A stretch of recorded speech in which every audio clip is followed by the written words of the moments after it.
Hey, everybody, thanks for joining us on Sunday. Part two to this weekend, and now we're dealing with self-image. You know, the thing that we did before, where we did different aspects of self-esteem, you know, that is a lot of just how we feel about ourselves, you know, and it really kind of boils down to an alchemical process. There's different types of alchemy, but one is to do with like the body or matter, and then the next aspect has to do with the soul, and then another aspect has to do with spirit. And you know, kind of doing this process, we're doing these three aspects in a very practical way, but it's also alchemical in the way that we approached it. And the thing with the self-esteem is, in a way, it's a little bit easier to treat because it's based on emotion. It's based on feelings. It's not based on like facts. And even if it's based on experiences, you can kind of shift how you feel by having some good experiences and things of that nature. When we come down to self-image, this is basically how we see ourselves, how we mentally see ourselves. And it is also how others see us and like how they treat us and how those interactions play out. And you could say that a good piece of this has to do with conditioning from our experiences, our good experiences, our bad experiences, our neutral experiences, our disappointments, our successes, you know, and not even looking at them as a good thing or a bad thing. They're just things, right? Sometimes we perceive something as bad, and sometimes it was maybe good, and sometimes we hold on to something good for too long and it becomes bad. You know, sometimes it was just a stepping stone. And so all of this kind of combines into what we would call self-image. And you know, some of our self-image was generated when we were very young, when we didn't really cognitively think things out. We were just in a phase of reacting because we're developing. You know, we're not where we are now. And some of it is also, you know, there's different aspects of the mind. But you know how we were talking about yesterday, like being in fight flight, where the mind is very reactionary. Even though that we didn't cognitively process something out or think about it and go, okay, this is accurate, this is not accurate. We just kind of fight flight thinking is you just respond as if it's true. And so that's why I wanted to cover that yesterday, is to start calming some of that down so that when things kind of come in, we're able to filter out like, yeah, that piece is accurate and this piece is completely inaccurate, or that is just this person's perception, you know, when it comes to how other people perceive us. And I would say the big thing that happens a lot, we don't put two and two together, but when things don't go well or like bad things happen, sometimes it makes us feel bad about ourselves. I mean, bottom line, like there's something wrong with me. I did something wrong. When, you know, there's that old Buddhist saying, dukkha happens, right? Dukkha is a very fancy word for saying, you know, shit happens. You know, it does. It sometimes you're just in the wrong place at the wrong time, or you're in a situation, you know, the example that I use sometimes is living out in Central and Southern California.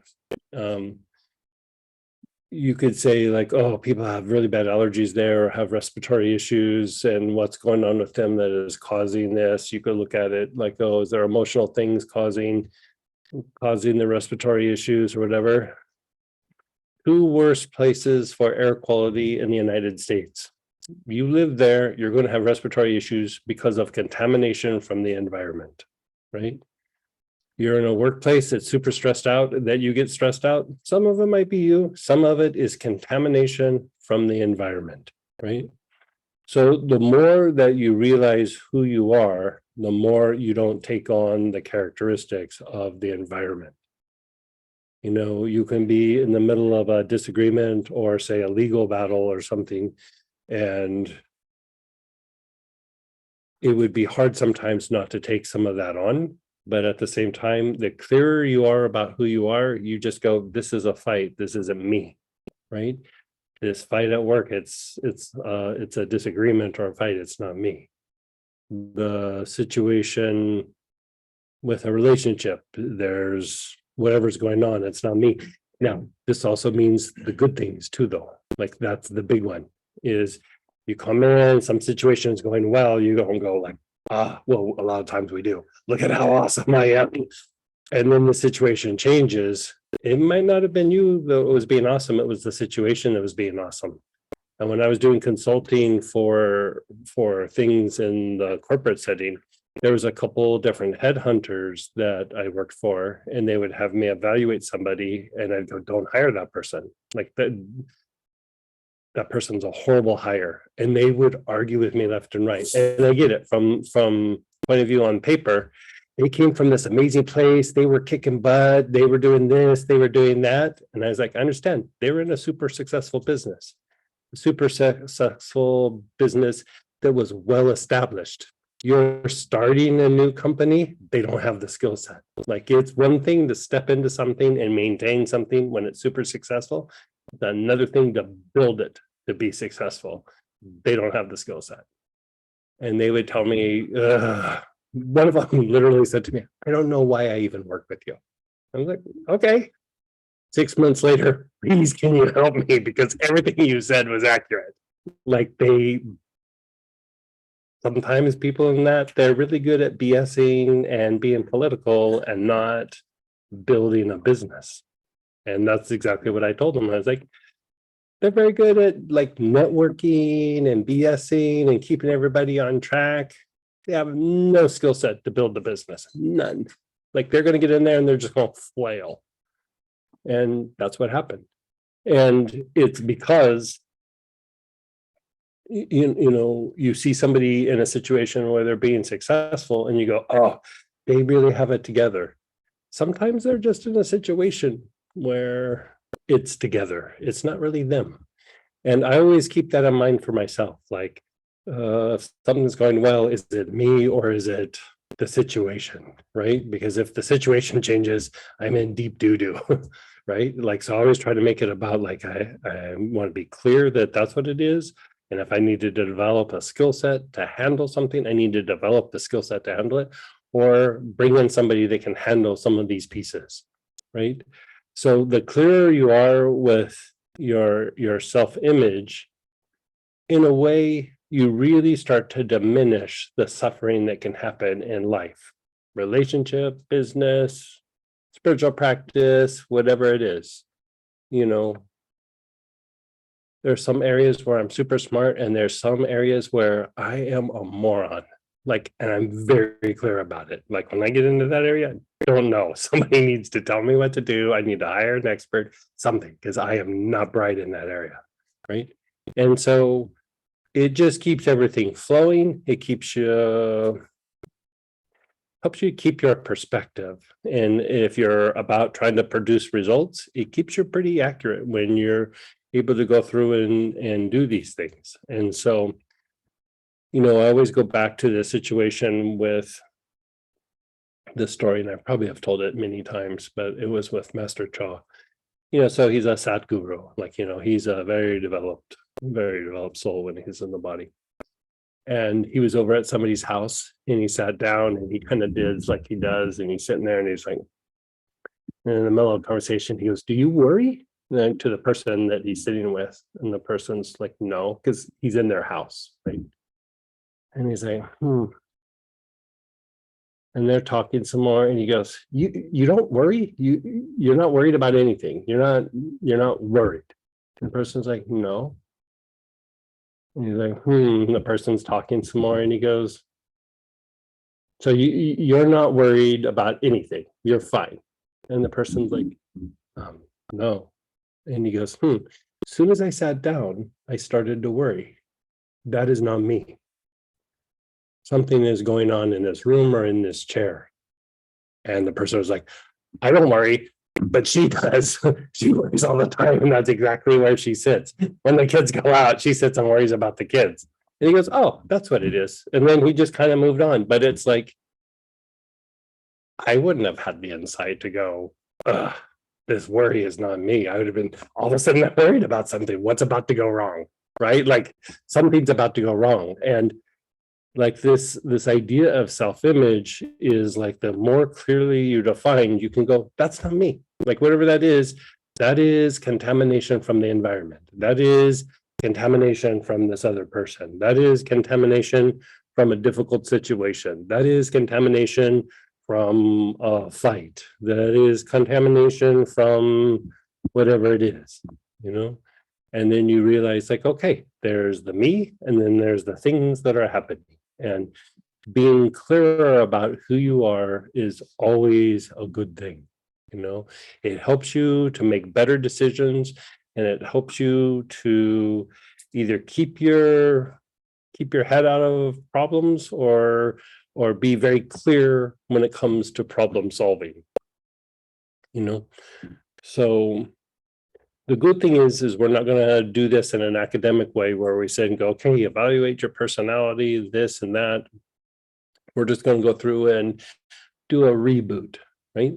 Because a lot of our perceptions, a lot of how we see ourselves are based on what we would call elementals, right? This is energy that we've attracted from the environment.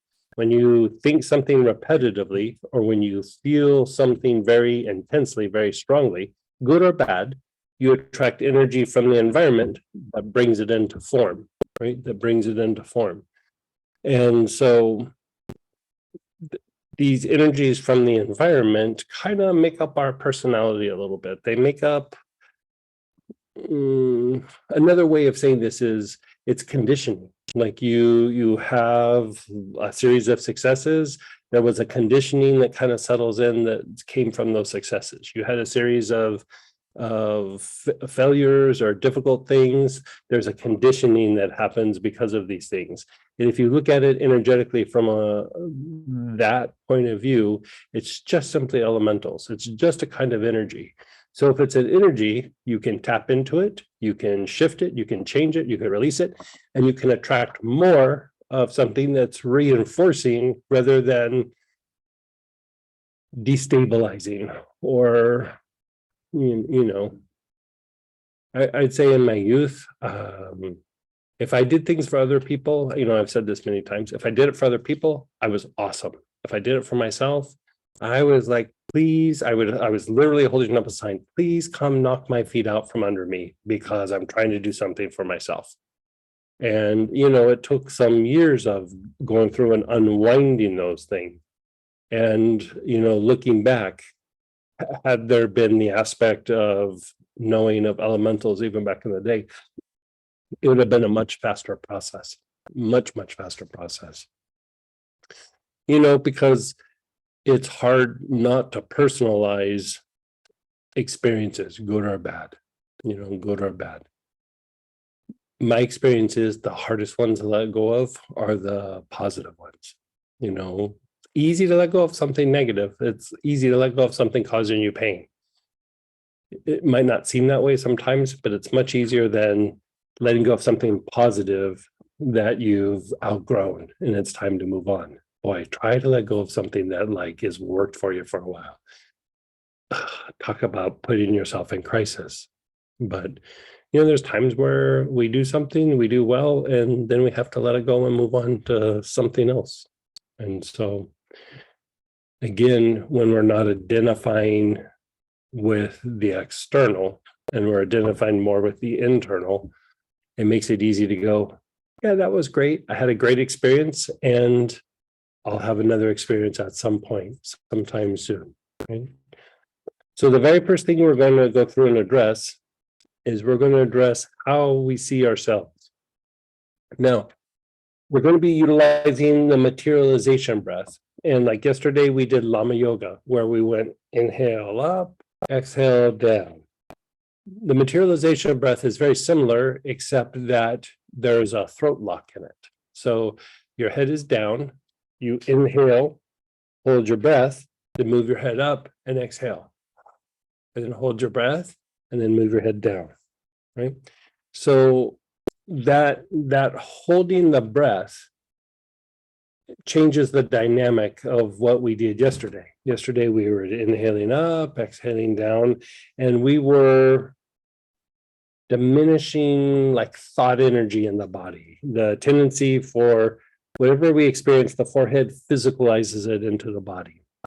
So if you have negative feelings, it physicalizes it. You experience the soul, it physicalizes it. If you have good thoughts about yourself, it physicalizes it, right? And so there's this accumulation that can happen in the body, or it does happen in the body. And so that is like kind of the thought energy, like the thoughts and feelings, right? Here is the energy that we attract from the environment.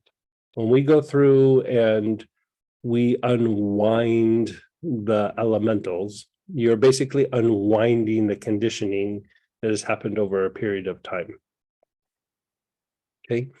So with that, combined with the process and the oil, we're going to be shedding some elementals at this point, right?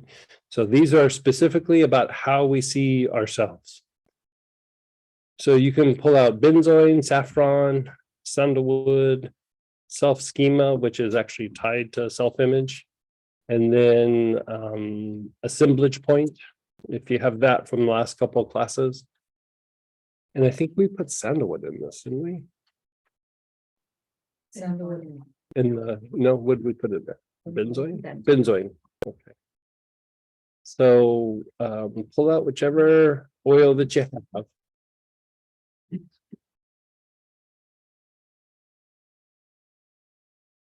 And maybe put this one, benzoin can be a little sensitizing sometimes. So maybe put it on a little piece of paper or tissue or something.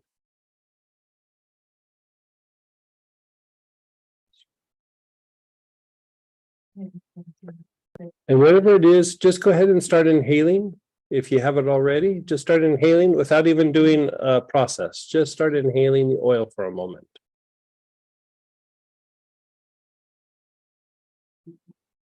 Where do we put sandalwood in? I know there was a kit we did sandalwood in. I thought, maybe not.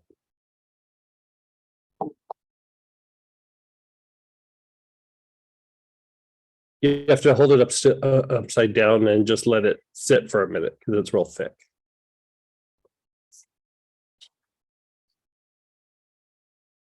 Mm-hmm. Real super thick.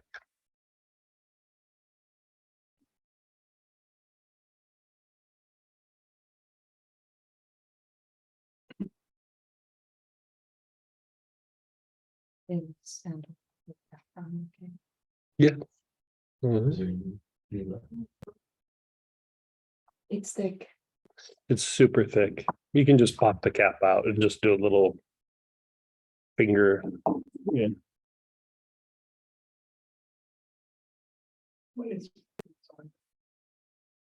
It's a resin.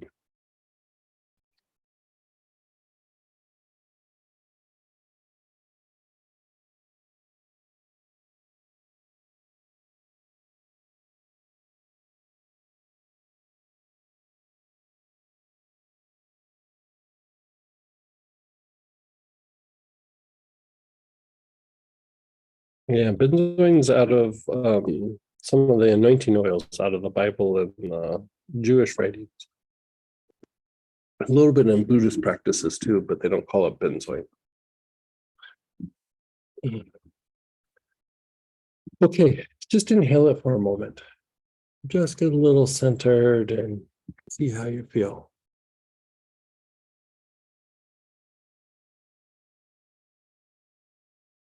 And as you're inhaling, just even reflect on some things you think about yourself, the good, the bad, the neutral.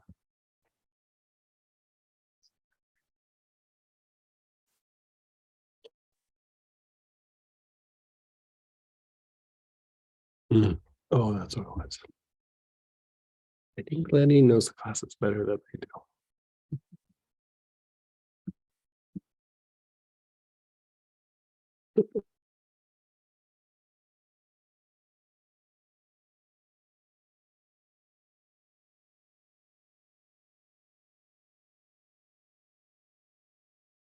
And as you're inhaling, your awareness is on your brain.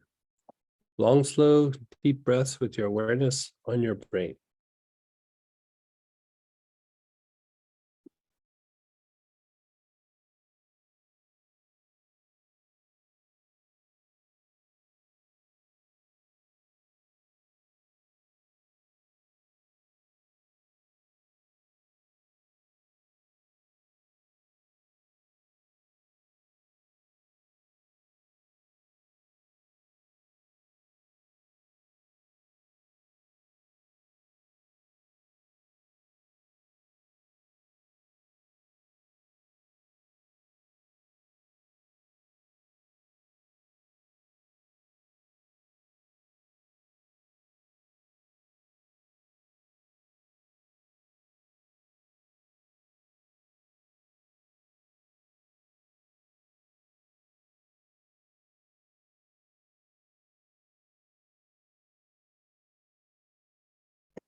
And then just let go.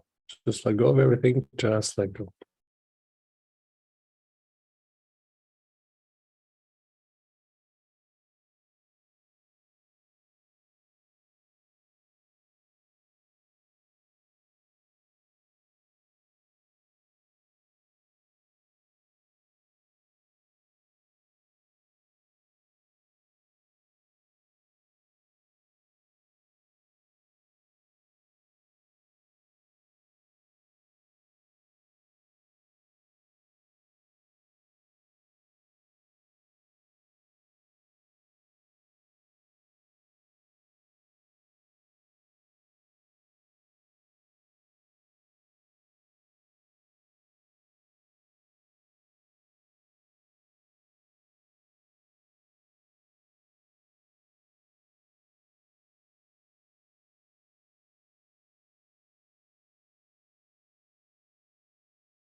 You're taking long, slow, deep breaths. Your awareness is on the brain.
You're taking long, slow, deep breaths. Your awareness is on the brain.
Then just be still, be aware, just let it all go.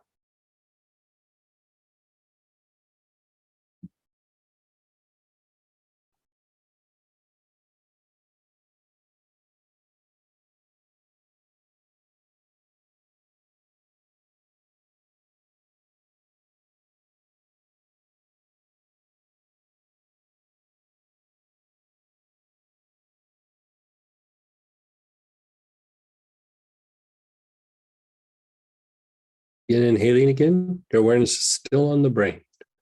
Long, slow, deep breath.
And then just be still, be aware.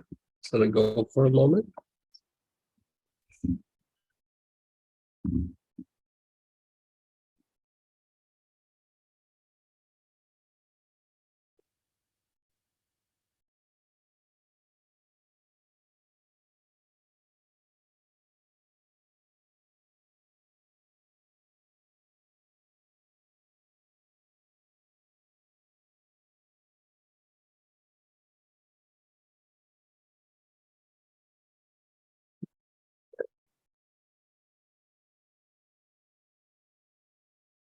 And one more time, inhale with your awareness on the brain.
And then just be still. Just let go, be still.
Begin inhaling. Your awareness is on your forehead and your back head at the same time. Your forehead and back head at the same time.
And then just be still.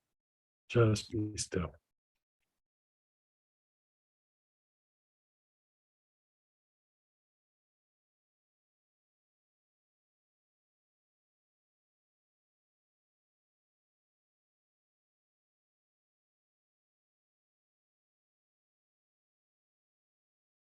At this point in this stillness, I mean, you don't have to, but I would just reflect on things that you perceive about yourself. Like, oh, I like this. I don't like this. This bothers me. I want more of this, whatever it is. Just sit and contemplate just different aspects of yourself.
And then begin inhaling again. Your awareness is on your forehead and back head at the same time.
And then just be still.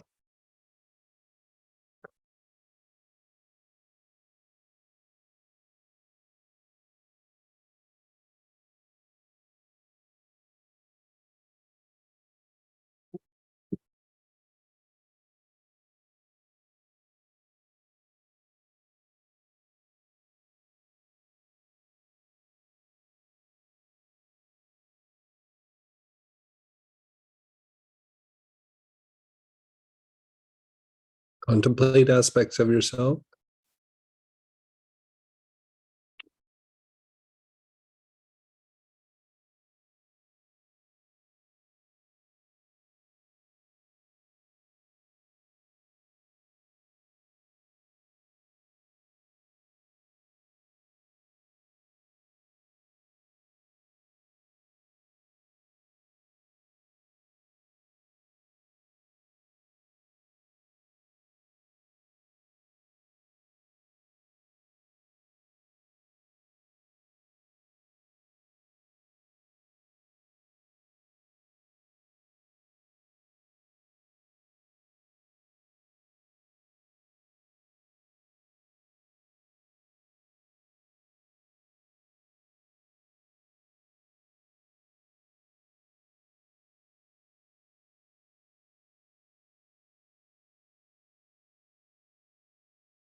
Begin inhaling. Your awareness is on the front heart.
You're taking long, slow, deep breaths.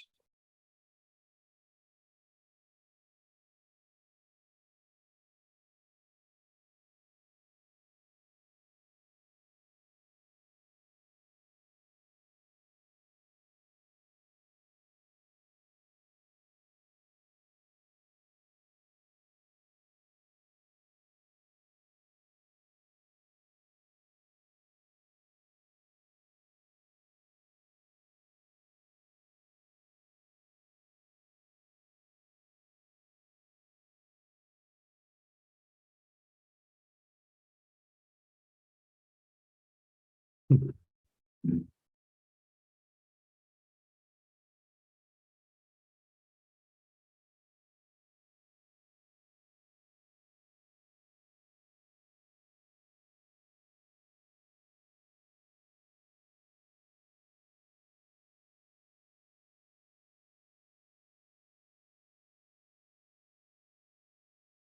a long, slow, deep breath. Your awareness is on your front heart.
And then just be still. Be still, be aware.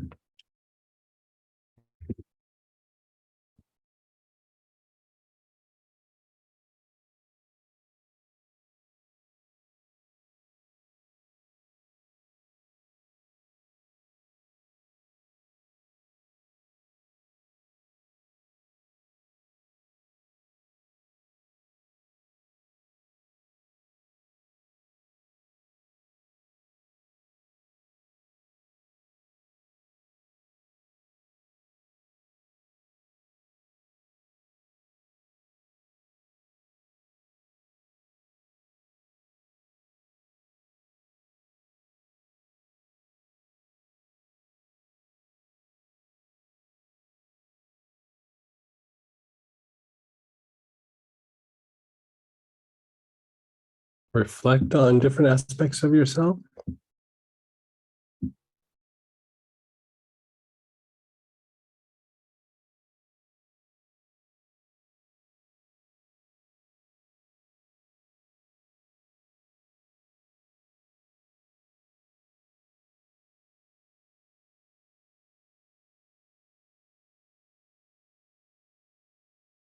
And let's do that process one more time.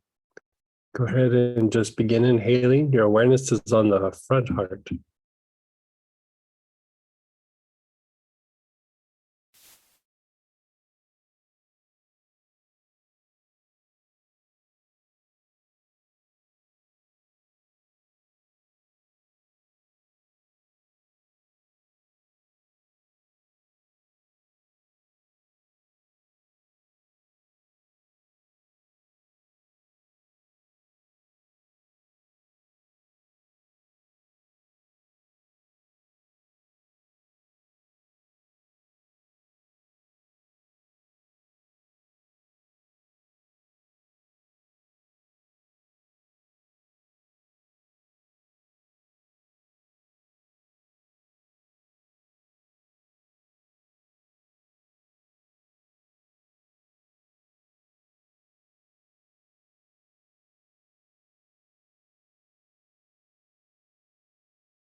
And then just be still. Just be still.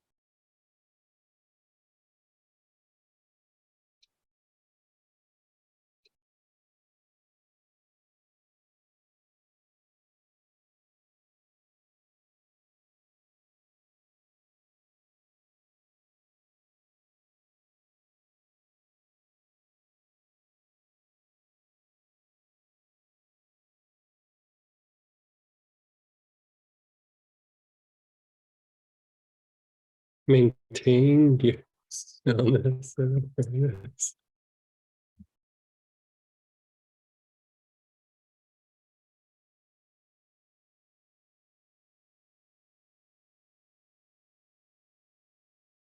Just got scolded for me to do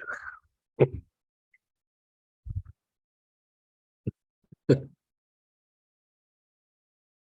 Maintain your stillness and awareness. Okay, so this is what you're going to do. You're going to hold the bottle to your chest. Okay? And your head's going to go down. You're going to inhale. Hold your breath. Head up. Exhale. Down. Up. So go ahead and do 8 or 9 of that breath.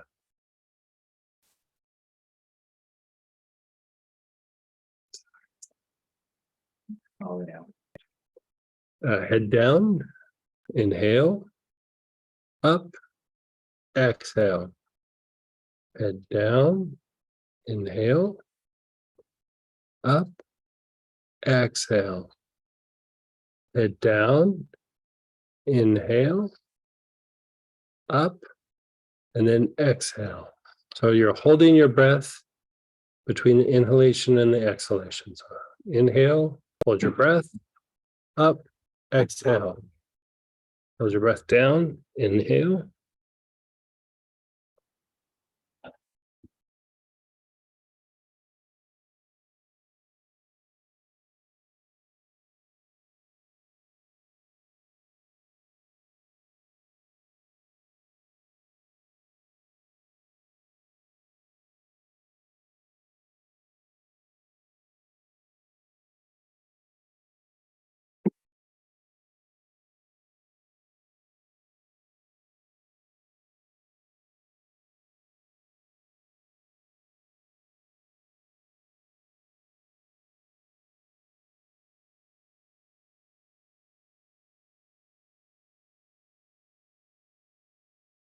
And just be still. And in your stillness, you can keep your awareness on the back heart, just being still.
And keep your eyes closed. And again, before you do inhalation, just reflect on yourself.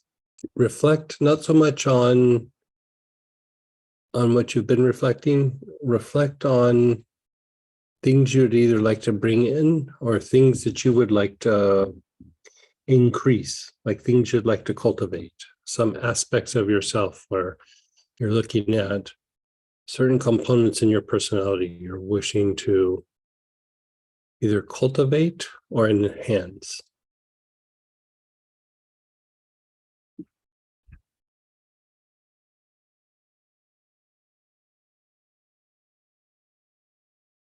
And as you're looking at these aspects, contemplate them, but keep your awareness on your front heart.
And then bottle to your chest, chin down, and do 8 or 9 of the materialization breaths. Inhale, hold your breath, head up, exhale, down, inhale, up, exhale, down, inhale, up, exhale. Do about 6 or 7 more on your own.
Just be still.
Just maintain your stillness and awareness.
Again, chin to your chest, bottle to your chest. Do 8 or 9 of the materialization breaths.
And then just be still. Be still, be aware, keep your eyes closed.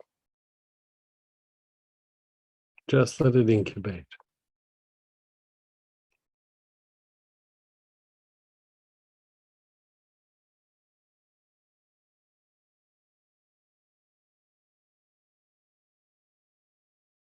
Contemplate different aspects of yourself, things you'd like to bring in, things you'd like to cultivate, things you'd like to enhance about yourself.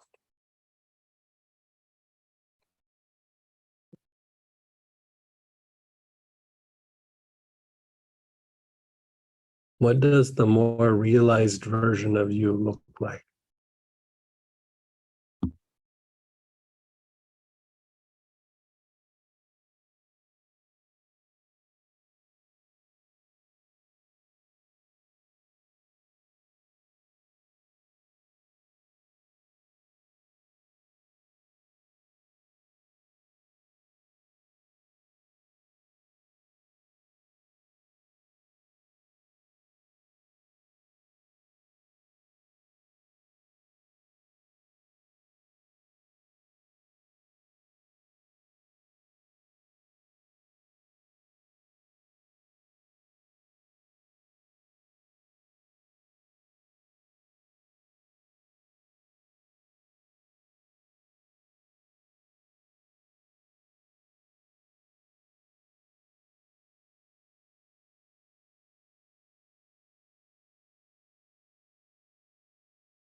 Bottle to your chest, chin down, and let's do another 8 or 9 of the materialization breath.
Yeah.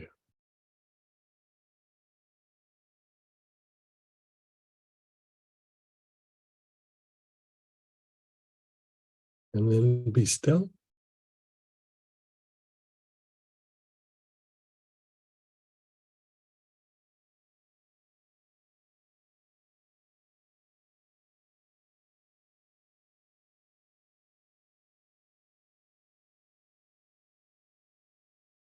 Okay. We're going to do it again, but let's just take a break for a second. So let's talk about like kind of what's happening here. So when we have you go through and start like kind of contemplating, like there's good things, there's bad things, there's things that are just neutral. Part of it is you're just bringing it to the awareness, right? Then when you put your awareness on the forehead and the back head, it literally breaks down things that are, like you could say, empty, but in a negative way. Like in Buddhism, you strive to be empty, but like in a positive way, right? So the emptiness here is the lack of light, right? The lack of light or the lack of the creative process. And so any kind of thought form that is not like having light or of light, it actually breaks it down. And even if there's a little bit of light in the thought form, it breaks down everything but the light, right? You know, the light's not breaking down. And then when you hold it into the heart, you're beginning to, for one, you're integrating some of these pieces. Some of it are going to be enhanced and some of them are going to be transmuted. And the thing with the heart is the heart sees things even better than how the mind sees that. You know, the heart is able to perceive something that is beyond the mind. And on top of that, the heart is, you know, I've said this many times before, but like I just like this terminology. The heart is an amazing janitor, right? It's an amazing janitor. It mops the floors and wipes down the counters like nobody's business. Like if you can hold even negative aspects in the heart, you hold it in the heart, it actually starts shedding some of the falsehood, some of the trauma, some of the negative ways of thinking. It starts to shed that and helps you to see the truth. And so if you have a bunch of negative thoughts about yourself, by going through and doing the process, you're starting to shed some of the negative thinking that maybe has come from bad experiences, other people, you know, even self-dialogue where you've just sat and have been grinding on yourself, right? And so with this, you're helping to bring light to the situation, and light is directly corresponds to truth. Like it is, you're bringing forth more of your true nature rather than opinions, ideas, experiences. All those things are something, but the true nature is what we're trying to bring forth. And so if there's a lot of negativity that you feel is like around you or your thought forms or things you've done, things in the past, this is actually how you shed it. And the idea of materialization, you know, different techniques talk about it in different ways. But here you're materializing, yes, but you're materializing light. You're materializing the aspects of the soul. The personality isn't eternal. Bottom line, it's not eternal. It is a byproduct of you just having some interactions in this physical world, right? So when you go through and you start bringing light into this situation, be it that you're surrounded by positive things or negativity, it sheds the things that are negative and not of the light and helps engage the evolutionary process. So even if you're in a difficult situation, or you've had a difficult time for the last decade or two, whatever it is, it helps you to cultivate the things that help you evolve out of the situation. And anytime you're evolving, you're increasing your connection to the soul, you're increasing your connection to the spirit or to the divine, whatever words you want to use, right? And so the idea, we call it the materialization breath, just because we use it in a materialization practice. But if you have negative thoughts in this particular process, it does not materialize those thoughts. It actually breaks them down and kicks them to the curb. Like, it literally is how you break these things down and kick them to the curb. And so in a way, here we talk about materialization, but it's more like a scientific prayer, you could say, right? Like when you're praying and you're trying to bring something in, part of what happens is, let's look at it like from this point of view. Say, okay, so here most people I think are probably Christian. Right? So you're sitting and you're praying, okay, Christ, help me with this, bless me with this. I'm expressing gratitude for this, right?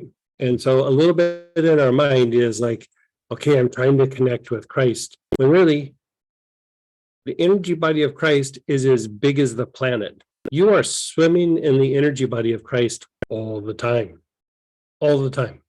right? So what you're doing is, by sitting there and praying, you're actually becoming conductive to tap into the energy that you're constantly swimming in. You're constantly in the energy body of Christ. You're constantly in the energy body of the Buddha, regardless of your tradition. You're just tapping into that energy, right? Part of why it's so hard to tap into it, elementals. What happens when you pass and you're trying to experience heaven? You know what the big stumbling block is to that? Elementals. When you displace lower vibrational energies, when you're meditating and you're doing your practice and your blessing, you know what's being flushed out that's lower vibrational energies? Elementals. It's the energy from the environment. You're literally shedding these things.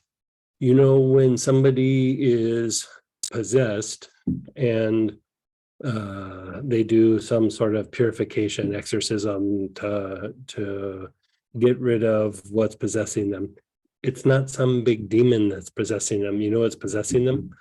Elementals. It's a cockroach infestation. It's parasites, right? You're basically flushing parasites out of your system. It is part of the environment, right? Even in the Christian tradition, or the Catholic tradition, I should say, you're born into original sin. If you boil down what is original sin, it's being in the form and being influenced by elementals. You look at the holy name that's above Christ when he's on the cross, YHVH. You know what that's for? Transmuting elementals. Right? When you do a bardo to help somebody pass into the higher realm after they've passed, or you're trying to do something to help this process, what are you doing? You're helping to transmute elementals. Your direct experience to experience heaven depends on how much you've like whatever you unfolded in your life is the level or degree of a heaven that you get to experience after you've left the body. So if you are infested with parasites, then you get a little tiny taste of heaven after you pass. If you go through, you unwind a lot of the elementals and you're like, oh, I've really cleaned things up. Then you get to experience more. And then you get to experience more. You get to experience more. So the whole idea is the transmutation and the shedding of these elementals. And if you go even farther, like you look in the Christian tradition, they say if you do this, this, this, and this, you'll have eternal life. The soul's already eternal. So what's being promised eternal life? Parts of your personality that are made up of elementals, right? As you grow and evolve, your heart becomes bigger, your crown becomes bigger. You are literally helping the earth to evolve, right? Everybody's crown chakra on the earth, everybody's, is what makes up the heart chakra of the earth, right? It's directly corresponds to how the earth evolves is how we evolve, right? As we go through and we transmute ourselves, we're transmuting aspects or natures of the earth. As we transmute the nature of the earth, the planetary being, the planetary aspect of God also evolves, right? So when we go through and we do this process where we're shedding aspects of our personality or things that people have thought about us or that we've thought about ourselves, you're literally transmuting elementals. You're breaking down the conditioning of the past. You're shifting and changing your personality. And you know, if you believe in incarnation, you go from incarnation to incarnation to incarnation, wrestling with the same elementals that you left off with in the last incarnation. So at some point, you're not just shedding the ones from this lifetime. At some point, when a person becomes significantly developed, you have to wrestle with what you accumulated over several lifetimes, right? Even if you look in the Jewish tradition, who is it that wrestles with the angel? Is it Jacob? Jacob wrestles with the angel. Is that what it is? According to inner teachings, they say angel because they don't want people to get the wrong idea, or they don't want people to realize the technology, right? But it wasn't an angel like we think of angels. It was a big giant thought form, which is what? Thought energy and elementals, right? So for the sake of Israel, or the Jewish tradition, Jacob wrestles with this aspect. Basically, when we think something negatively about ourselves, we attract elementals. When we think positive things, we attract elementals. When we think of or experience love, we attract elementals. When we're prosperous, we attract elementals. When we're failing, we're attracting elementals. When we get into an argument, we're attracting elementals. All of these things accumulate, right? They all accumulate. At some point, you have to go, yeah, I need to deconstruct this because I made a bunch of bad choices. You know, we've all been there, right? Everybody. The Dalai Lama, everybody. So it's saying materialization breath, but what you're materializing is light. You're materializing the soul aspect. You're materializing your true nature. You're materializing goodness. By going through and doing this breath, you're actually balancing out the heart and the back heart. You know, for most people, they function even though they're both heart chakras, they function kind of independently. They have a little bit like different jobs, you could say. When they start to have a balance, when they start to have a union, there's a thing in the Hindu tradition where they wish for, they try to cultivate ananda, which simply means bliss. When the front heart and the back heart are harmonized, you could say, the direct result is ananda or bliss. The front heart has to do with more expression and integration. The back heart has more to do with transmuting these aspects and breaking down self-imposed boundaries.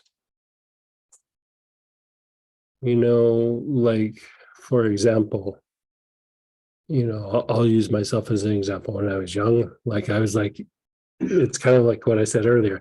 Yeah, I can be successful for other people, but for myself, I can't be successful. So that would be I would just start going, yeah, that's just the way I am. You know, can't really pull it off for myself, but I can do it for other people. That's not true. It's just what I identified with. So I started to impose a boundary that, like, yeah, if I want to do something for myself, I'm not capable. Like I'm just not capable. Right. And so going through and breaking that down, part of how you do that energetically is you do the materialization process, and then you do a little bit of work with the back heart, and then all of a sudden you realize, that opinion is BS. It's a bunch of BS. Right? So if I shed that, I might not know how to do something at first, but I'll figure it out. Like I might not have the experience that some other people have at my age, but I'll figure it out. Like I'll start going through the steps. And then pretty soon that builds, and then that builds, and then that builds. And then you look back and you go, how was I even that person? Like, how was I that person? Part of how I broke a lot of patterns of my life was doing a version of what we're doing right now with the breath. I did it in a different tradition with we weren't using oils. We were using plants, but we weren't using oils. But it was done in a little bit more of a ceremonial way. But I was lucky to find it when I was very young. But this is how I broke out of all kinds of stuff in my life. I mean, I've shared, there's some new people, so I'm gonna share this again. When I was young, I surrounded myself with people who would knock my feet out from under me or betray me at any step, like, cause me harm. If I'm starting to be successful, make sure that didn't happen, right? And so I just thought that's who I was. And then I had this one like little realization that that's what was happening. And so I fired all my friends. I'm like, if you're my friend right now, you're done. Like one person made it through all that. And he's a genuine guy. But as soon as I got rid of everybody, guess what started happening? Everything started going better, right? Because I had surrounded myself because of this little theory I had. And so I got rid of everybody. And then over a period of time, I started having, friendships or acquaintances of people who didn't quite treat me that way, and things were different. So I had all of that experience. You could say a little bit of it was a little bit of my nature for a while. Like I could self-sabotage like a pro, right? So when I went through and unwound it, I still had that experience, but I wasn't doing the behavior. So later, I started doing consulting for, businesses and corporate settings, and they'd bring me in. And, some of it was experiences, and some of it was clairvoyant observation, and some of it was I could just sit and look at a room. And, they usually brought me in because there was a problem. And I'd go, person over there, there's your problem. And they'd go, why, you can clairvoyantly see it? And I'd go, no, I kind of want to be his friend. And when I was young, that meant he's a sabotager, he's a betrayer. And I'd look at his paperwork, I'd go through his files every time. Like I can nail it. I can look at 100 people and go, that person way in the back, I really want to be their friend. Be careful of that person. Like, now I don't have the draw, but I can recognize it, that it used to be there, but it doesn't have the emotion behind it anywhere. But it almost feels like, you can almost feel like how fake it is. Like, I don't know if this is the best example, like when you have a good, like healthy dinner, you're like, oh, I feel good. And then you have donuts for dinner and you don't feel that good. It was enjoyable, but you felt kind of horrible afterwards. Seeing that person in the back going, I want to be his friend, feels like donuts for dinner. You know what I mean? It might be a little bit fun, feels horrible afterwards, right? It's filled with self-hatred, self-denial, whatever it is, right? And so by going through and doing this process, you start to recognize that's good for me, that's bad for me. That's bad for me, that's kind of good for me. That's super neutral, right? You just start to, you can see it intellectually, but you also get a feel for it. Like there's light in this, there's no light in this other situation, right?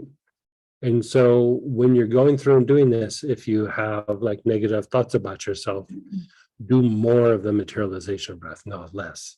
It is very, very purifying. You're literally stimulating the mental permanent seed. You're activating the heart and you're stimulating the mental permanent seed, which is how we process information from the higher soul. And it's how light comes into the body, into the emotions, and into the mind. So by going through and doing this breath is literally how you break down the thought processes, the thought patterns, the feelings. Is you bring in the light.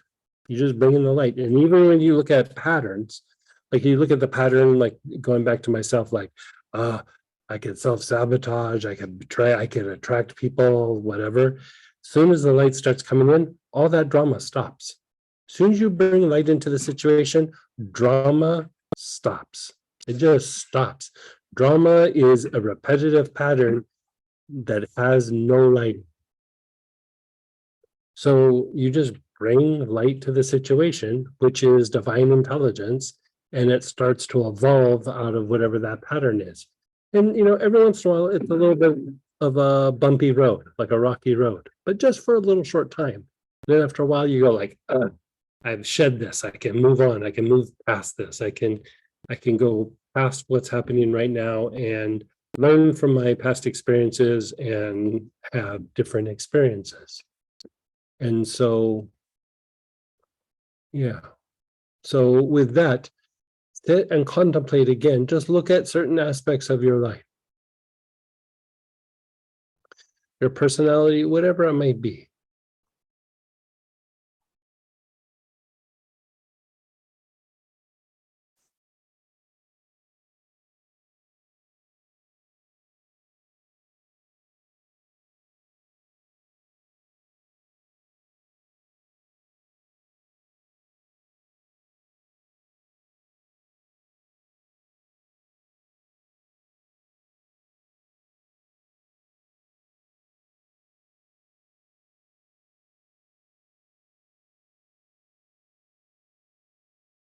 I mean, I'll give you an example.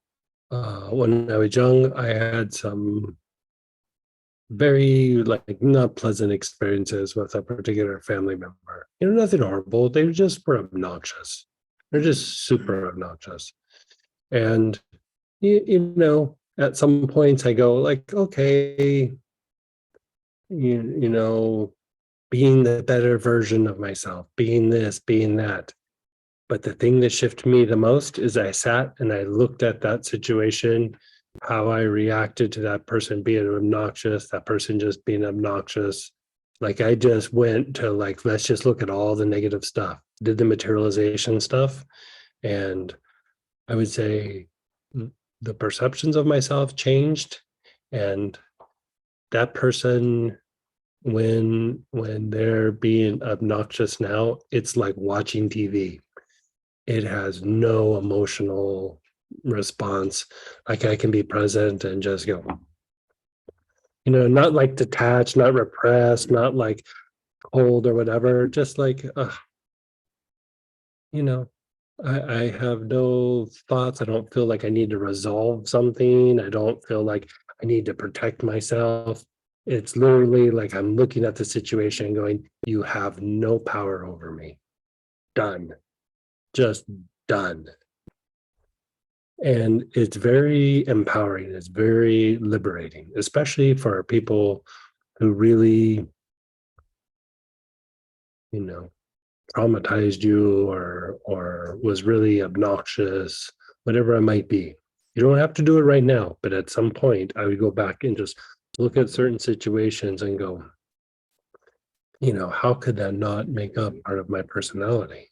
Like how, like when I was a little kid, it was like when I was around this person, it was always about managing my interactions with this person and then managing the aftermath. And it was a few days before we knew we'd see this person and like, oh, this person's just gonna be brutal. Like, and then afterwards we'd leave and it was like, yeah, okay, gotta walk it off, shake it off, like, whatever it is. And so how can that not impact how you think and feel about yourself? It does. Whether you're conscious of it or not, it does. We all have stuff like that. Everybody, you know.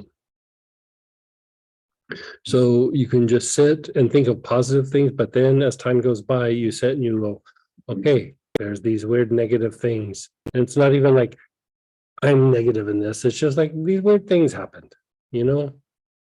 That obnoxious person was obnoxious to everybody. But my perception was when I would see this person, they were obnoxious just to me. And then as I got older, I would talk with other family members and they're like, oh yeah, that person's totally obnoxious. And they had their own versions of having to interact with Mr. A-hole, you know. Everybody had it. It was not that there was some deficiency in me. The deficiency was I had to go spend a holiday with this person. That's not a deficiency. That's just family stuff, you know. And so with this, like if you had like a particular incident happen, sit and just think about it, hold it in the heart, and then do the process. And you'll notice after a period of time, it's weird. I remember the first day that this happened, where all of a sudden I was just like, I was kind of happy about something. I was like, wait, why am I happy? Did something happen? Is something about to happen? I mean, I was going through like everything's normal, and then I'm happy for no reason. Like, wow, that like blew my mind because it was always like tied to like, oh, I'm about to go on vacation, or oh, something went well at work, or oh, something I'm getting ready to see a friend. And then all of a sudden it just started happening for no apparent reason. And you'll notice that as you go through and you'll unwind some of these things from the past, they affect your feelings and your mood, even though it might have been 30 years ago, way more than you give it credit. Way more than you give it credit. So just let them go. I mean, it's hard to do it intellectually, right? You actually have to like energetically go, and then the reflection is in the mind and then the emotions. Okay, so let's just do an experiment. Reflect on, it doesn't even have to be a bad one, just like some little like weird situation that happened.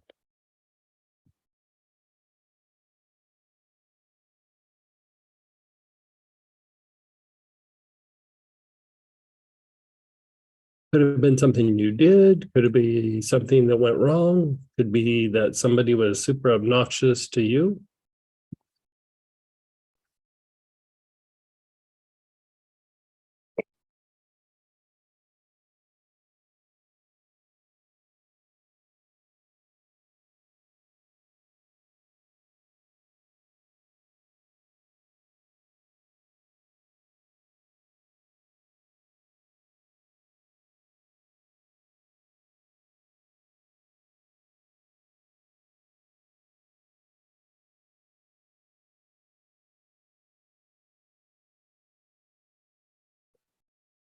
Okay. And then bottle to your chest, chin to your chest, head down, and then do 8 or 9 of the materialization breaths.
And then just be still.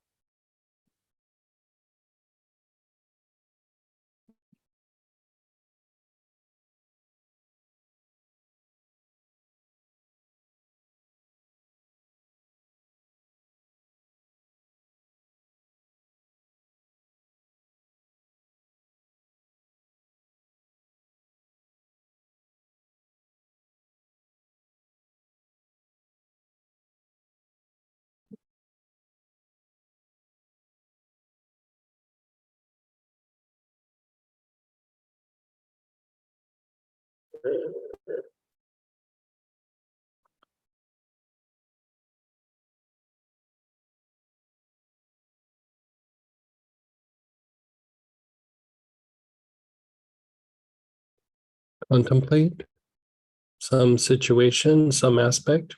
Could be good or bad, but we're here, we're doing it. Let's go ahead and tackle something a little negative.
Let it go.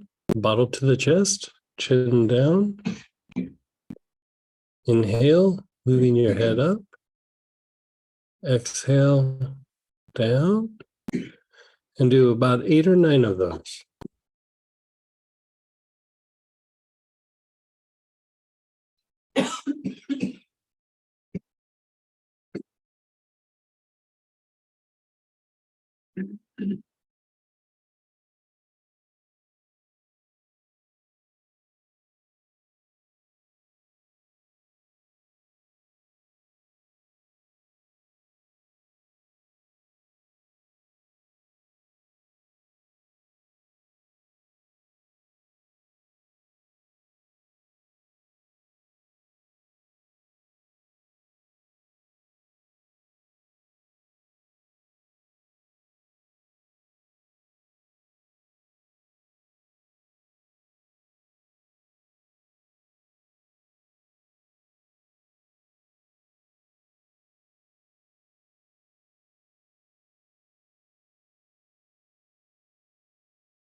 And then just be still.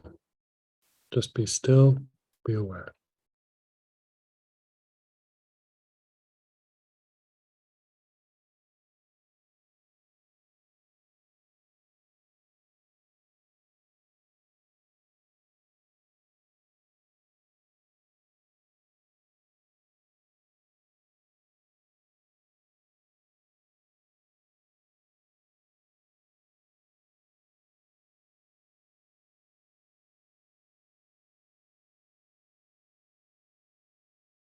And begin inhaling. Your awareness is on your back heart, the area between your shoulder blades.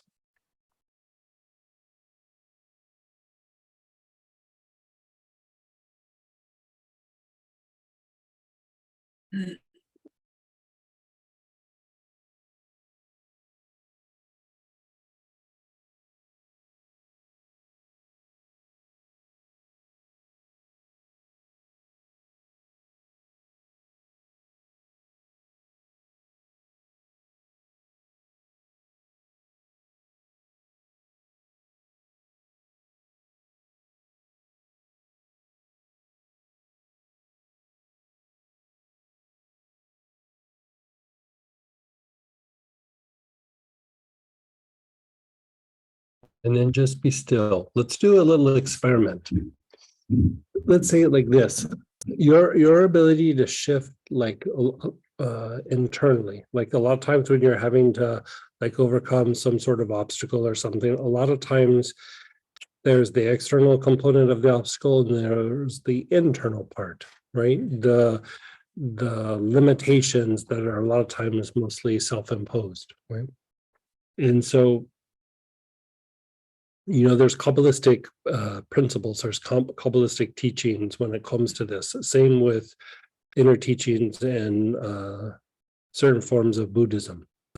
And you could use a lot of different verbiage, but if you boil it down and you look at what's happening is these self-imposed boundaries, we just start identifying with them. We have a hard time letting them go. It's like they're mixed with gravity and they're just not breaking away, right? And so there's different ways of going through and unwinding these things. And here you go through and you broke down the elementals with doing the materialization breath. But one of the ways to go through and increase your ability to shift and adapt in a situation is actually this very, very simple thing, especially when you've already done the materialization breath, because you've broken up the elementals, right? Is you keep your awareness on the back heart and you keep your eyes open and you just start looking at different situations. So say you're in the middle of a fight with your partner, or you're in the middle of some conflict at work, or you have some problem at work that's not really a fight, but it's like, I don't know what we're gonna do. Like it's just, I don't know what to do with this one, right? You sit and you contemplate the situation, but your awareness is on the back heart as you contemplate, right? Because as you do this, you're bringing the situation up, you're bringing your issues up, you're bringing your self-imposed limitations up. And with your awareness on your back heart, the back heart's job is literally to transmute emotions, to transmute emotional patterns, to transmute the things from the past, to transmute trauma. The front heart doesn't do it, it's the back heart. The front heart has to do with like expression and integration and all these things. The back heart is the one that goes, yeah, we need to let go of this. We need to let go of this trauma. We need to break down this self-imposed boundary. We need to, whatever it is, we need to shift and adapt. So the key to do that is you sit and you perceive situations that are active or something from the past, and you just keep looking at it with your awareness on the back heart. And you just keep looking at it. You don't have to make anything happen. You put your attention on it, and your attention's on the back heart, and let the energy body do what it does. You don't need to like go, I need to figure this out. That's just a little drama for the mind, right? You just put your attention on it, the back heart, and you just let it blow out the back heart like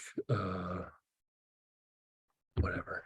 Like I was going to say a jet engine or something, but and then to enhance it, keep looking and then inhale, right? Inhale the oil, but you keep contemplating. So let's do it like this. First, let's do it without the oil. Just look at a situation, keep your awareness on the back heart.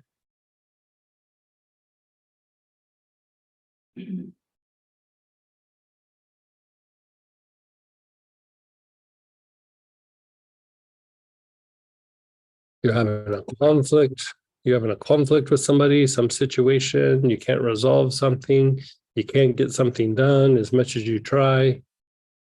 Just sit and look at it with your awareness on the back heart.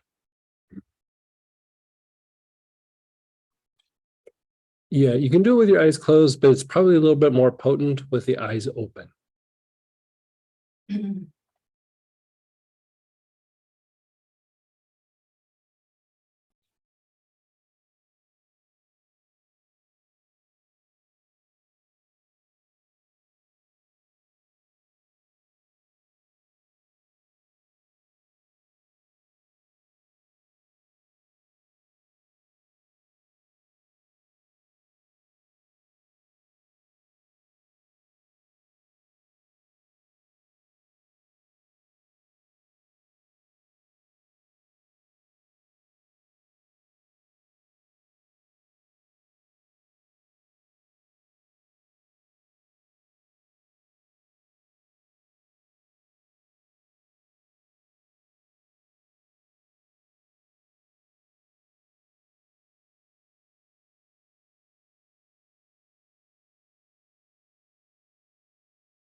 Keep looking at it and now begin inhaling the oil. You're looking at it, your eyes are open, your awareness is on the back heart, and you're just taking long, slow, deep breaths.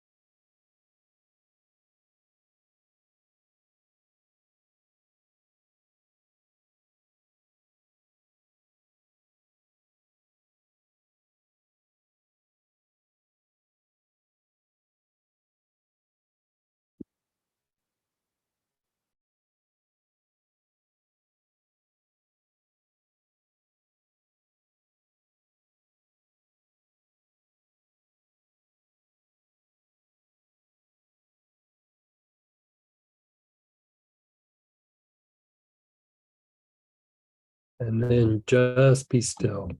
Just be still. Your awareness is on the back heart, and you're just being still.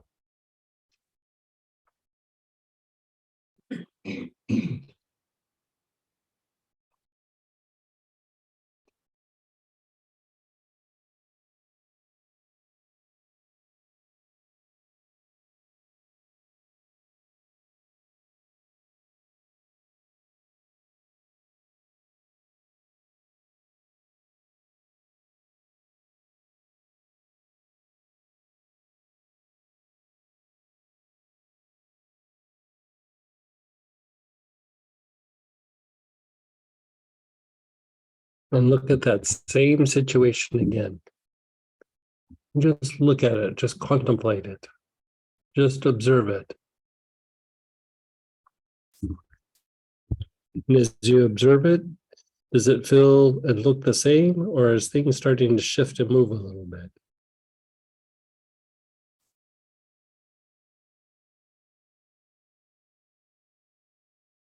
When you look at something and it doesn't like shift and change, it means it's in a holding pattern. It's in a repetitive pattern. Like if you look at it and always like some memory and it always looks the same, it's like it's in a repetitive pattern. It's just a group of elementals, just like a hamster on a wheel, and just doing laps in that wheel.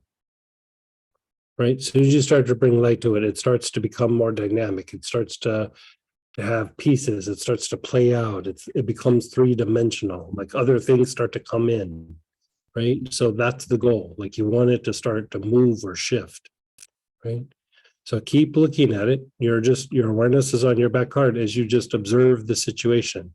Sometimes it'll move fast. Sometimes it takes a little while. Depends on how dense it is.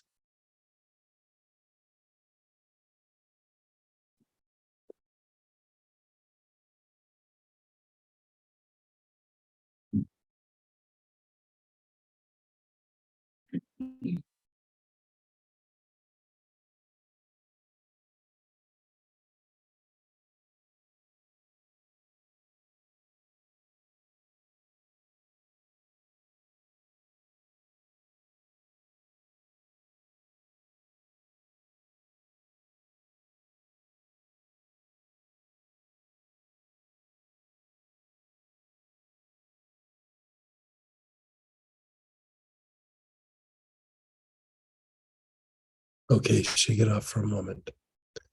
Somebody I think asked like what's a class that does the transmutation of elementals? And it's like this is the reason why we did this class before next weekend. It's the class next weekend. Like we're always transmuting elementals, but this one is like it is about transmuting elementals. And in like with Astara, when we do the Bardo, which is for something when people pass, there's the inner practice there's the outer practice that we do for the Bardo for helping people make transition. But then there's an inner practice that's not in any of the writings. It's in writings that are not made public. It is a process that we go through. We do a transmutation process for the person who's passed or is about to pass. And if they're about to pass, sometimes they actually make a recovery. It's just what happens sometimes. Well, it's meant exactly by that element. It's the energies you attract from the environment, the elements, the building blocks that you draw in from the environment.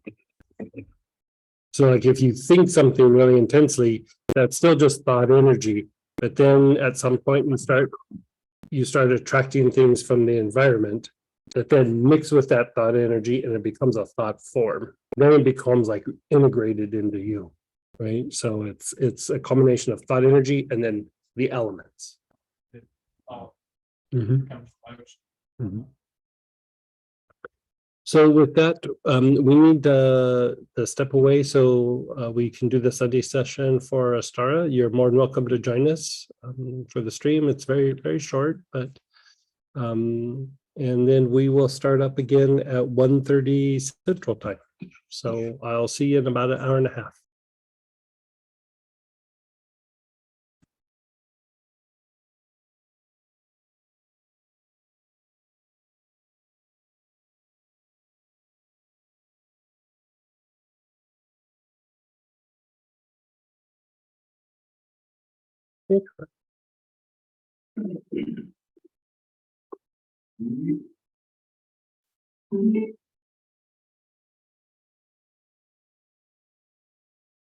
Hey, everybody, thanks for coming back and joining us. We are going to hit the ground running and we are at the top of page 6.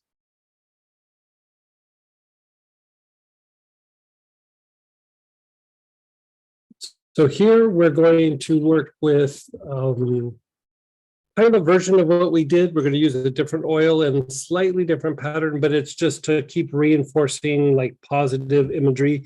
And the thing with positive imagery, we don't do it consciously, but there's a certain level or degree of maintenance that goes into maintaining positive self-imagery, right?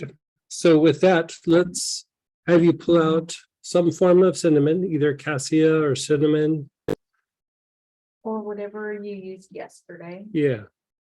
Whatever version of that. Cinnamon Supreme works, Tamala works. So find that oil in your kit. I'll give you a minute.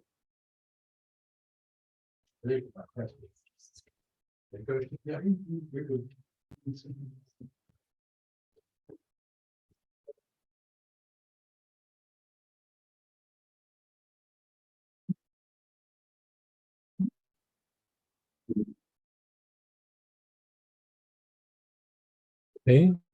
And the first step is just to simply start taking long, slow, deep breaths with, with your awareness on your brain.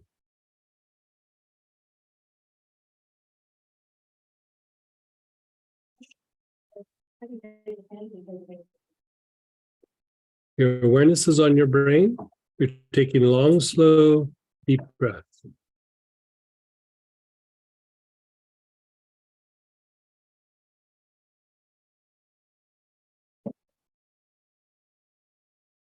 You're not visualizing anything. You're just inhaling the cinnamon or the cassia with your awareness on the brain.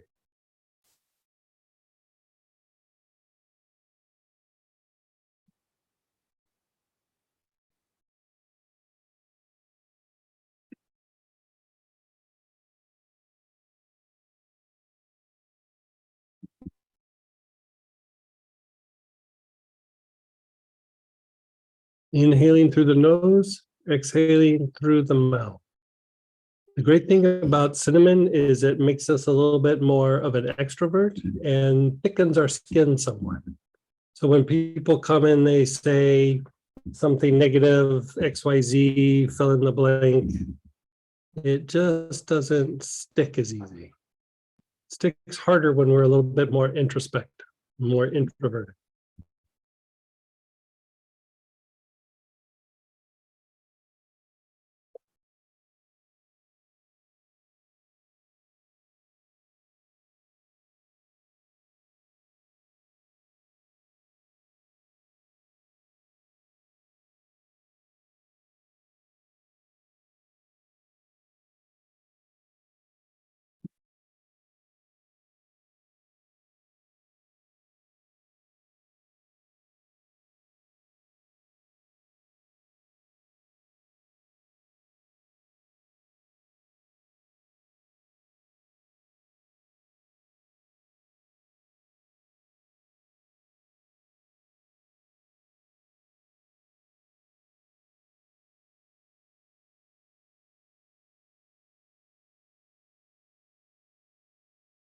Okay, just be still, be aware.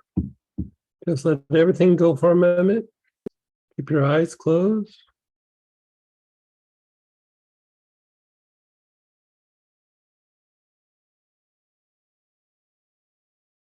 And then again, begin inhaling. Your awareness is again still just on the brain.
And taking long, slow, deep breaths, your awareness is on your brain.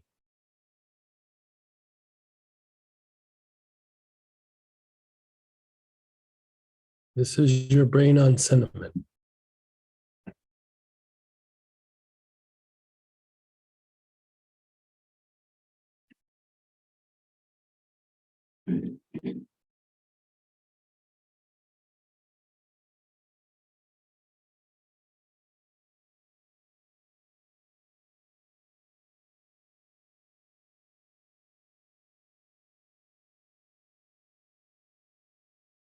I thought you were trying to flag me down. I was like,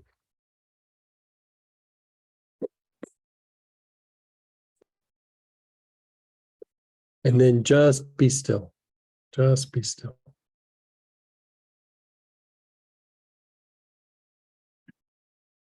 Cinnamon is much more activating to the heart than you would realize. Very, very activating to the heart. Strengthens the heart. Makes you a little bit more thick-skinned. You know, that little kid saying, I'm rubber, you're glue. Whatever you say to me bounces off me and sticks to you. They could have just said cinnamon, cinnamon. It literally makes you thick skinned to where things just don't stick.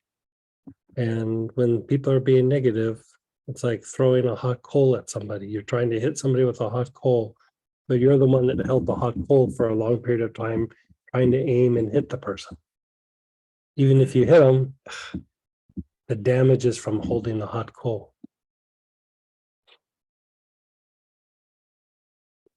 So again, begin inhaling. Your awareness is on your brain.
And then just be still.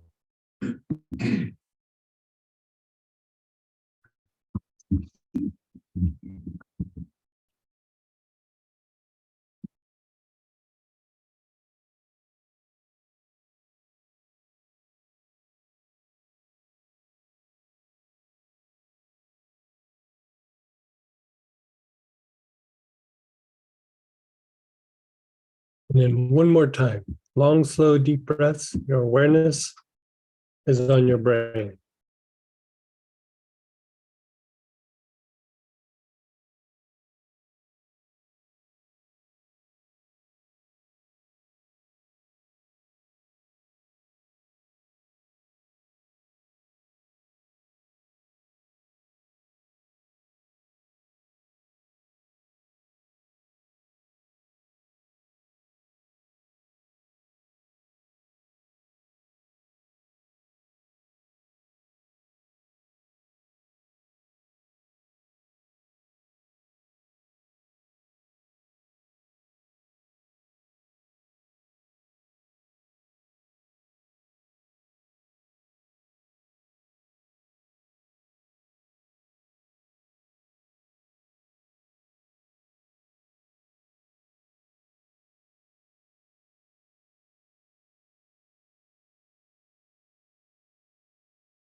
And then just be still, be aware, just let go.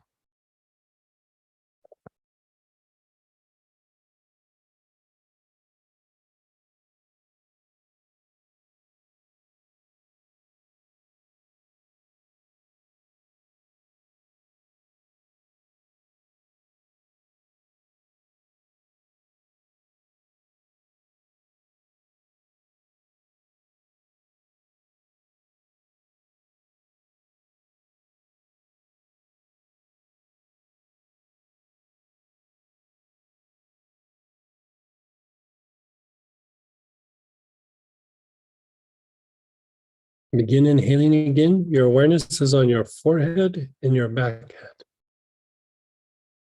Your forehead and back head at the same time.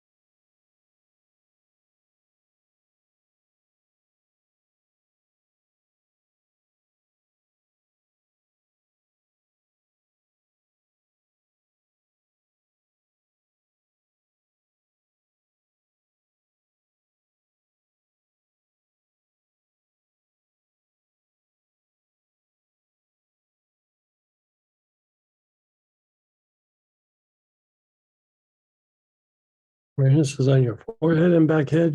You're taking long, slow, deep breaths.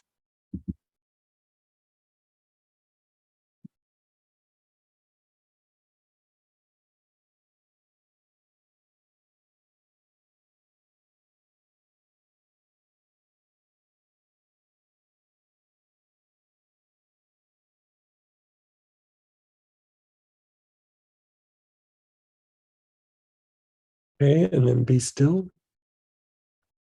And here, let's think of something positive. Let's think about ourselves. And sometimes we're in the middle of something, and it's hard to even have a positive thought about ourselves. I mean, it happens sometimes. Life can be challenging.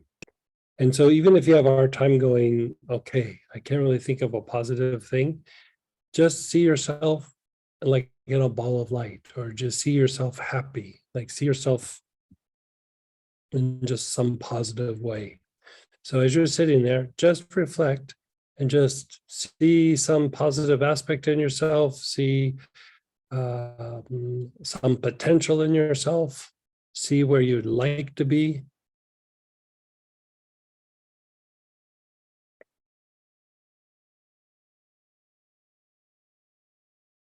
Think of it like this: you're trying to create a pattern in you that you can eventually follow. Rather than just letting things happen, we're trying to go, okay, these are the things I'm trying to bring in.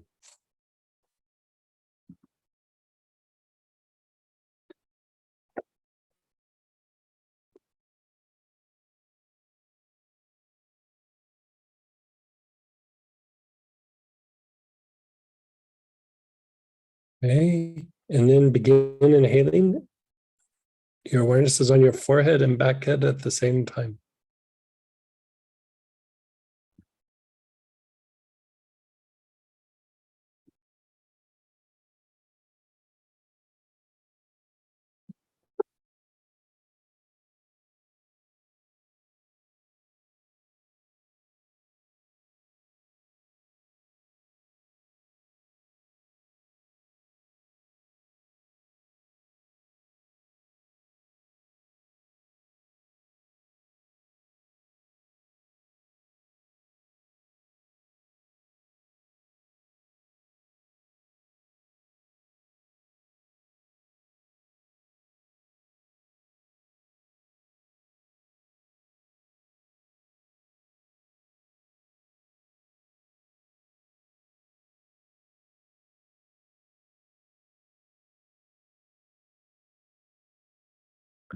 And then just let it go.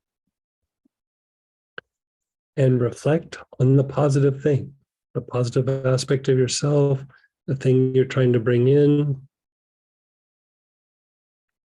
the potential you.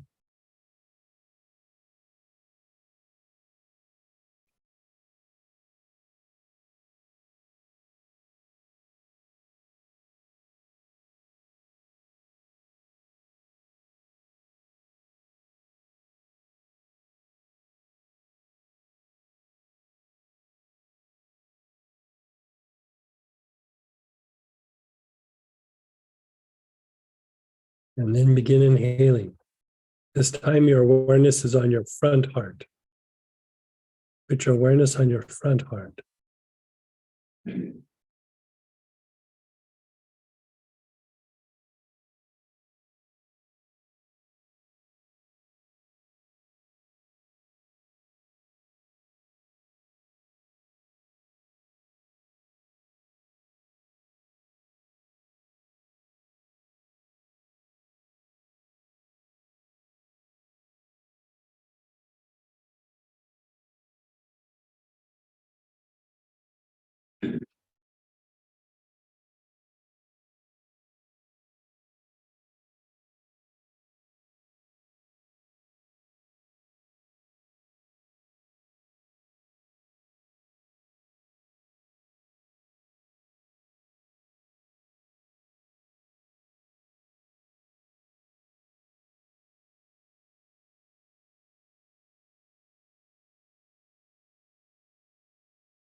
And then just be still. Just be still, let it incubate for a moment.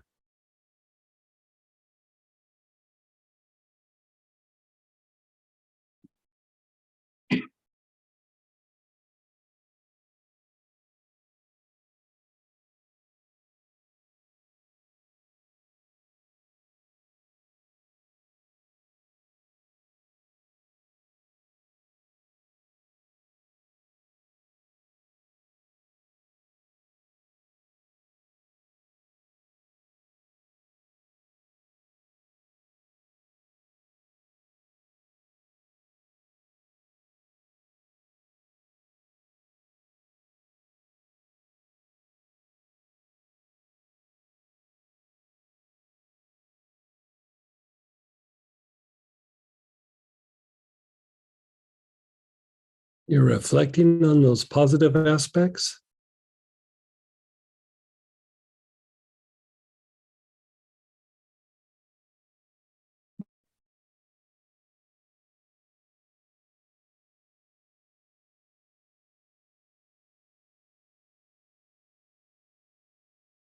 And then begin inhaling. Again, your awareness is on your heart.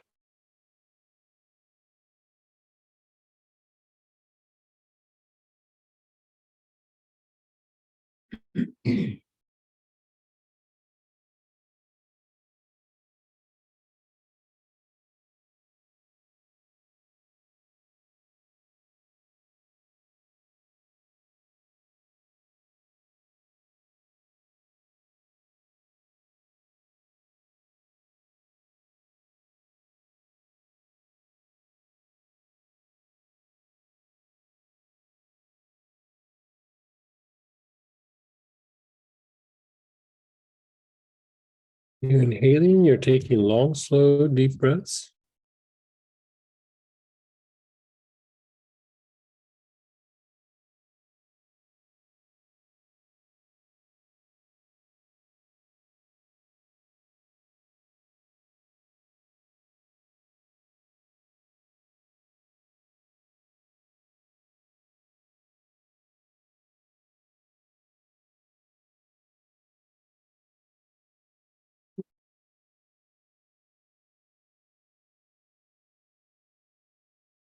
You're taking long, slow, deep breaths.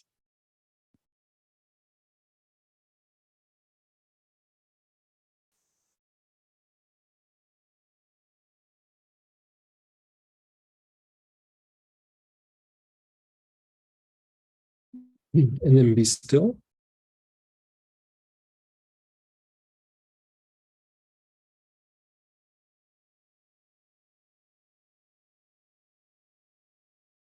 So sometimes with something like this, we process things in different ways from person to person. So this is something that has worked for some people. It might work for you. It might be that the previous way worked for you, but do it like this. Just experiment and just see what you notice. But you know how we were sitting there and like thinking about like potentials or positive things of yourself, or things you're trying to bring in. Another way of doing this is reflect on aspects of yourself or things that have happened, and then just simply like feel gratitude or express gratitude towards it, but about you. Like, not like, oh, these things happen in the world, I'm having gratitude. Go, I have gratitude that I can fill in the blank. I have gratitude that fill in the second blank. So maybe I have gratitude that I can do math in my head. I have gratitude that, whatever it is, just fill in the blank. Here's the thing. Because of our nervous system, and you're trying to survive in a world that is a lot more refined than it used to be. In nature, you really had to have your wits about you, because a bad day meant you got eaten by another animal, or you were not having shelter, or whatever it is, you get split from the group or something like this. And now things are a lot more refined, right? You can have a bad day and it's just a bad day, right? But our nervous system and our brain is wired to constantly be problem solving. So the issue is that we tend to focus a little bit more on the negative that's causing us to, have problems or difficulty or discomfort, because your nervous system's trying to resolve it, right? It's trying to balance it, it's trying to resolve it. A positive thing, it just goes, yeah, and almost like takes it for granted, right? It's like, yeah, okay, we got that one taken care of. Move on. Let's fixate on the. Now, here's the difficulty. Whatever you think repeatedly becomes your reality, and whatever you feel intensely also becomes your reality. So if you're left to the drives of your body and your lower nature, you're always going to focus on negative. It's the way we're wired. It's how we survive in nature. It's not good or bad. It's just you focus on pain, you focus on what's bringing you discomfort, you focus on how things aren't going particularly well, you focus on a conflict with somebody. You don't ever step back and go, look at all the good things, like look at all the positive things. Because your nervous system is trying to resolve, it's constantly trying to resolve things or balance things out, like establish homeostasis. So you almost have to mentally go, I am grateful for, and you're re-experiencing these positive things so that it also imprints on the nervous system. Because that idea of that problem solving is basically how we emotionally learn. Like if you have a strong, I don't like this, or I like this, you emotionally learn, like, do that again, don't do this again. Like, your nervous system is literally kind of processing information to handle it more appropriately the next time, right? But usually the positive things, we don't fixate on them the way we do negative. And it's not a personality thing, it is a biology thing. You have the wiring in you. So you almost have to go, I am going to fixate on some positive things right now. Because left to your biology goes, okay, give me the problem list and I'll start grinding on it, right? So here you want to go, let's set the problem list aside. It will do that naturally. Let's bring in a positive list and let's grind on that a little bit. Like, this is good, this is good, this is good, this is good. Okay, I can grind on those things for a little bit. So think of a thing or two that you have gratitude for, or you're grateful about, but about yourself. I like fill in the blank about me. I mean, it sounds silly, and not every personality handles things this way, but it's one to explore. One of these will usually work well for you, and you just use the one that works well for you. So think of something about yourself that you're grateful for. I'm very caring. I think of other people. I love my friends. Whatever it is.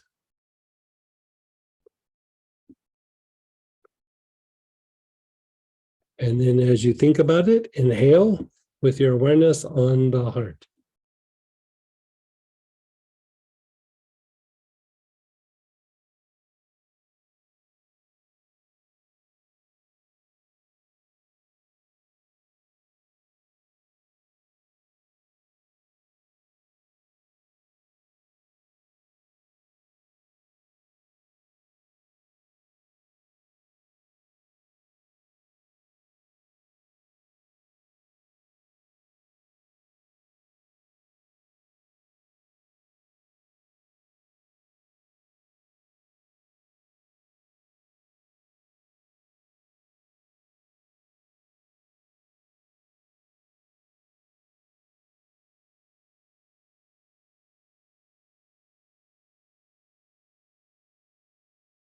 Keep inhaling.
Then just let it go for a moment.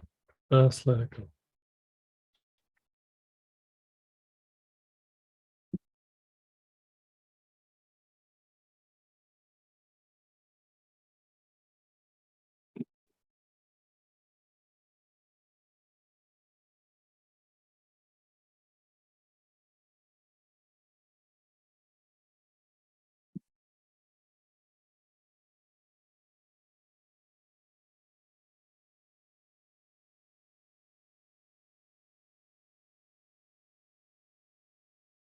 And then again, think of something that you can express gratitude for, but in yourself.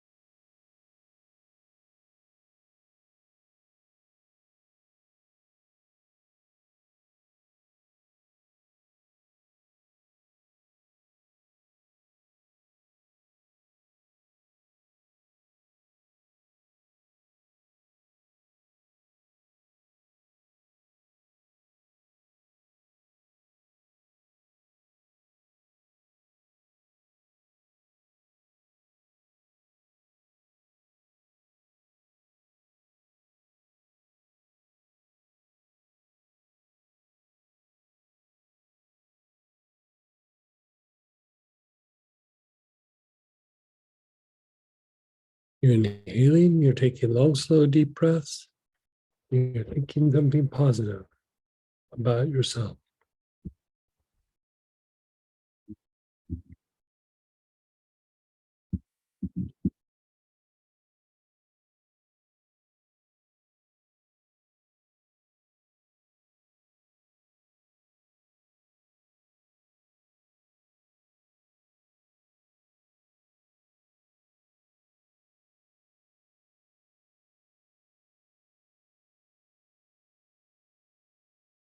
And then just be still. Be still, be aware.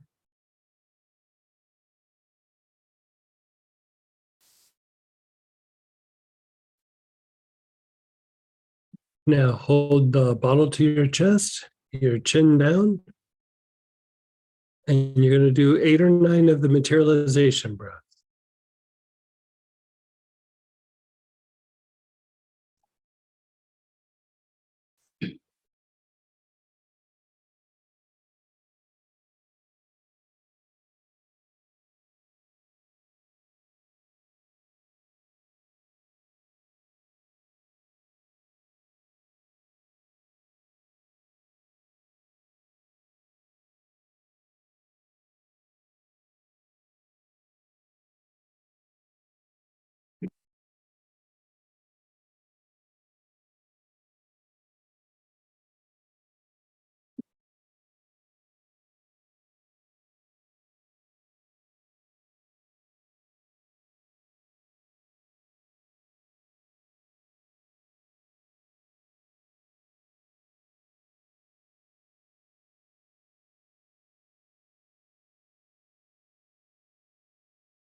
Just be still.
You're reflecting on aspects in you that you're grateful for.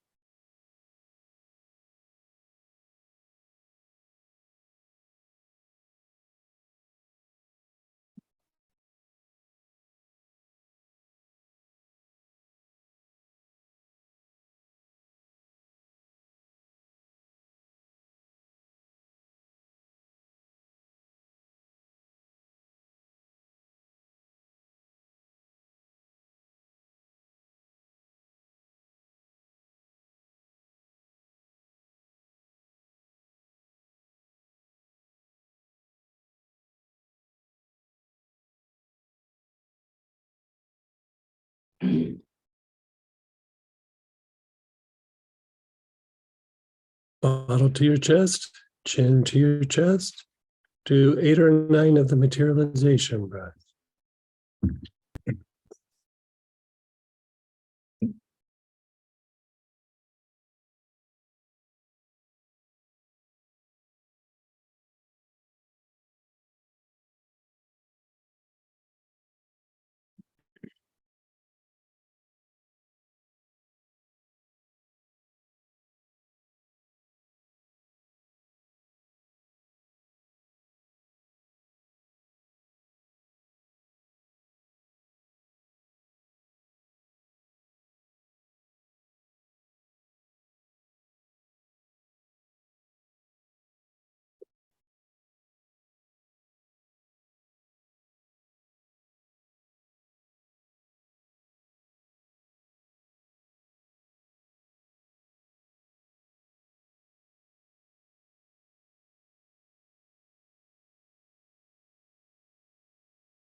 And then just be still.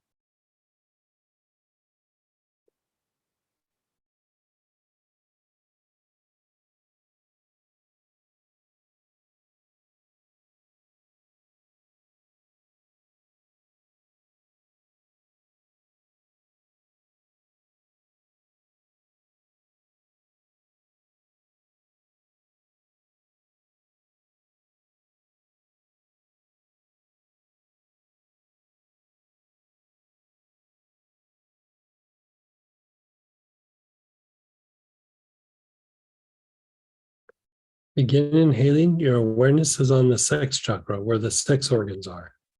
Same oil. Your awareness is on the sex chakra.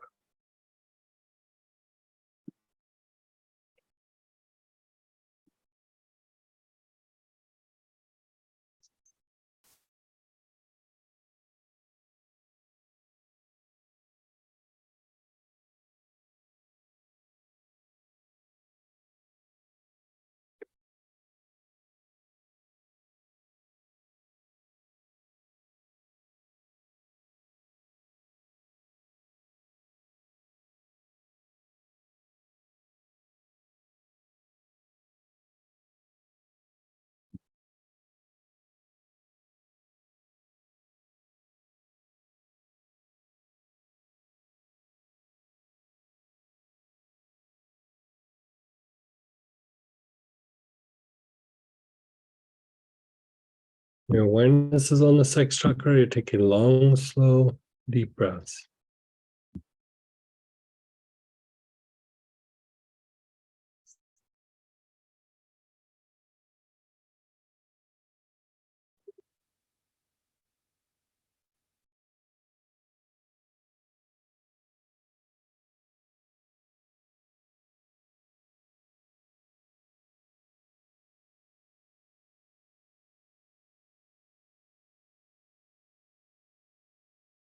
The back heart.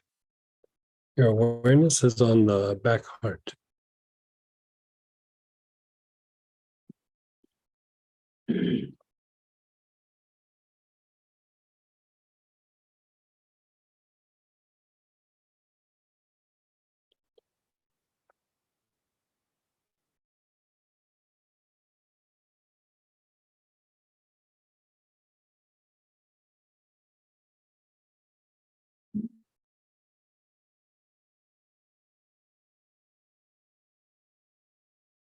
And then the back throat, the middle of the back of your neck.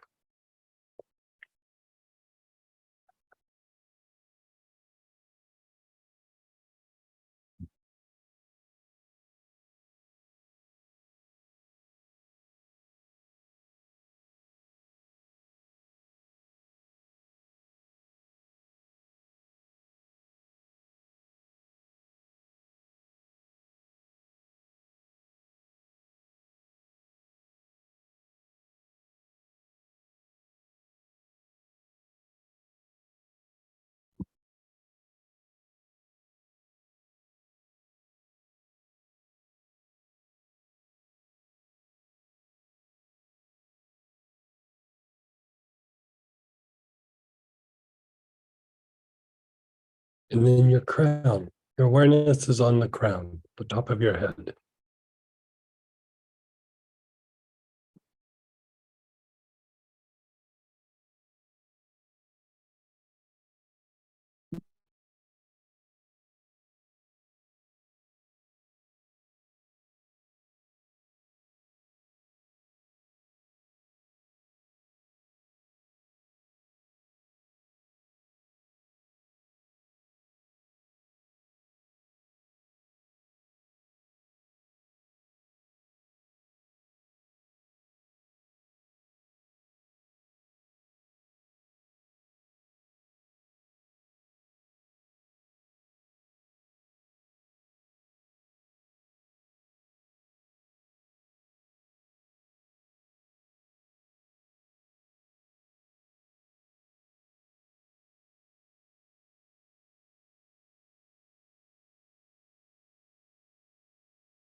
Just be still, be aware.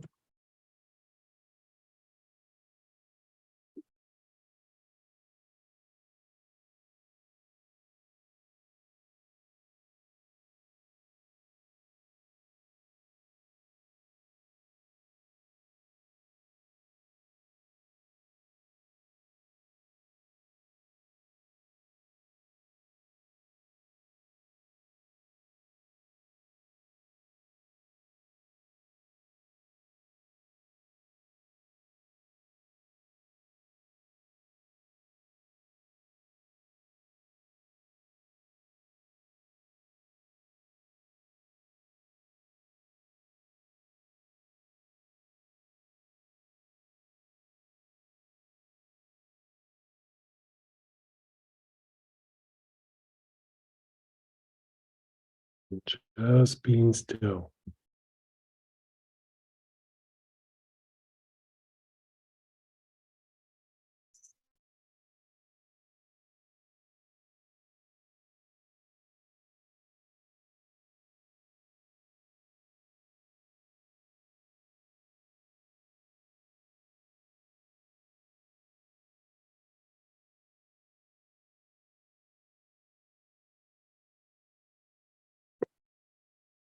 Begin inhaling again.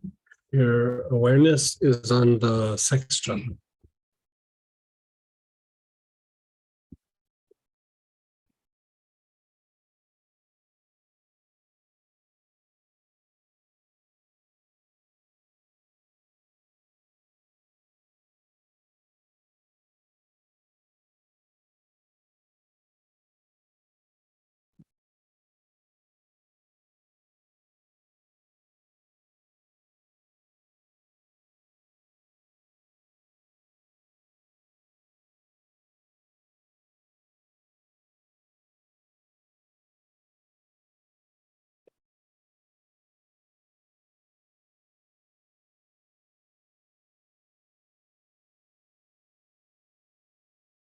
Your awareness is on the back heart, the area between the shoulder blades.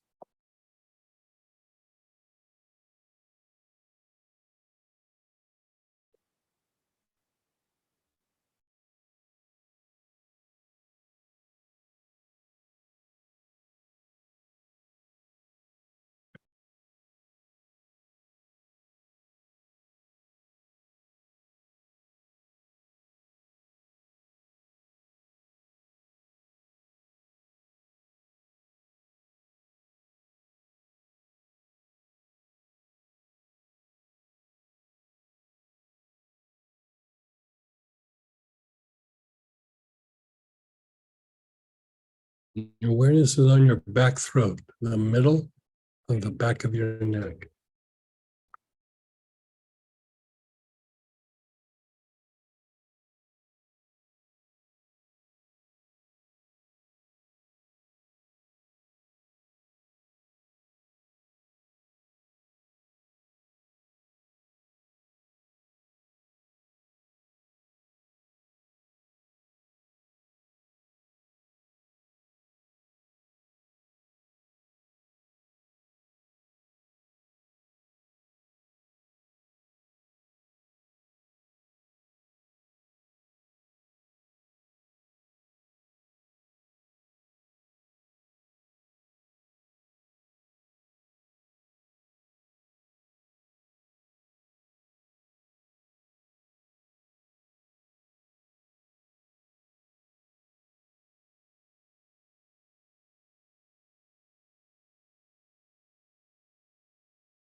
Your awareness is on your crown. You're taking long, slow, deep breaths.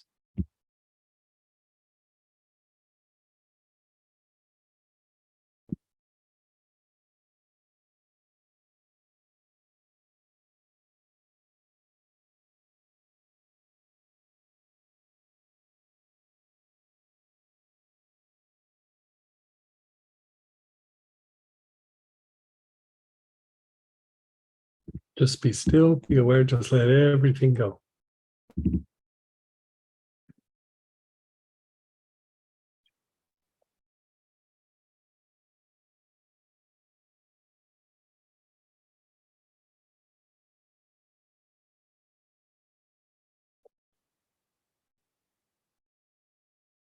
Notice how you feel as you reflect on different aspects of yourself. Notice how things are. Like, did they shift? Did they change? Things get more? Did things get less?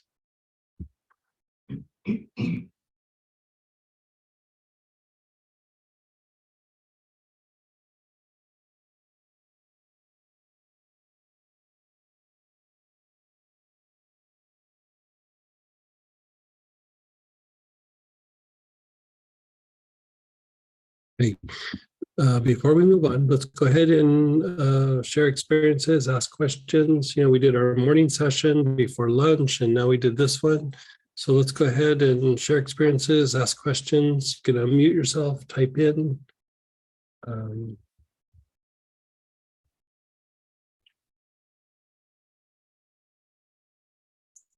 What's that? Stacy.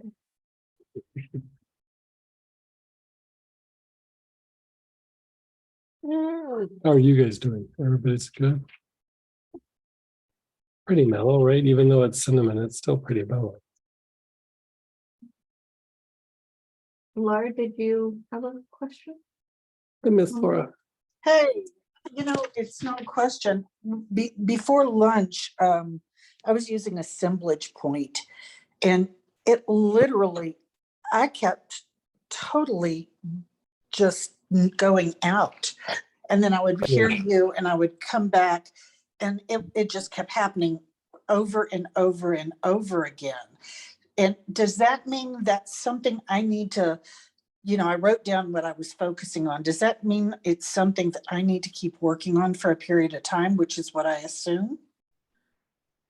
That's not necessarily what that means. Like, if I would say anything that we're working on, you probably need to do for a little while. But assemblage point is specifically for shifting like perceptions and things like this. And so it's not surprising that you went like kind of far out when you're using that. And that's okay. That didn't mean anything other than you were using assemblage point. So, Yeah. say that again? All that meant was that you were using assemblage point. Okay, got it, You could got have chosen anything and you would have blasted off like that. Well, and the cinnamon, I yawned the entire time. All this energy release was interesting Yeah. how much it was. Yeah. Yeah, this has been a great class. Thank you. Good. I'm glad you're enjoying. Yeah. I'll say from the first session, I Mhm. kind of really got a lot of, first was able to identify a lot of negative aspects, but as we kept going through it, my ability to like go back and really see those and tap into those aspects, right? So he was saying that like when we did the session before lunch, right? Yeah. He could kind of go through and assess and go, oh, there's some negative qualities or negative issues or negative experiences. And by the time we were kind of finishing this one, yeah. Even through the first one. Yeah. Went through the cycle again, it was like, I couldn't get the same. Yeah, he said every time we'd go through the cycle, like those negative qualities became less and less, like he could access them. It took more to access it, or it just seemed very, very distant. And somebody like posed a question here, like, we're talking about the elementals, and what if it's other people or group of people projecting a bunch of anger, hatred, judgmental things like towards you, does that impact this? There's a yes and no answer, right? So I would say the more that you are not tapped into like who you are, the more that you're dependent on everybody else's opinions, right? And so when everybody else's opinions make up a component of like your personality and things, when people are projecting negativity to you, it's a natural tendency to like kind of take it on, right? But the more you become a little bit more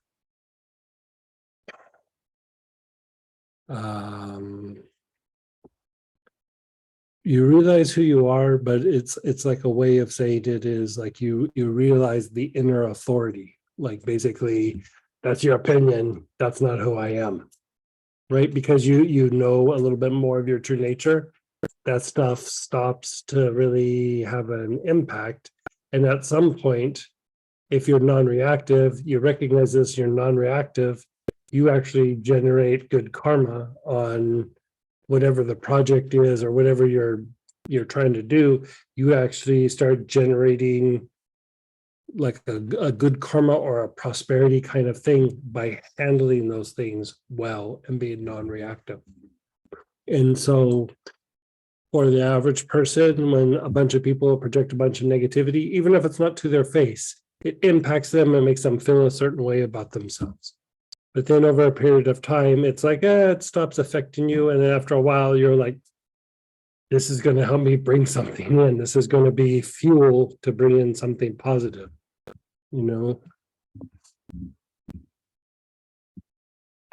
Yeah, I can give examples, but I think you guys get it. Yeah. Does that kind of answer? Yeah.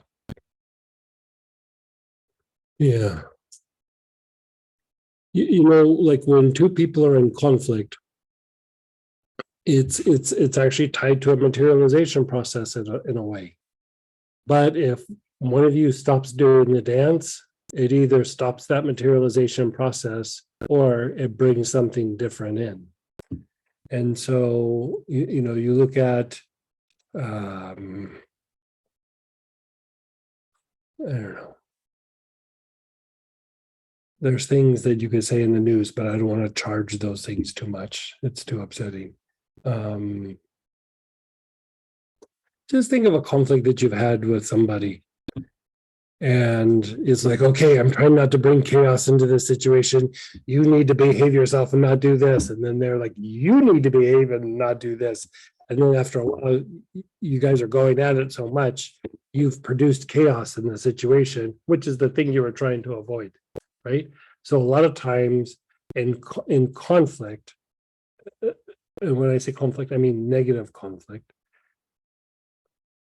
the thing you're trying to avoid is usually the thing you bring in, right?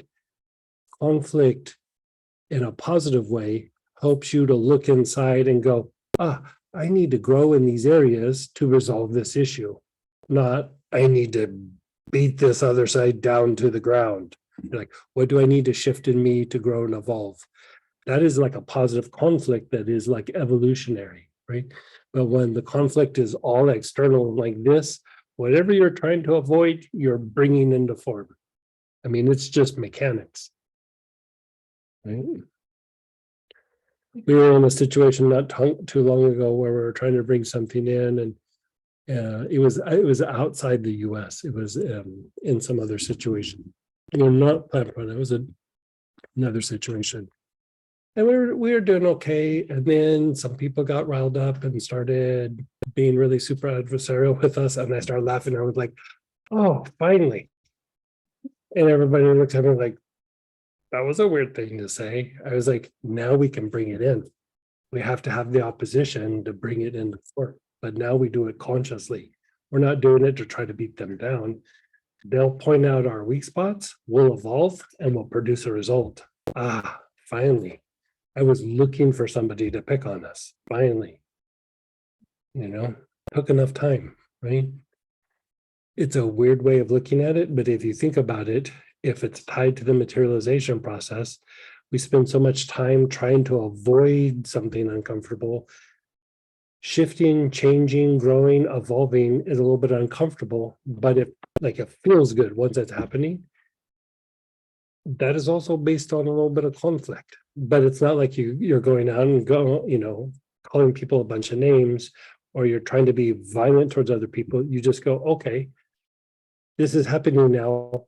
Where are my weak spots? Where do I need to grow? Where do I need to evolve to produce a result? Right. So that is actually a positive way to handle the conflict. If you think about any task that you've done where you've done well, something bad happens and you don't go, this microphone's not working, I'm going to beat it to death. You go, okay, what do I need to learn about this? Maybe I don't know how to do this. Maybe I need to read a manual. Maybe I need to spend time learning how to make the microphone work, or work with IT stuff, or hire somebody, or whatever it is. You start looking inward and go, how do I problem solve this? Right? That is very, very healthy. If that makes sense. Yeah. Go ahead, Seda. Hey, Seda. Hi, Reverend Greg. Thank you so much. Hey. So this morning when I started the session, I was really disempowered, and Mhm. there was a lot of confusion, and just in whatever we've done so far, there is so much clarity, and there Oh, is, perfect. Good, good, good. already there is such a shift, and it's just, it just feels like everything is available in the nature. It is us, we are not Yeah. aligning with it. Yeah, yeah. And sometimes like in the heat of the moment, or when you got a bunch of people or a bunch of things that are obstacles, it's really easy to lose perspective. It is so super easy, even for people who are well seasoned. It's super easy for you to just kind of lose sight for a moment. And the thing that I like about this is you just kind of bring it back. You don't have to sit and grind on details, and you just kind of like find yourself and center yourself, and then go, okay, what's the problem again? Give me the problem. Like, tell me what the problem is. And it kind of gives you a strength to go through and assess and address the issue. Absolutely. Thank you so much for this. Good. I'm glad that it was helping. And I'm gonna go through all your chats, but I'm gonna start with the ones that are a little bit just from after lunch actually first. Why is it called the creativity pattern? We did the last thing we did with they were just wondering with the.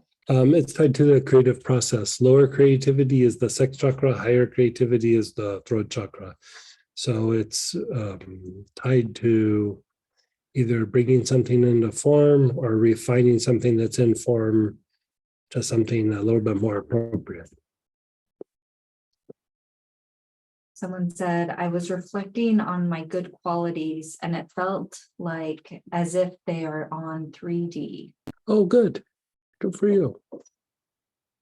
Do we attract things positive or negative to ourselves so that we can learn lessons? How does this process change that? I don't know that it's to learn lessons. Like everything's kind of about like learning, growing, and evolving. You're constantly attracting. I would say the lesson is learning how to attract positive things and reduce the negative things. But even when negative things happen, it's still an opportunity to grow and evolve.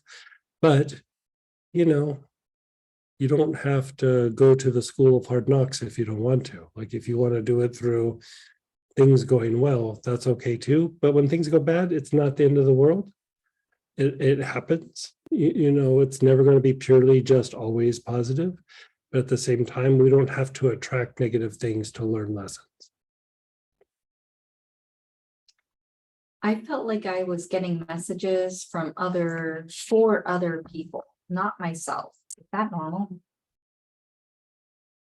Is it normal? What kind of work do they do? Oh, a nurse. For most people, I would say normal, no. But given the way you spend a lot of time, so a lot of times is for most of us, it's our work. That can change it, and that you're a nurse, it sounds like. Nurse, is that what you said? Not surprising. I mean, you are doing a type of work that is of service and helping other people, that you get messages for that. That is you doing what you do, so yeah, like that actually is not that surprising. So yes and no answer, or no and yes, I should say. No, it's not super normal, but given your profession, I would say it's probably relatively normal.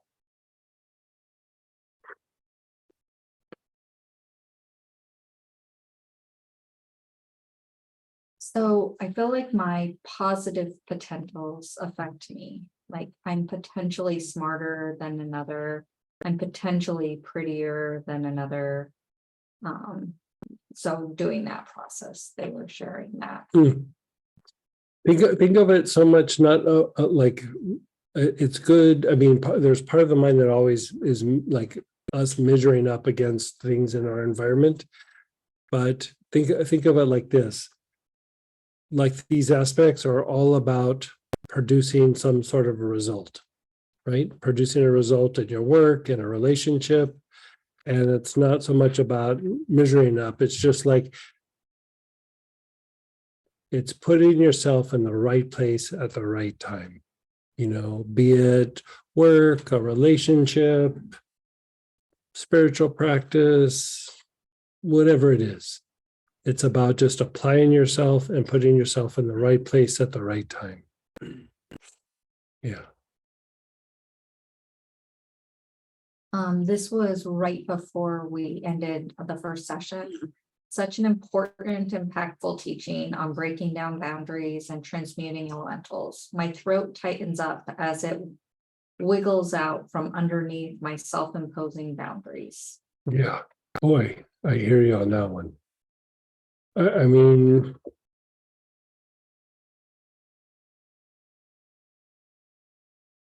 I joke about this. It's really not funny, but I joke about it to make light of it. But my early forms of meditation was I would meditate on the difficulties or the obstacles in a situation. Like if you gave me a task, within a couple of minutes, I'd go, okay, here's like the 15 things that potentially could go wrong. So that meant my mind was always fixated on all the things that were going wrong or could possibly go wrong. And I needed to resolve them before I could move forward. Like, talk about self-sabotage. Oh my God. And so sometimes things are nowhere near as hard as I would make them. Like I would make them super, super hard. Could never figure out why I couldn't get anything done. Right. And so breaking down those boundaries, you just start kind of stepping into situation and you have the skill set to like be able to go through and because dealing with all that way of thinking made me really good at problem solving because I was constantly creating problems that I then had to resolve. Right? Then over a period of time, even that negative behavior turned into something good, but like later, like I just could step into a situation and maybe not know very much about the situation, but could get in and could problem solve very quickly and get the lay of the land and then start producing a result without having to dance through all the setup. It almost gives you a kind of confidence or a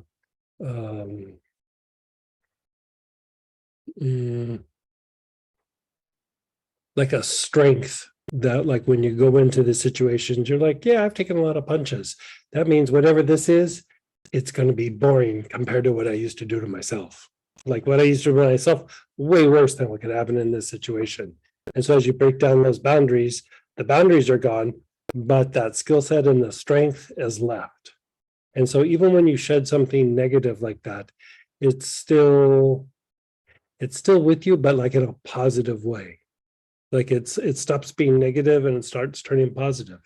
Like you're not trying to, there's times where there's things we need to release somewhat, right?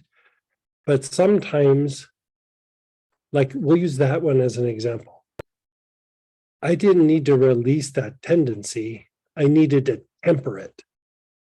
Like the ability to go through and assess, like these are the 15 problems that can potentially go wrong. I don't need to release that tendency. I need to be able to turn it on and off so that I can use it when I need it. And if I don't need it, I don't like bring it forth and let it cause me a bunch of problems. But if I'm in a problem and I go, okay, I need to assess what's going on here, turn that on, I can nail 15 things really quick. Is it this? Is it this? Is it this? Is it this? Is it this? And it's a skill set. So a lot of times we think we need to release something when you need to really just temper it, not let it run amok, but draw upon it. And then when you don't need it, you let it stay in the shelf or you let it stay in neutral until you need it. And so that means you've identified it, you recognize it for what it is, and you go, when I need that tool, I'll pull it out. But if I don't need it, it stays on the shelf, right? And so some of those things that you're releasing in the self-imposed like boundaries or restrictions are things that just haven't been tempered yet. And so even those, don't even look at them like, oh, these are horrible things, or this is such a inhibiting thing. You look at it like, let's temper this and I can use it when I need to. And then when I don't need it, I'll stick it on the shelf. You know, it's like that thing that I said, like with the betrayal thing, it was running amok. But part of what that was is the ability to perceive somebody of that behavior or that nature. But when it wasn't tempered, I would just go, oh, I recognize people like this. Hey, come be my friends. And then, you know, it would make my life crazy, right? But then, like you tempered it, like that skill set is still in me somewhere, right? It's still there, right? So now when I walk into a room, I can go, that's the person I need to be careful of because I really want to be their friend, right? Like it doesn't even register that way anymore. But like I can pick those people out in a room and like just careful with that one. Whatever's going on, don't know a bunch of details, but be careful with that one. So the thing that was a negative became a positive. It got tempered. It didn't really get released. It just got purified, and I use it when I need it. And if I don't need it, it's not just running amok in my life. So a lot of times when you're breaking down those old boundaries, that's what you're doing, is you're looking at it and you go, temper this. This is a tool. This is an asset. It's just right now, it's a mess. But if I clean this up, stick it on the shelf, it can be a tool. Yeah.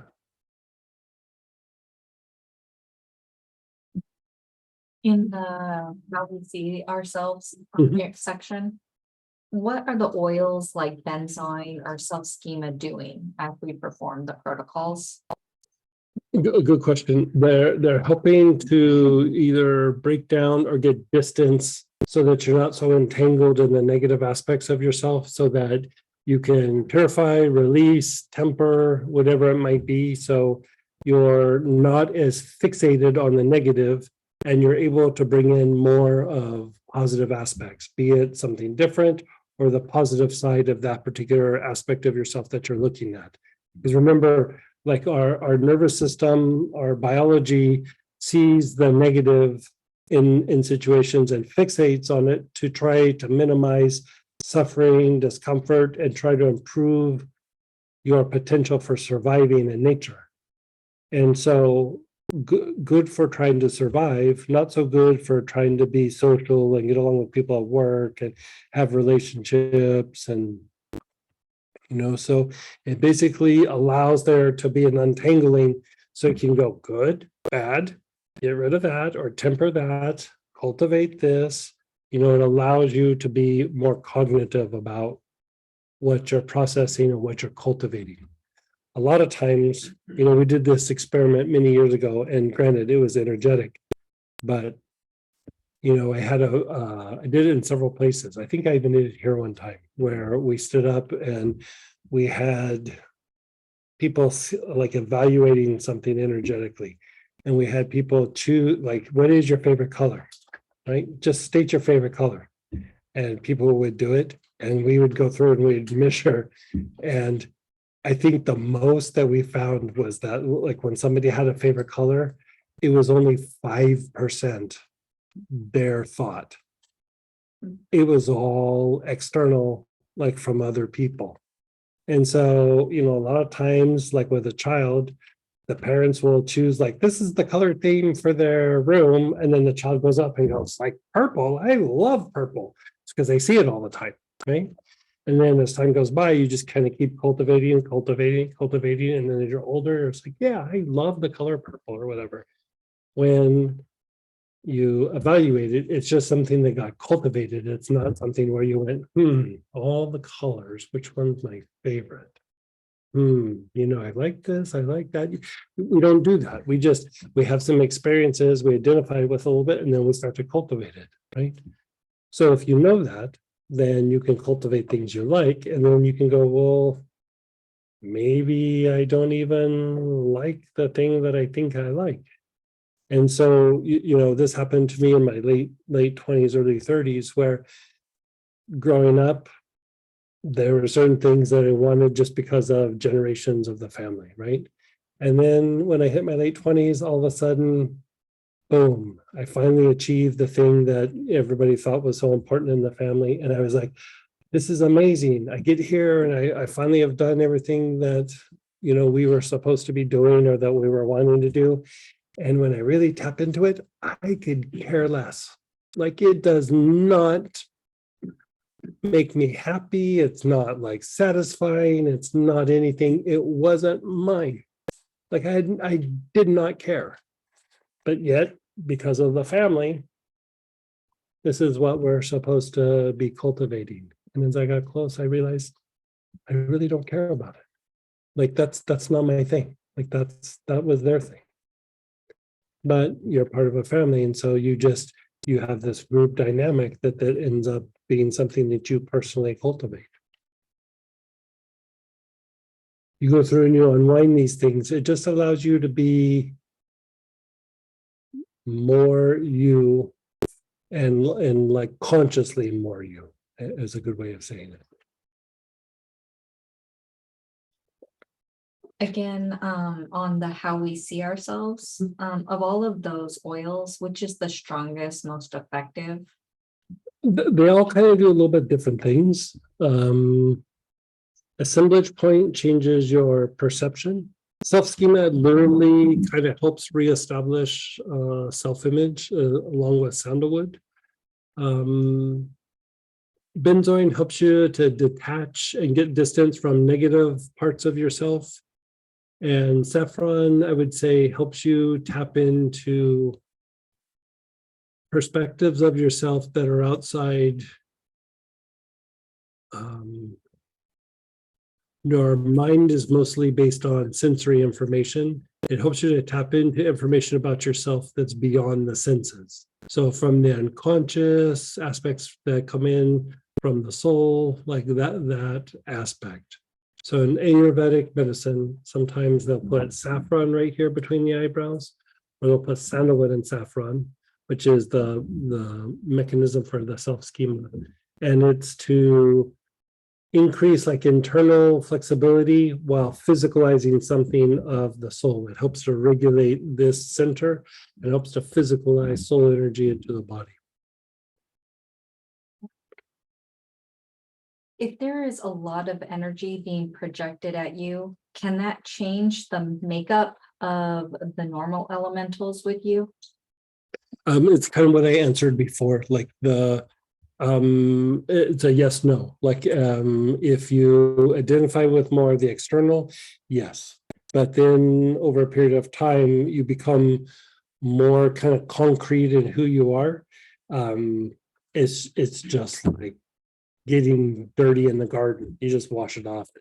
Like it's just and at some point, you can take that energy and use it to produce something that you want. But that's a whole nother ball of wax. Even if you look at like what a spell is or what a curse is or something like that, all it is like a supercharged version of that gets projected at somebody, making your body go into chaos, right? But you can take that and convert it into something where it turns into fertilizer for the garden. Greg Sabine here. I have one quick question regarding the exercise of focus on an issue and at your back heart chakra at the same time, eyes open. That was a very powerful sequence of starting with one item, and it just sort of strung all these other items very quickly and back of it. Before I knew it, I was from a small problem to something entirely different. It was like peeling an onion kind of thing. And Yeah, great. it felt very releasing. My Mhm. question to you, is there anything else to do with it? I was just focusing on one thing, noticing what else came in and focusing on my heart chakra. That's it. You can just, because it really helps you to shift internally. So, I mean, it's one of the things that I do, like if I'm dealing with a problem, even like when I'm doing healings on people, like they'll start telling me like I have this going on, that going on. I listen, but as I listen, my awareness is on my back heart, so that, excuse me, that I let go of any preconceived idea, and I'm just like, okay, I'm taking in the information and I'm going to do my best to produce a result for this person, right? Or I'm going to try to produce the best result in this difficulty or this situation. So, it doesn't mean that you go through and do the whole day that way, but you might be doing something like, say, at work or something, everything's going fine, and then you hit a hiccup. Your first thought is like, oh, what about this? What about that? And then when it doesn't get resolved very quickly, then you just go, okay, back heart, my eyes are open, I'm looking at it, I'm waiting for an answer. I'm just going to wait for an answer. Sometimes it's only like 30 seconds or a minute. Sometimes it's 5, 10, 15 minutes. I mean, there's a couple situations where it was days. Like I just kept looking at a situation. I'm like, not feeling inspired, not feeling directed. And then finally it started to filter in. So Thank you. you're still welcome. And we did get the Monk's anointing oil up on the site for you. Thank you for reminding me, guys. Appreciate that. And if you guys want to know, we do have Monk's anointing oil in next week's class. Yay. Yeah. Yay. Question. Mhm. Does this process work to transmute things that we are not aware of? Yeah. The things that you're aware of are like the tip of an iceberg. A majority of the iceberg is below water. That is your unconscious. So a lot of what you're transmuting is probably more unconscious than it is conscious. You still are transmuting things in your conscious awareness. It's just the quantity of unconscious to conscious is much greater with the unconscious, and you're transmuting a lot of that. Good question. If I'm working on self-image and I am naturally drawn to sandalwood, it's a great comforting oil to me. Mhm. Should I use something different or use the No, sandalwood? you could use sandalwood. Sandalwood's super strong, super potent. Yeah. Who doesn't love sandalwood? Crazy people. Self-schema is not a phone. Oh, we don't have self-schema yet up there? Okay, thank you. See about getting that up by Monday. That one's the same as The Monks. yeah. And anybody else? Anybody here? The lady in the front? So how we see ourselves, Mhm. that one's very difficult for me, and I got just a splitting headache that is still kind You of, know what that means. no. Other than- It feels like there's something stuck somewhere. Yeah, so she was saying that like, so say it again, you were just feeling like something stuck, but like when you were doing the self-image, it was a little bit hard. Yeah, because like it's my back heart, and every time we focused on the back heart, it was. My head was just splitting and it was like I was saying, like I was almost trying to keep it out, but I wasn't. It felt like I was trying to keep it out, but I was consciously saying, Yeah. I'm letting this go, I'm letting this go. So, okay. Sometimes different things can happen, different things can arise.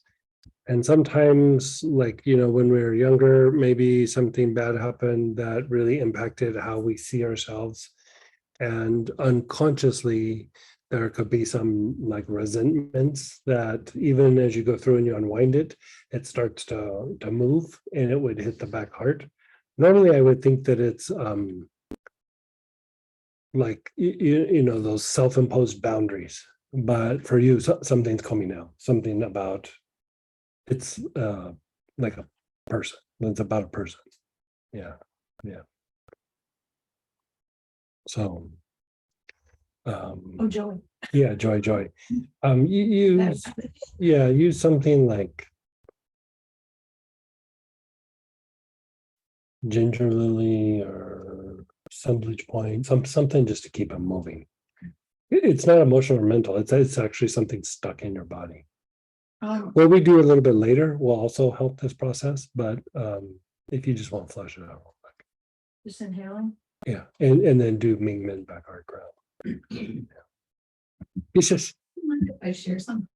yeah, of course. Related to the last Marines class. We were talking about elementals in that class, and there had been some at least negative manifestations that I could see in my yard. Mhm. The nature of what was going on back there and the animals and so on. And so after the class, I used camphor Mhm. and then started with the aubermelon, and not just did the plants immediately just like balloon, just Yeah, isn't that amazing? Like burning incense out in the yard.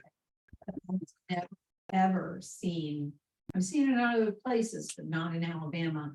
My hummingbirds started cooperating with one another. They Wow, started that is- taking turns at the feeder. They started sitting down together at the feeder. That's when I was like, oh, thumbs up. Right. Really. So she's sharing from the last class, the self-esteem class, Yeah. where we talked about the abramelin, burning the abramelin outside to Make the elementals happy. I think. yeah, you're making the nature spirits and the element, you're attracting positive elementals, and you're creating like a loving environment for the nature spirits in your vicinity, right? So it's good for prosperity and it's good for the development of the heart and crown for you. But what she was saying is when she started burning the abramelin, the first thing she noticed was that the plants started blooming a lot more than normal. Like it was like crazy amounts, right? And then she said, there's spots in her backyard that like odd things started happening. And one was that, like when you have a hummingbird feeder, hummingbirds are very territorial, and they if you have hummingbirds around and you just want to go drink a cup of coffee, you can watch the little battles go on of like one chasing off another one and stay away from the feeder. This is my feeder.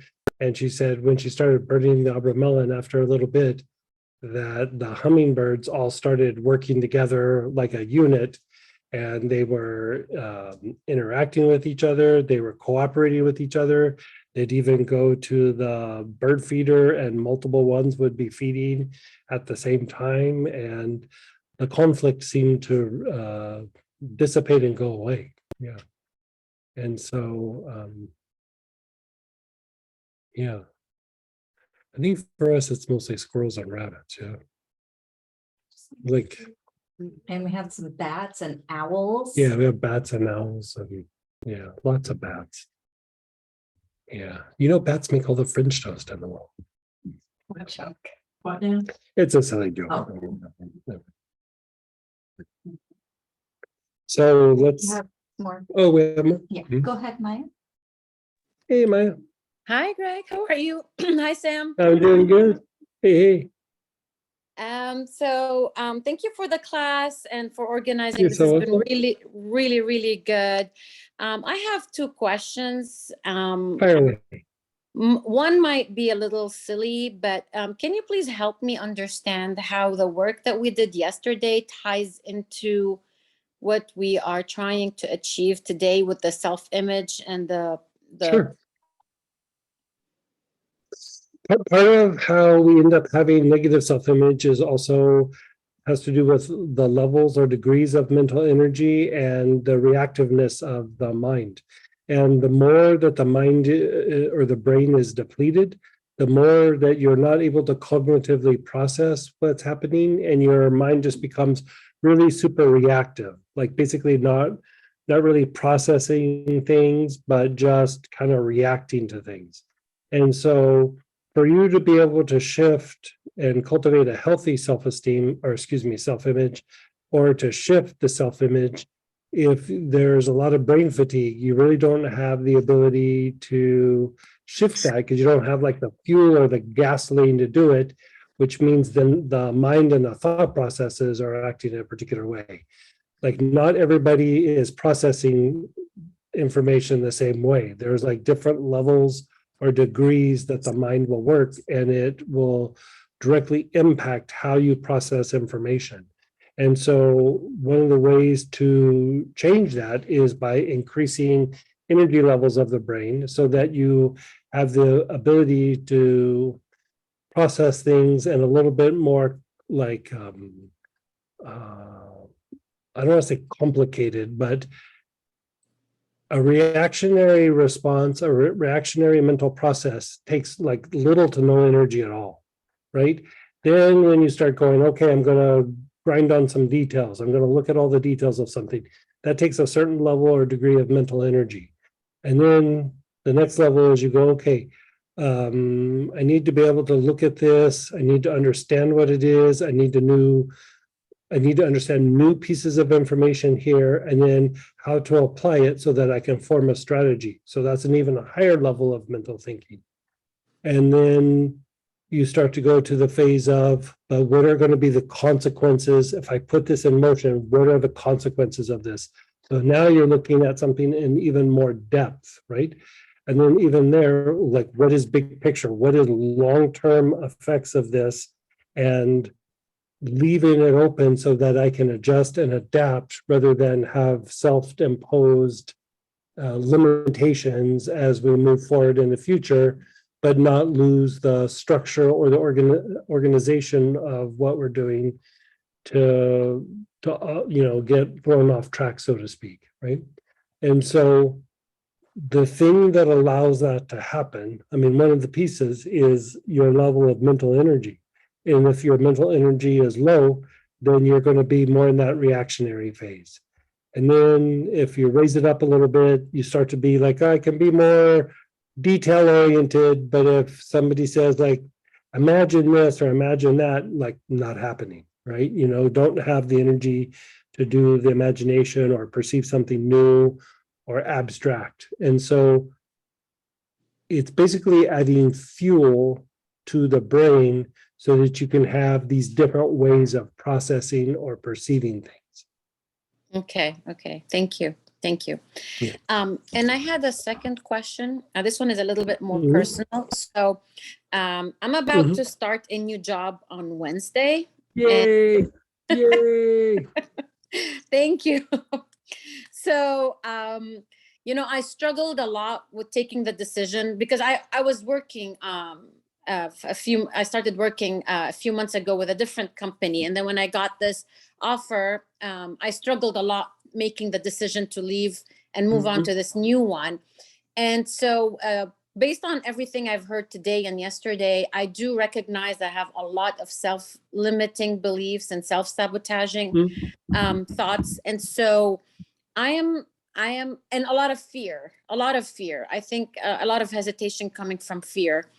And so I'm just curious to know, how can I boost or jumpstart like this overcoming all this nonsense or in my mind, or because I do see a lot of people who know a lot less and are but they do portray this self-confidence and this very convincing and persuasive to other people. I don't have that, and it actually backfires on me, the fact that I have less self-confidence. And so I'm just curious to know how and what I can do to Yeah. You do the process that we just finished with the cinnamon and the cassia. Okay.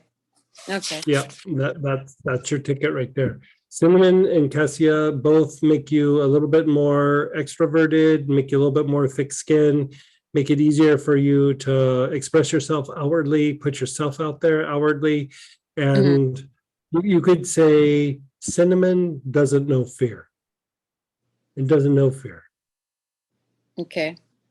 Doesn't Yeah. know fear. Okay. Well, Mm-mm. anything from the previous class, like the planetary cycles or any of the previous classes? Like, I remember something about that with like new beginnings and stuff. So I'm just trying to self-guard myself as much as I can. I don't want to go through another cycle of unemployment. Yeah, I hear you. I honestly, I would really focus on that one we just did. Okay. Part B, Yeah. part B in section Yeah, B. yeah, Okay. part B. Okay. Yeah, part B. Okay. Thank you. Thank you so much, You're Greg. so welcome. Hope to see you in Houston soon. Yeah. Question, what is in monk's anointing oil?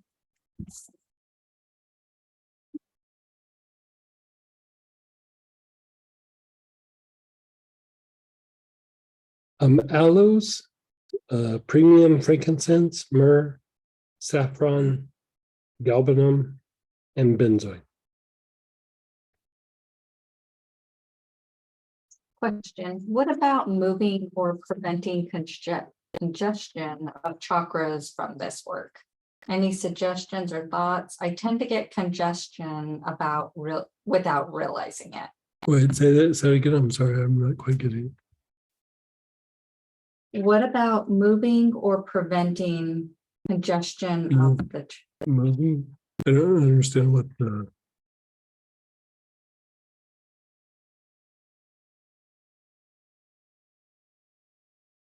They're just feeling congested after they do it. Yeah. Yeah. Yeah, you can get up and move around. A lot of times, as soon as you get up and start moving around, the congestion will diminish somewhat. But if you're feeling congested in the moment or something like that, you can just get up and move around, move the joints.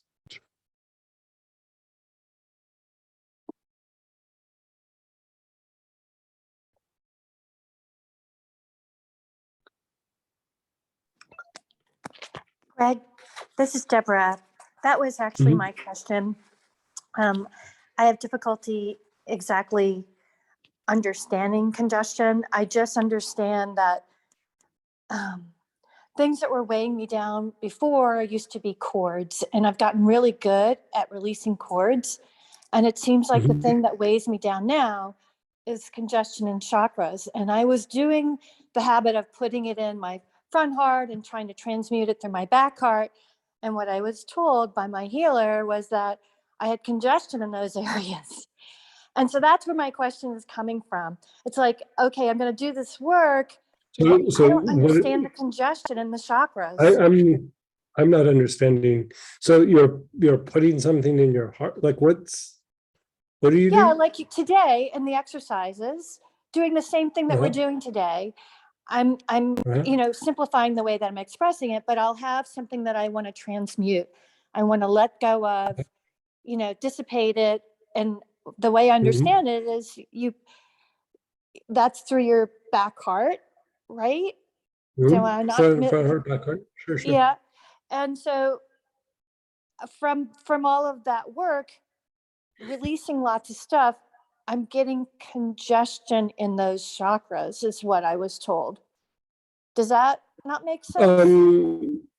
Yeah, sure. No, I get it. So, if you're feeling congestion in a particular area, like I'd kind of go back to using something like Palo Santo on the heart after you've gone through and done this. Like if you need to just kind of blow out some of the congestion, a lot of times that has to do with more like the internal health rays. And so inhaling something like basil through different parts of the body will help to release that. But if you're just trying to blow it out of a particular chakra, like chakra root cleanser or Palo Santo, something like that, that's just kind of cleansing, it'll just blow that stuff out. Well, Yeah, a lot of times it will, you're processing and you're transmuting it, but it's still being processed. It hasn't completely kicked it out yet. And so if you need to, just use some of the oils to follow up with. Yeah. so I don't actually understand that that is what's going on. So would it just be a nice cautious thing, an extra, to take the Sure. extra step? Okay, Yeah, sure. thanks. Yeah. Perfect. Okay, so we'll take a break. It's about 12:13. Yeah. How about we'll come back at 3:30? So I'll see you in 15 minutes at 3:30.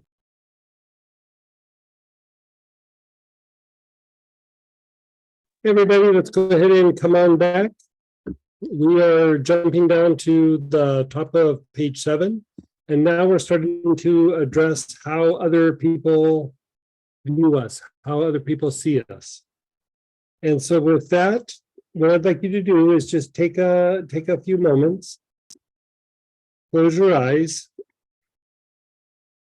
and reflect on a person or a group of people or a situation that was impactful to you, like it was difficult, but in a way that was, negative, like a negative situation or a person who, maybe just always gave you a hard time or called you names or, held you down some way.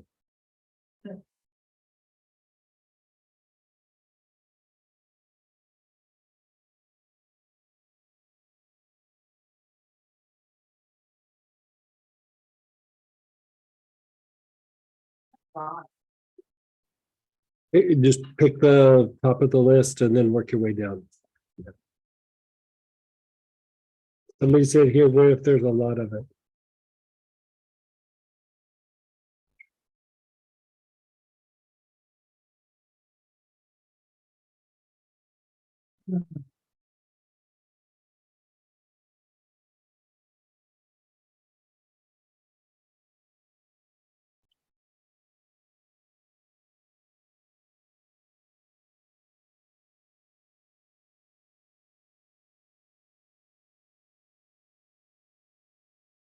Okay, now we're going to pull out one of the oils, the bluegrass, the cypress wood, or the Palo Santo.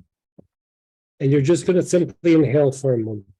You're just taking long, slow, deep breaths and inhaling.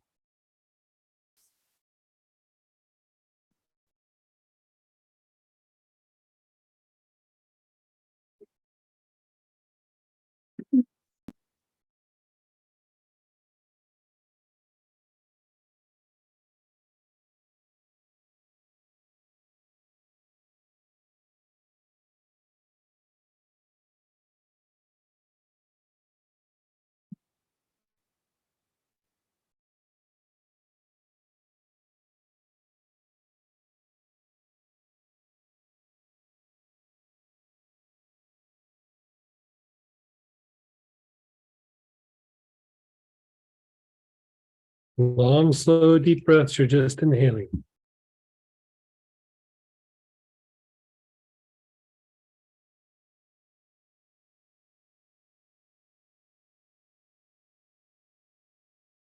Okay.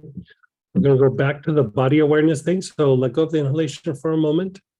Just check in with your body. Whatever part kind of jumps out at you, tension, heaviness, a little glitch, whatever it might be, put your awareness on that spot. Hold your awareness on that spot.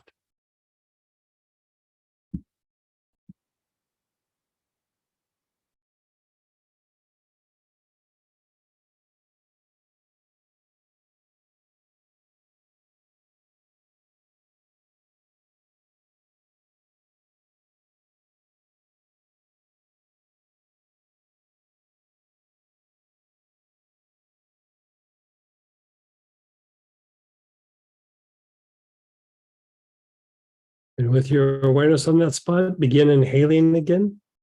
Long, slow, deep breaths. Keep your awareness on that part of your body as you inhale.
And just let go, be still, be aware, keep your eyes closed, just be still.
Again, reflect on the person, the people, the situation that has had a negative impact on you.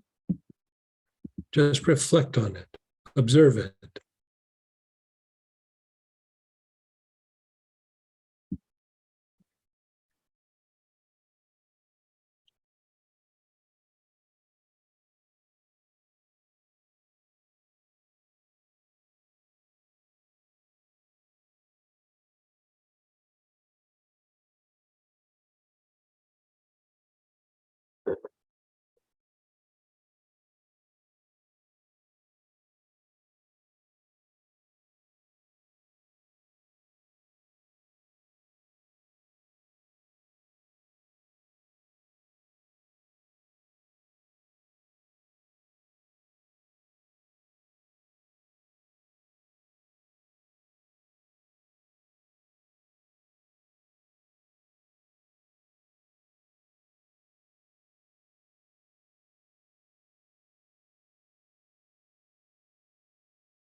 Begin inhaling your oil.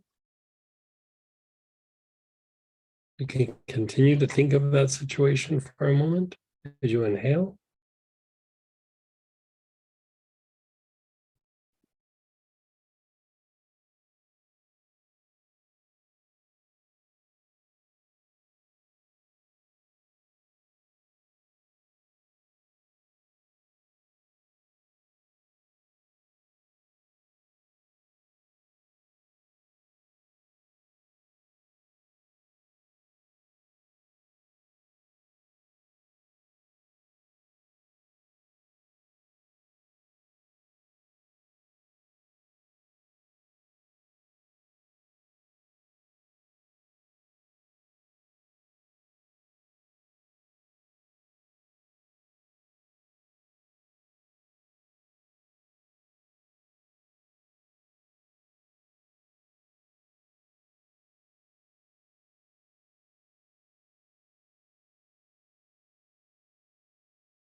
Let go of the inhalation and now just be aware of your body.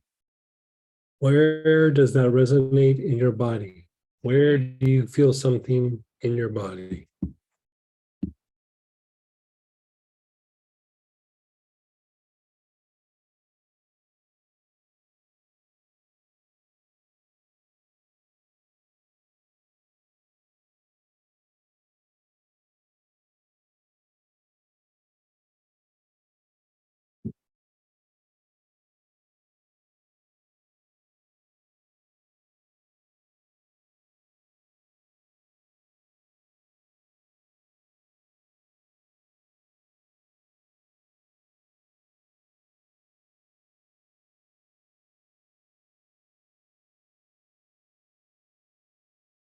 And maintain your awareness on that part of your body and go ahead and begin inhaling.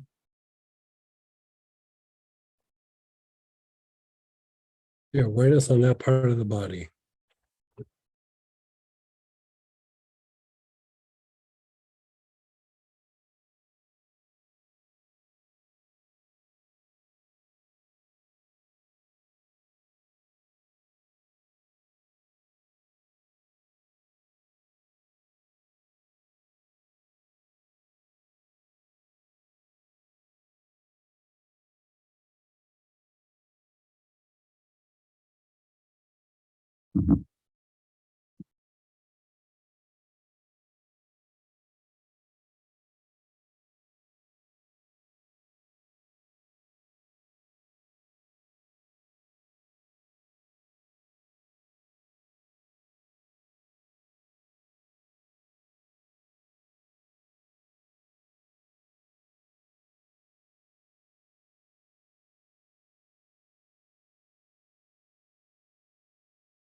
And then just let it go. And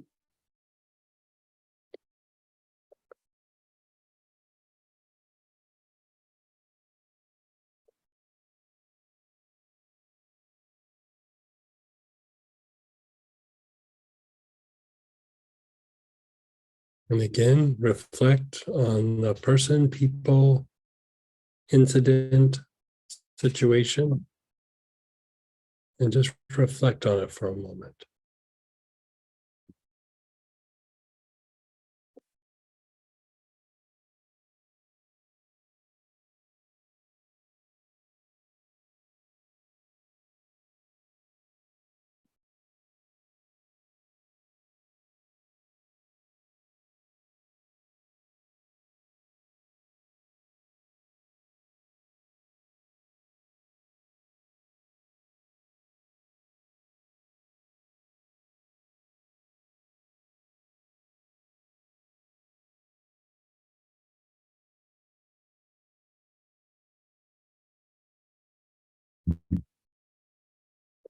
Begin inhaling your oil. Keep reflecting on the situation.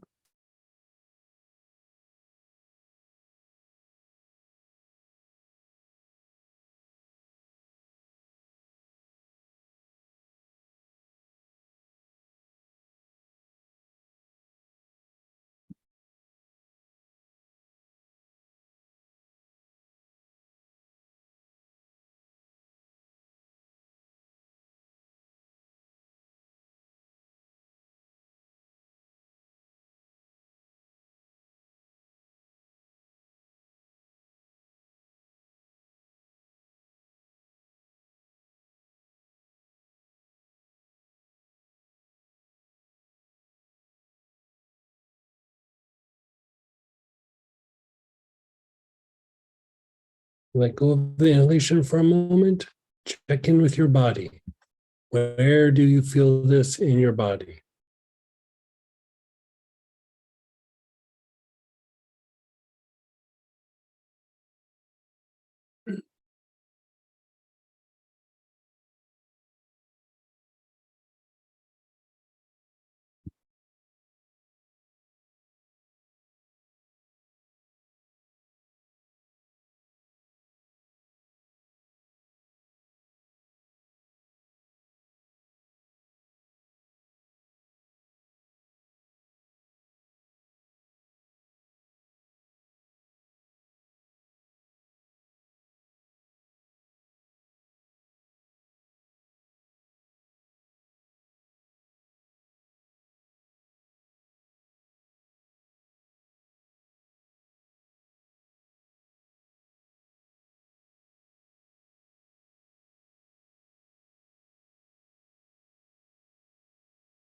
And begin inhaling the oil with your awareness on that part of the body.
And then just be still.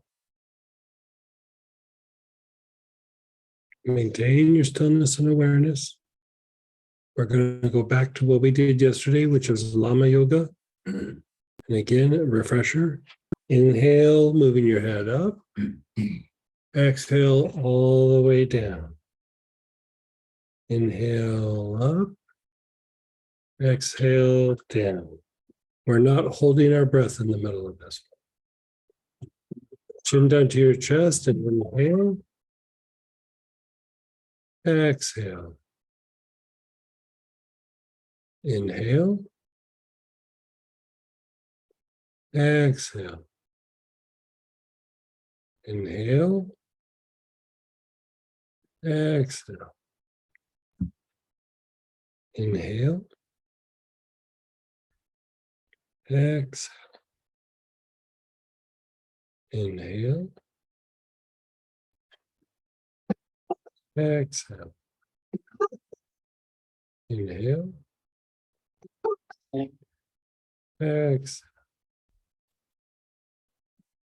Inhale. Exhale. Inhale. Exhale. Inhale. Exhale. Inhale. Exhale. Just be still, be aware. Keep your eyes closed. Be aware of your body. Wherever there's discomfort or something jumps out at you, put your awareness on that part of your body. Just hold your awareness on that spot of your body.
Maintain your awareness on the body.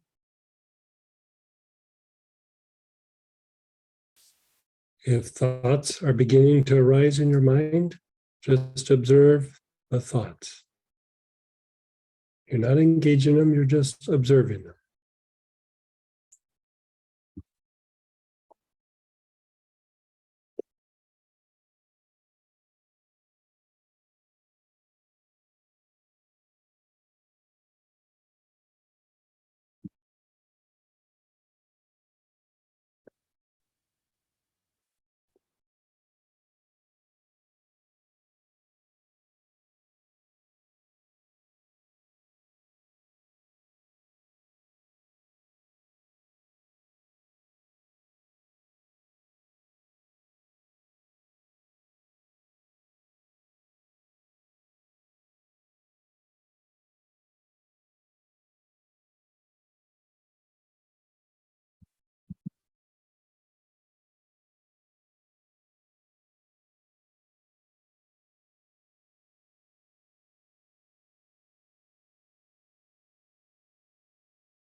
Be aware of your nostrils, the air moving in and out of the nostrils. You're just keeping your awareness on your nostrils.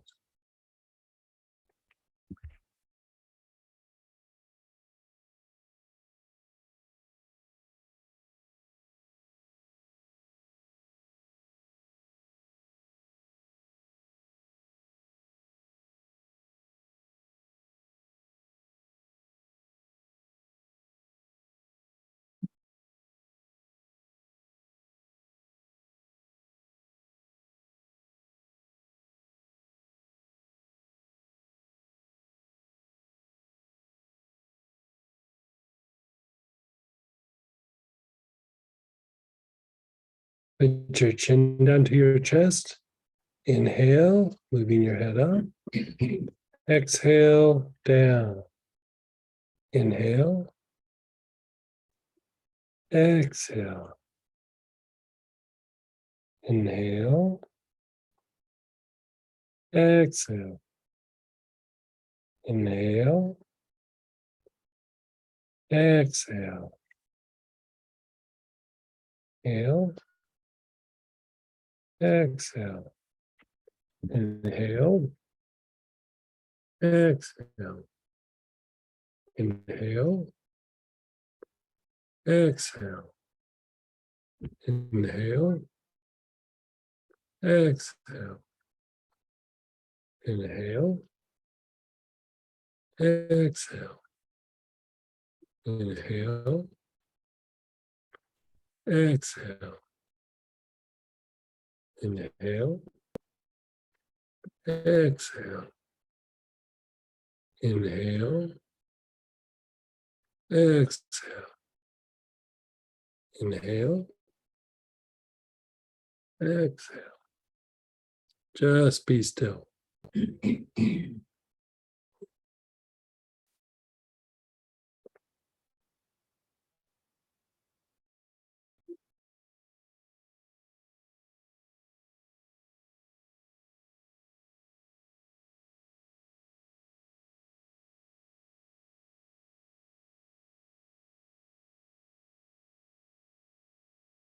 Your awareness is on your body. Wherever you feel something where it resonates in your body, you keep your awareness on that spot.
If thoughts are bubbling up in your mind, observe those.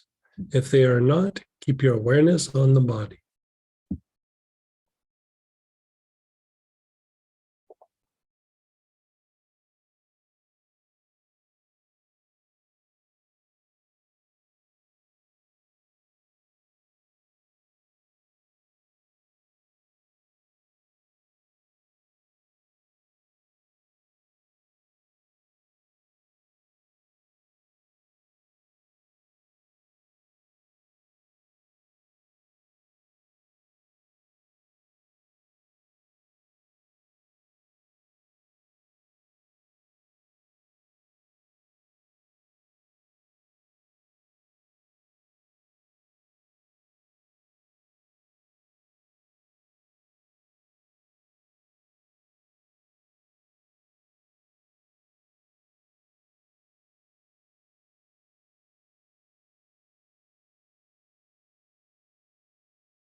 Be aware of your nostrils.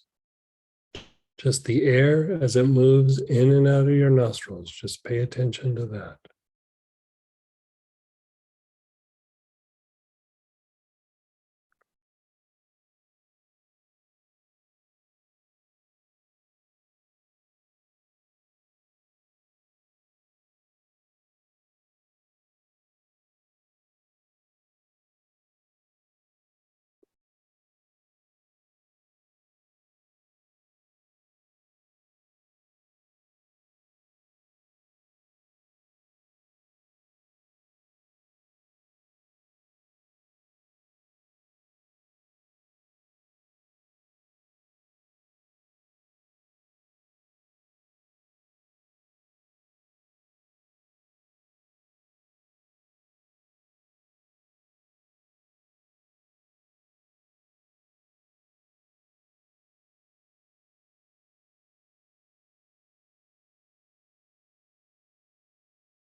Okay, go ahead and move around, shake it off a little bit.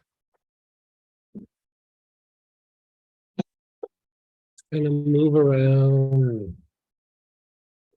Move the shoulders and the. Yeah. In this place, after you've gone through and done that process, go back with your normal everyday mind, look at that situation, the person, the people. How does it seem now compared to before?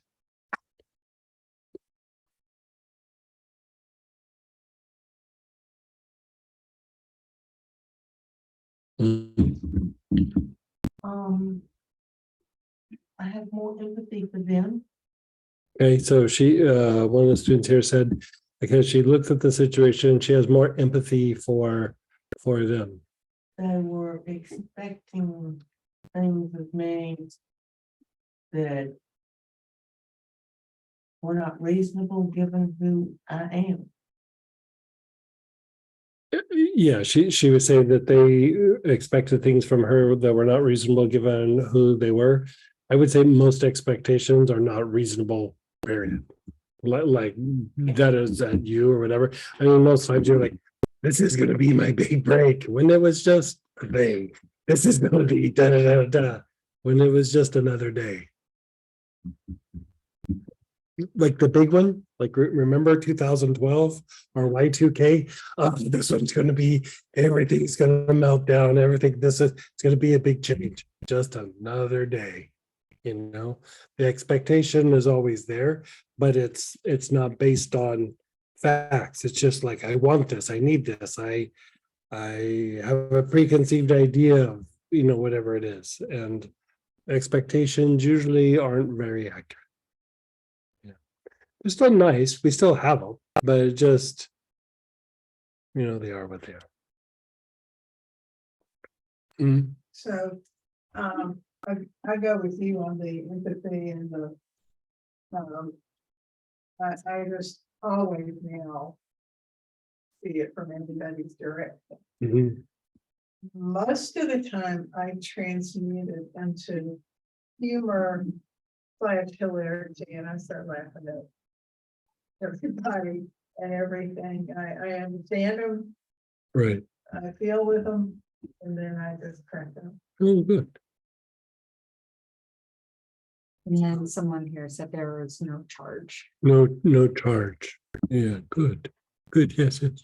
No, I'm saying just like beginning of the class here. Right. Oh, so she was saying, like, she kept motioning to me like, and like now she explained, like she felt like it, because you're in a situation where there's a charge, right? And so that situation is going, just keeps floating down, down, down, down, down, down, which is kind of what you're shooting for. You know, you just, you know, here's an example. This is like for something in you know, when I was younger, when I would work for different people. And, you know, I was in a situation where, you know, you might work for somebody and then in a little while you go to work for one of your competitors and then you go to work for another competitor.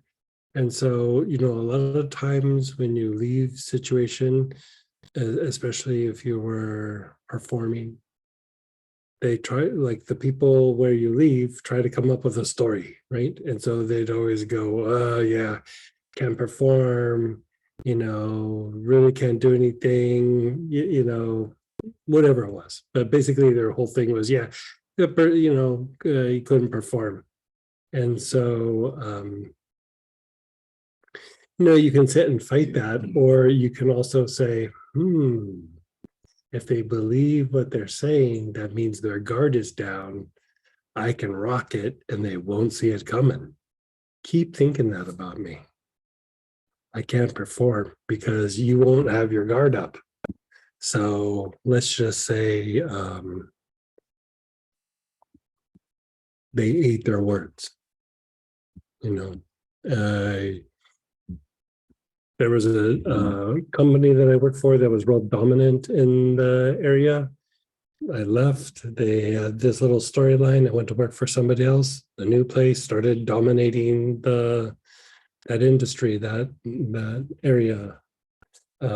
just because they didn't have their guard up, you know, didn't do anything wrong. I just got in there and performed, you know, and so sometimes people's perception of you, I guess is what I'm saying, is to compensate for their shortcomings or their fears.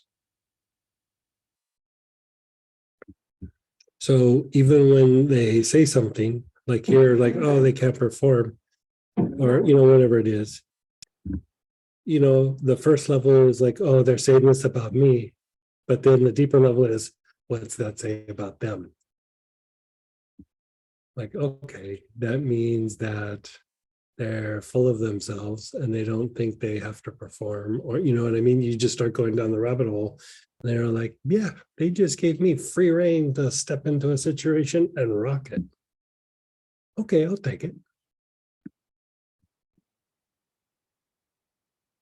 Yeah, in that particular situation later, they were like, I can't believe you did this. Da, da, da, da. You know, they were kind of whining about it. I was like, hey, I couldn't perform. Like, you know, I don't know what your problem is, but I couldn't perform, remember? Funny how their perspectives changed.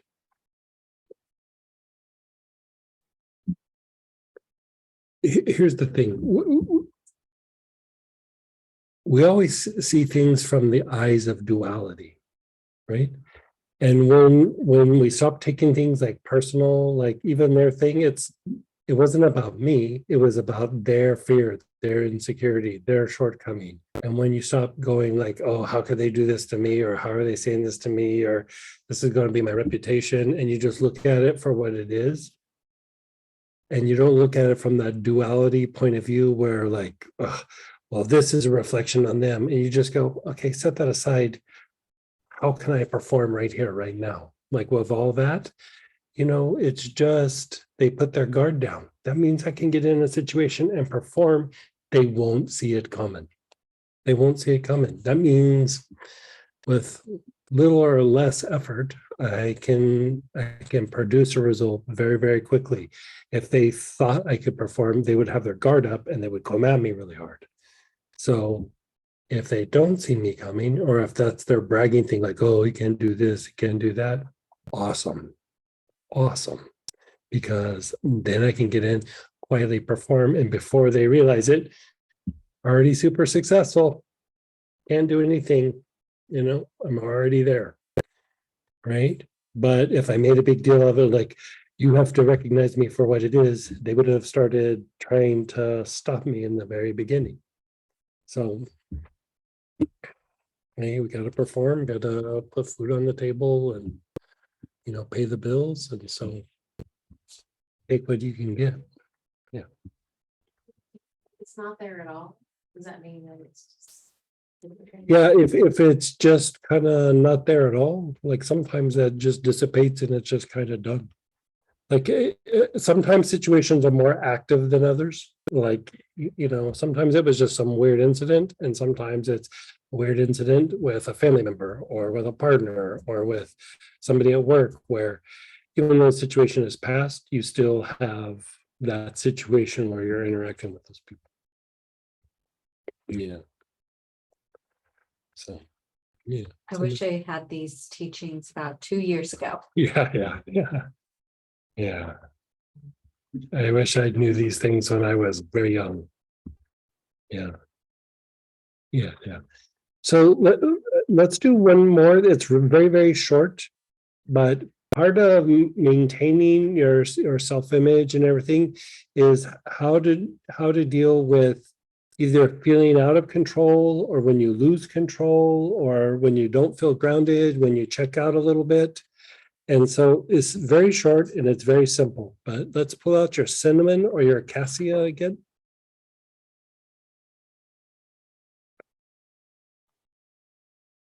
You could say this is a way to ground yourself. This is a way for you to not check out. This is a way for you to feel some strength in the face of things starting to feel out of control, like you can handle larger amounts of agitation with doing this.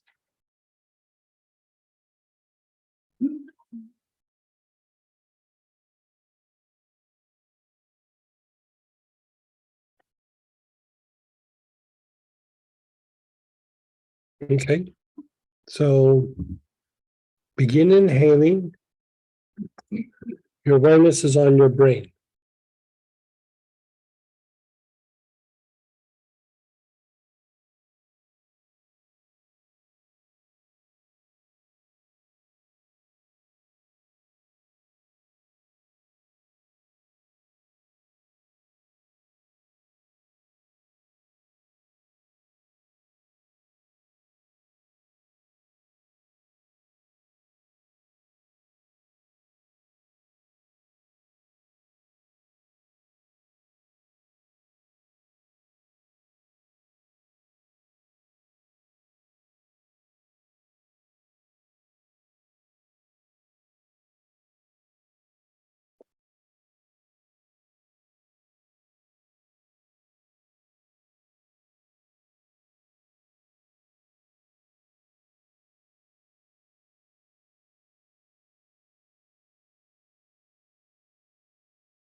Now your awareness is on the soles of your feet.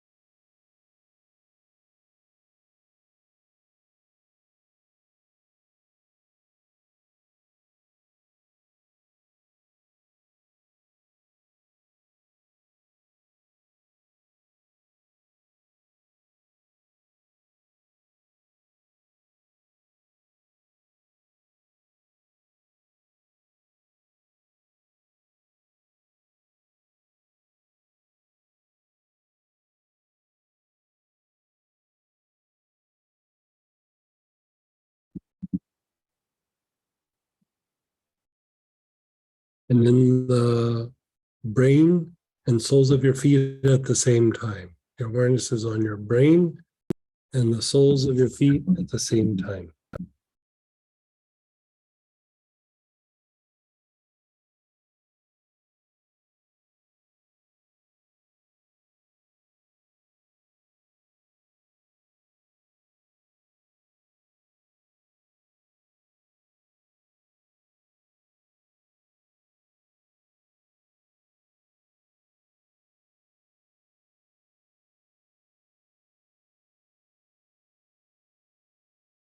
And then just be still.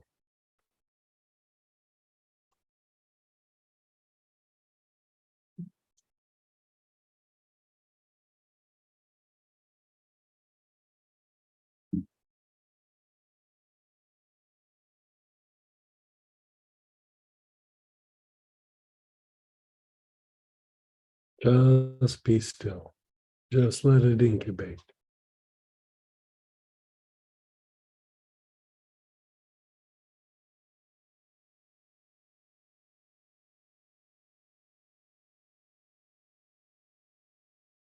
Begin inhaling again. Your awareness is on the brain.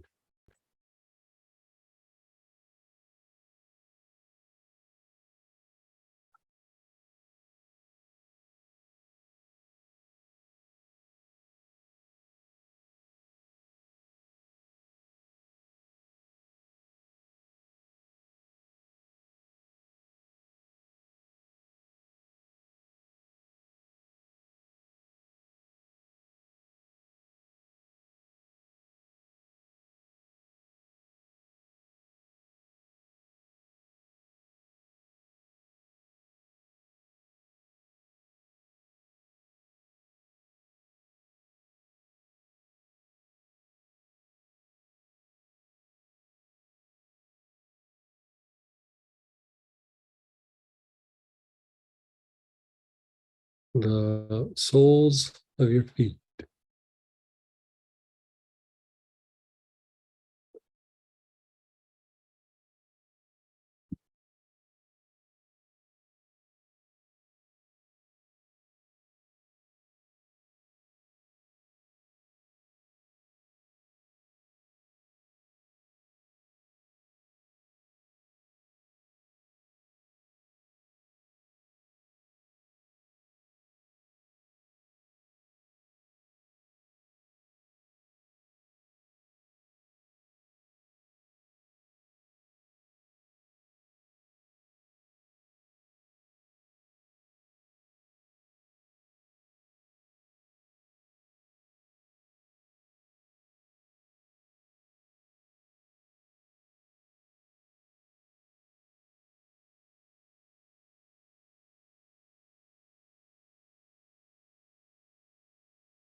Awareness is on the brain and soles of your feet at the same time.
And then be still, be aware, just let go.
And let's do it one more time.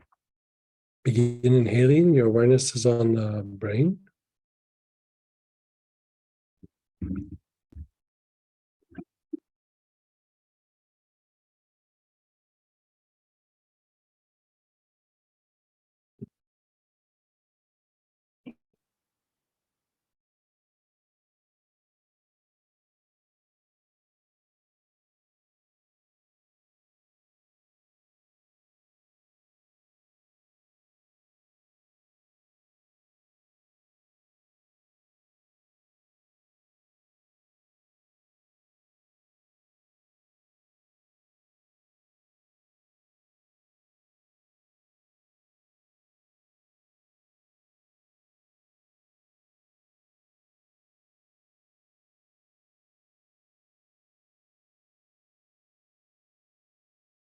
Soles of your feet.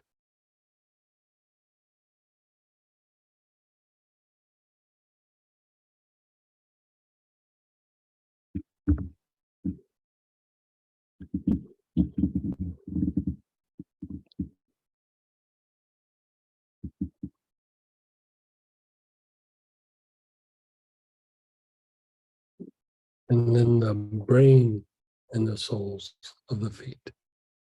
Brain and soles at the same time.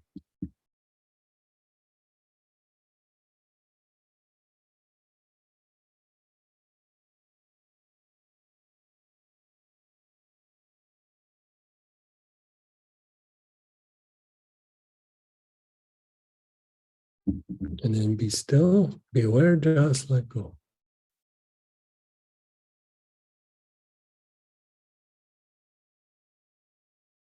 Notice how you feel. Kind of relaxing, kind of grounding, kind of strengthening. connects your mind and your body together, kind of makes you more aware of your feet. When you start feeling a little out of control, your literally energy is moving up from the lower parts of your body, and you're getting a little bit more stuck in the head. And so this helps you to kind of pull yourself out of your head, put your awareness on your feet, and start moving in the situation or in the normal everyday world. So it's a way to diminish like dissociation or being ungrounded. It just helps you to be able to take action. So let's go ahead and take a break, and we're going to come back and do the last couple, and we'll still do Q&A and everything, but let's come back at 20 till. So I'll see you in 15 minutes.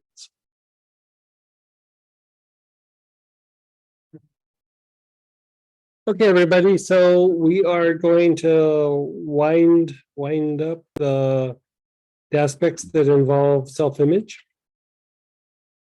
And here is something that's relatively self-explanatory, but I think I still need to explain a little bit. So here, this is tied to emotional pain. It's not so much about releasing a particular incident or trauma. It is just literally like diminishing the level or degree of emotional pain in the body. And then also, when that's in the body, it causes you to react to things in the environment in a particular way. So it's basically stopping the bouncing ball from going back and forth, causing more damage like internally. So you're basically calming down levels or degrees of emotional pain and soothing, because it's not so much about an incident. It's basically a kind of agitation that's in the body. You're just calming down the agitation so that you are minimizing the tendency to get triggered. And then when things come at you that might be a little bit upsetting or a little bit painful, you're not dealing with the now and the 30 things that happened over the last 15 years or whatever it is, right?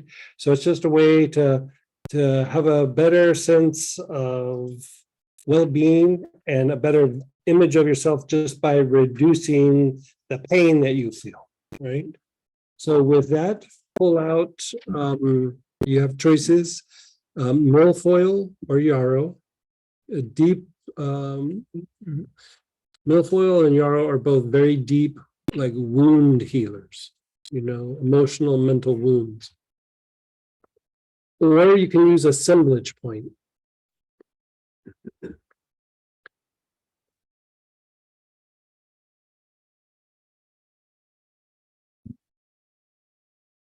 And here, I'm pretty sure we're using milfoil. Is that what we're using? Yeah. Yeah, boy, I love me some milfoil.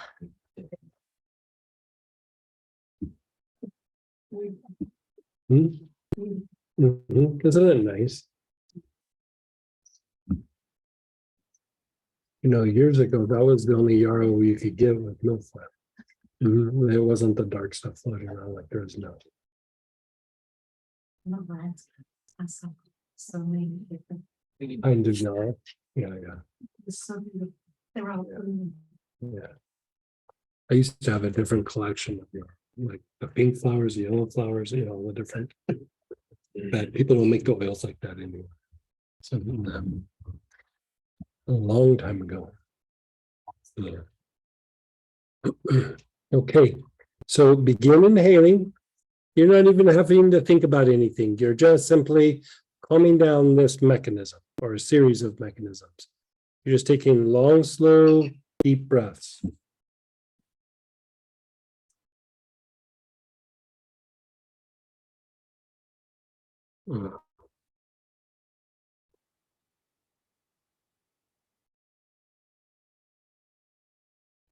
One of the blue oils, maybe. Yeah.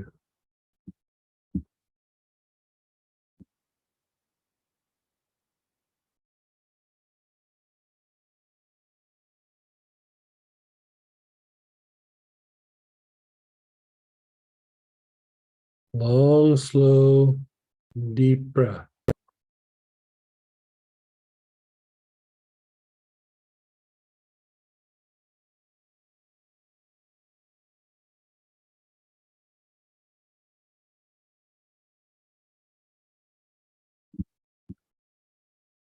Okay, let the inhalation go. And now just put your awareness on the body.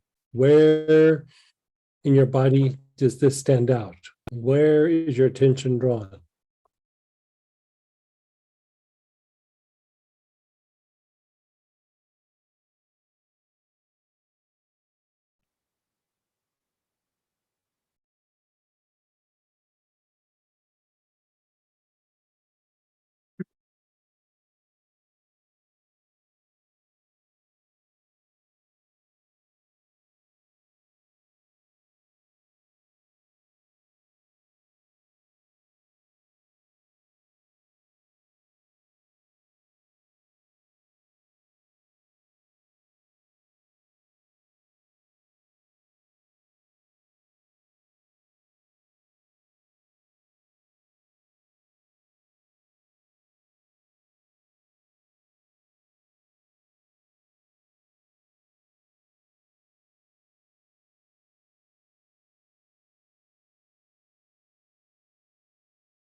With your awareness on that part of your body, start taking some long, slow, deep breaths with the milfoil or yarrow assemblage point, whatever you're using.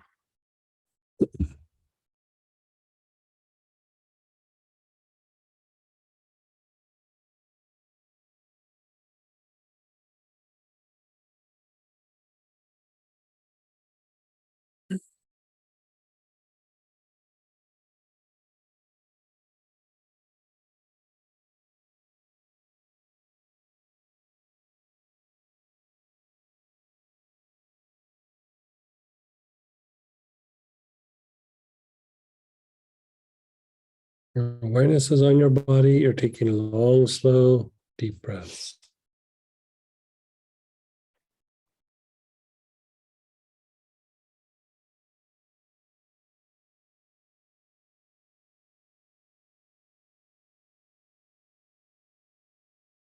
Let everything go. Just be still, be aware. Keep your eyes closed. Just be still, be aware.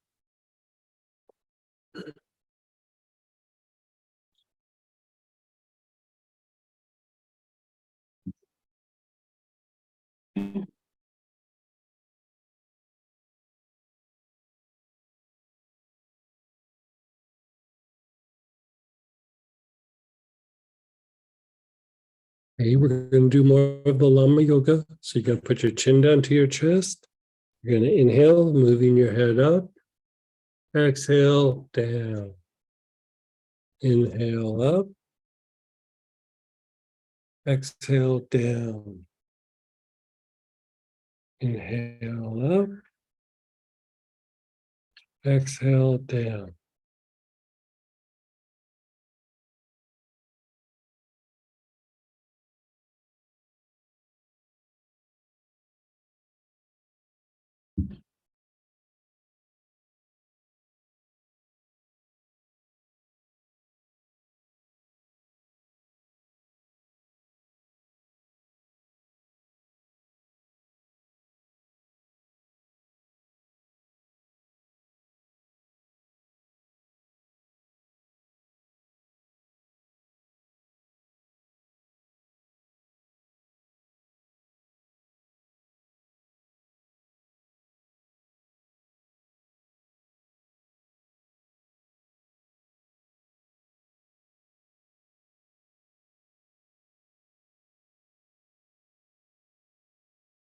And then just be still. Just be still, be aware. Your awareness is on your body. Whatever jumps out, just keep your awareness on the body.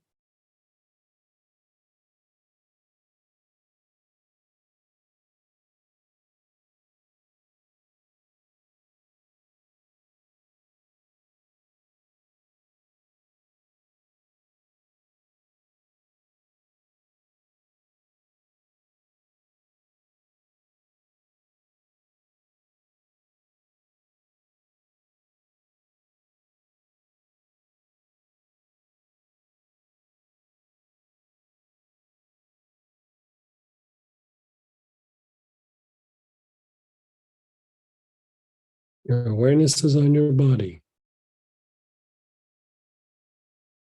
If thoughts are starting to bubble up in your mind, observe the thoughts. If not, keep your awareness on the body.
Be aware of your nostrils.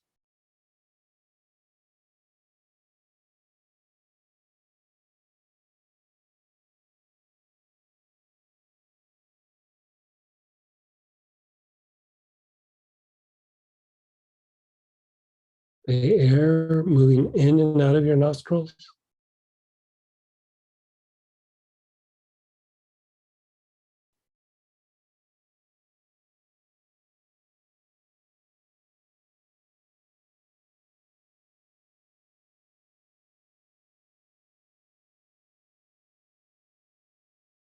Your chin down to your chest.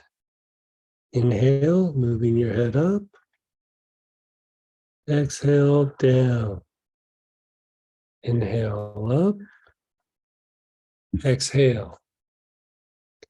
Inhale. Exhale.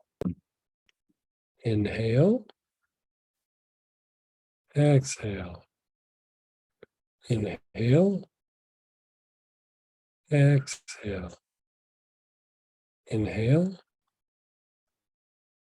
Exhale. Inhale. Exhale. Inhale. Exhale.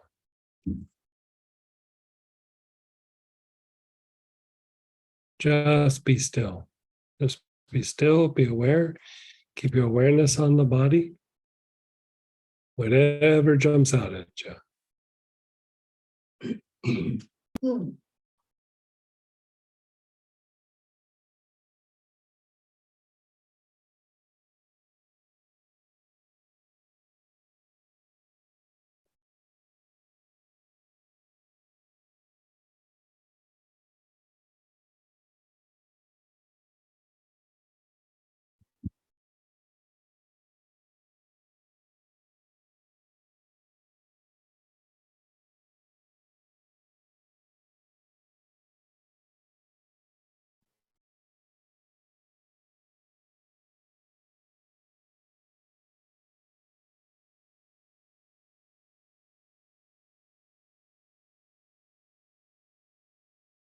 Your awareness is on your body.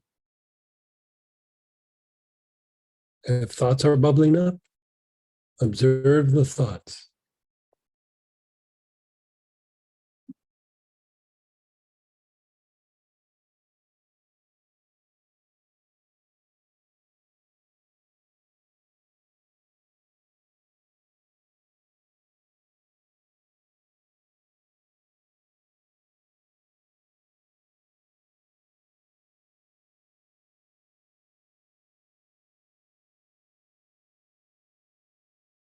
Your awareness is on your nostrils. Observe the nostril.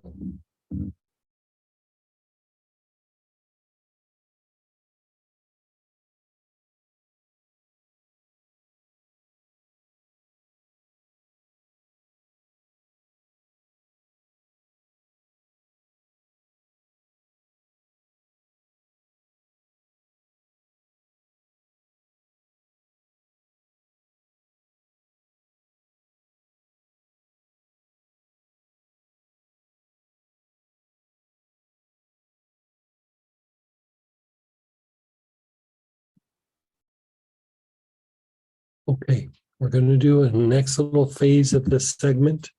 So you're gonna pull out either benzoin, Litsea cubeba, spikenard, valerian.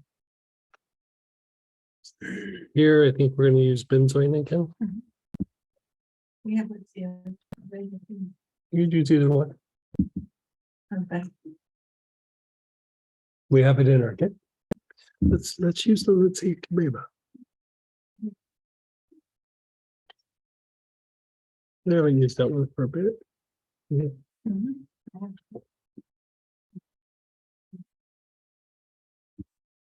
We gotta love Litsea cubeba.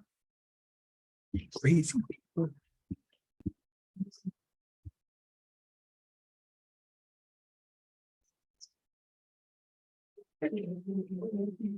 It's called Litsea cubeba.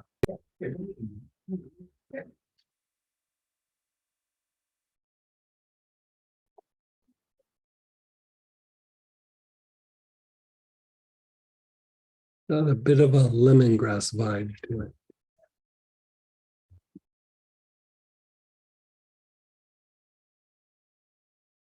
Very, very relaxing.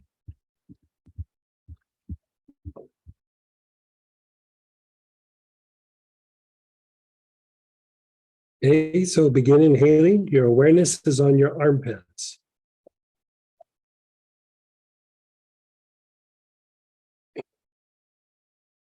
You're telling me if I don't use it, I'm a crazy person.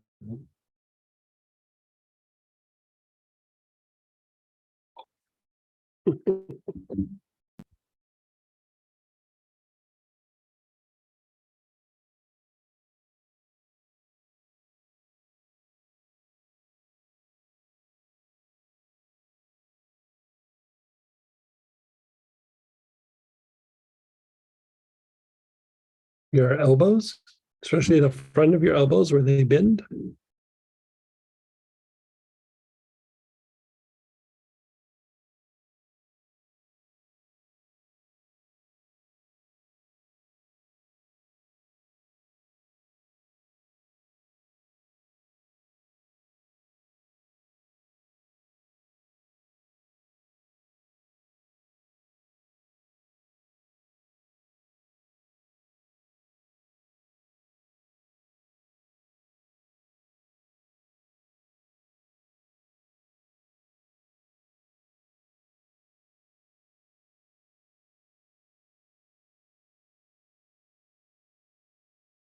Your wrists. Your awareness is on your wrists.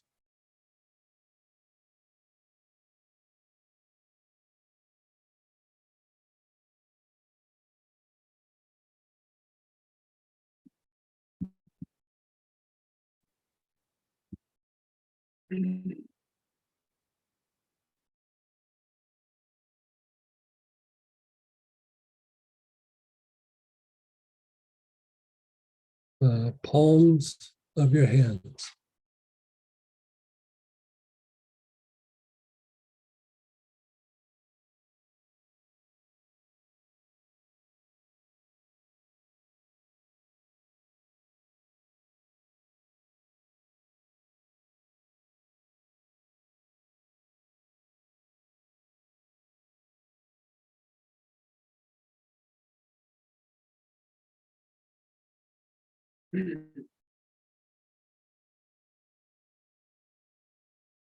The hips.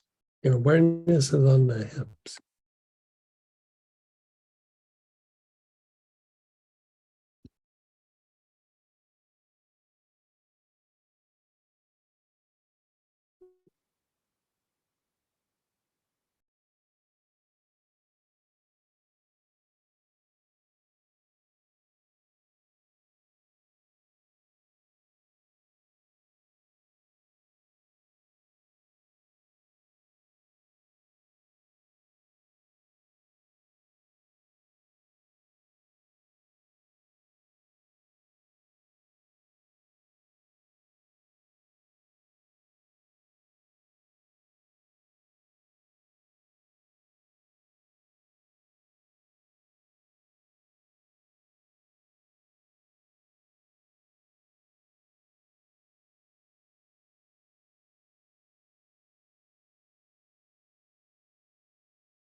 Your awareness is on your knees, the back of your knees.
The ankles.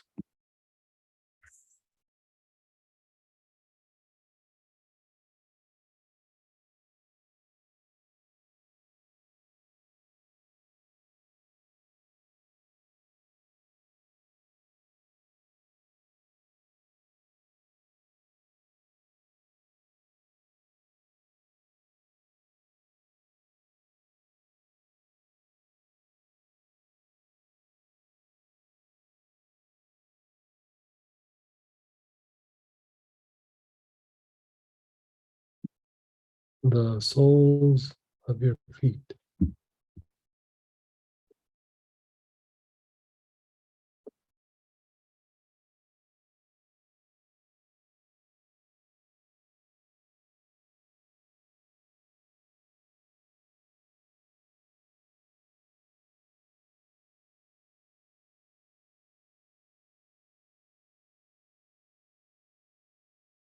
And then just be still. Be still, be aware.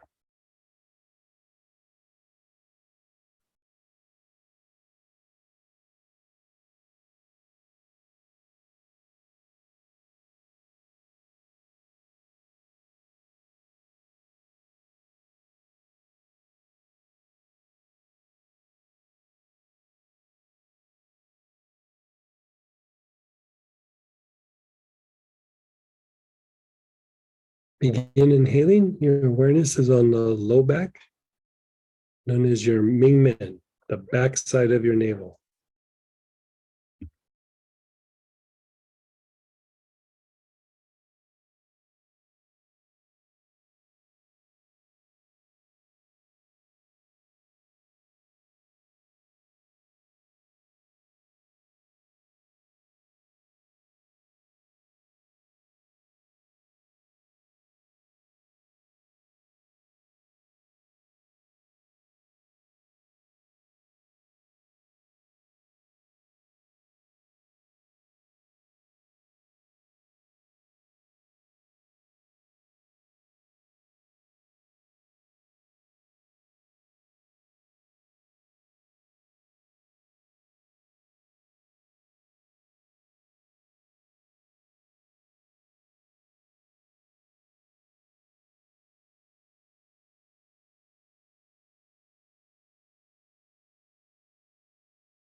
Your back heart. Your awareness is on your back heart. Long, slow, deep breaths. Your awareness is on the area between your shoulder blades. Between your shoulder blades.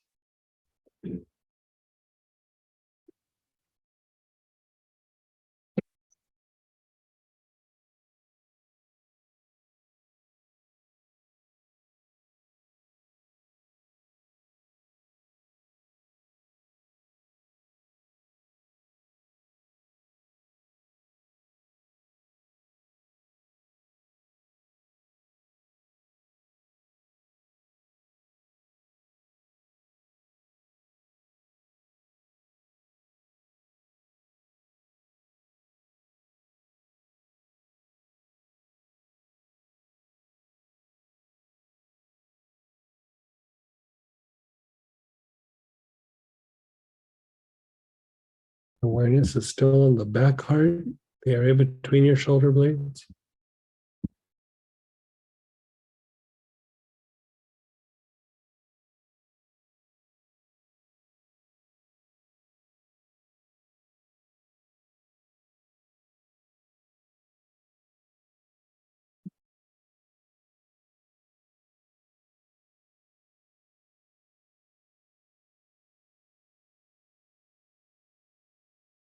Then your awareness is on the crown.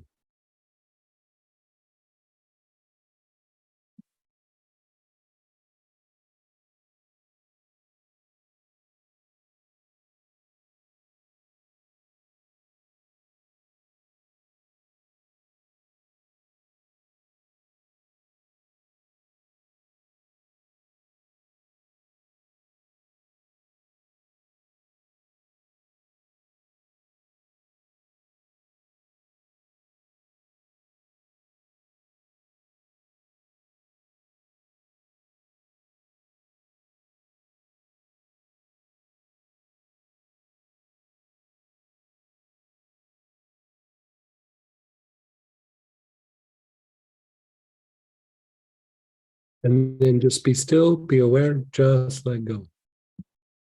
Just let go.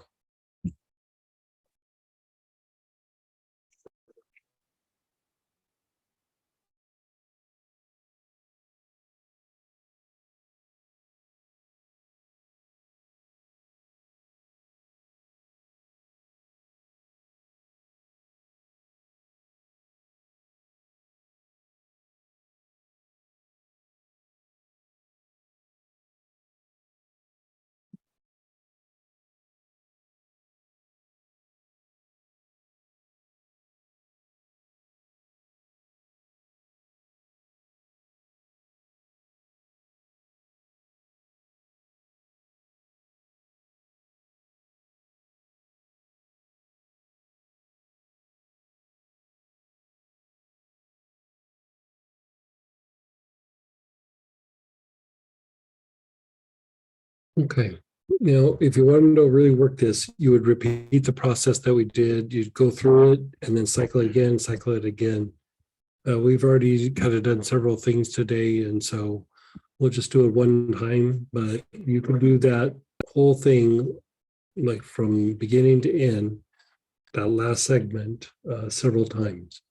You know, that could just be a practice unto itself. It's very, very soothing to the emotional body. Very, very soothing. But this last little thing that I want to address is something that can pop up in these situations. Not everybody has it, but if you do, it is usually a problem. It is a byproduct of things that get stuck in the body and in the spine, but it's just basically negative self-dialogue, like negative self-dialogue. You know, so it could be like you're starting to do something goes a little wrong, and then in your head, you're like, you can't do anything right. Why are you doing this? Like, I can't believe you, you know.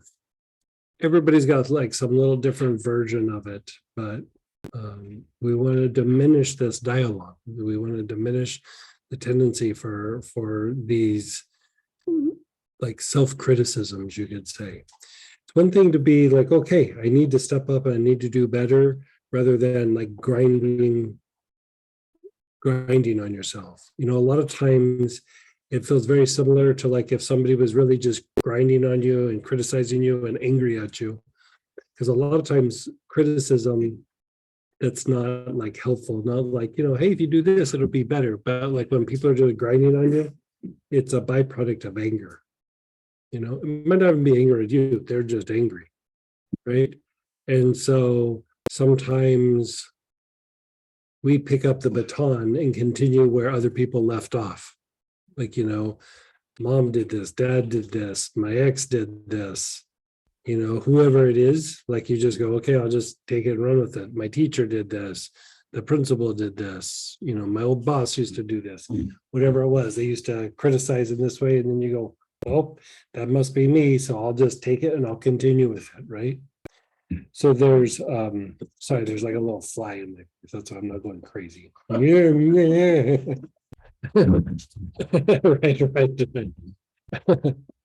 So with this, you know, sometimes people don't have it, sometimes people do. It's just a reflection of stuff stuck in the body, most times. So we're gonna go through and just do a little flush. Even if you don't have it, it still feels super nice, but we're gonna use two different oils. So here we're gonna use the cypress wood again, but the African bluegrass, the Palo Santo, also works equally as nice. And then keep that, let's say, Cubeba handy or whatever you used, because we're going to go into that next.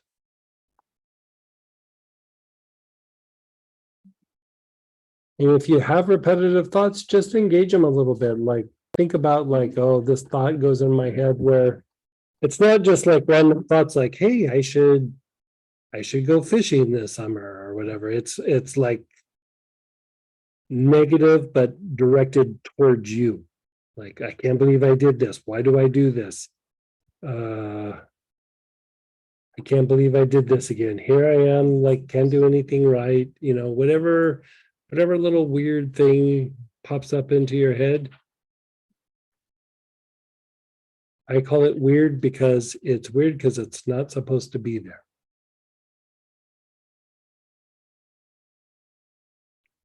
Okay, you don't need to visualize anything. You don't need to think about anything. You're just checking in with it. Let it all go. Begin inhaling. Your awareness is on your brain.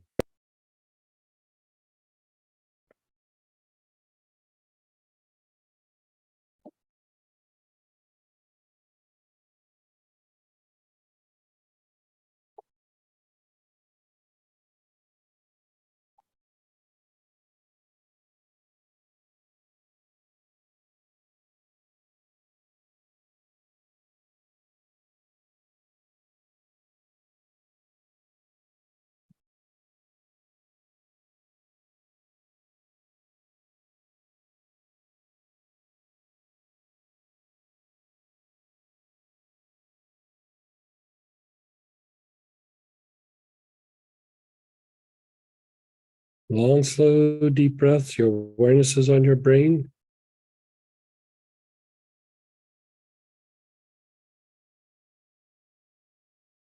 Begin inhaling, exploring different parts of your spine. Your neck, your upper back, your mid back, your low back. And then if you can, do the whole spine at once.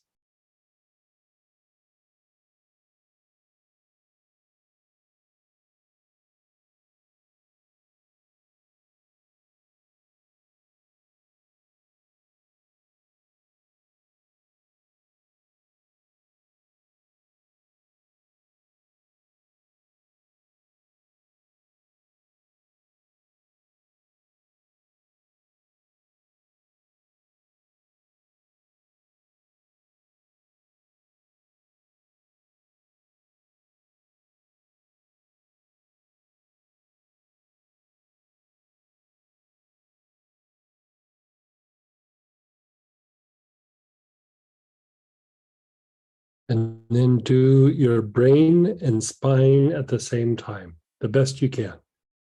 Your awareness is on the brain and your spine. And inhale.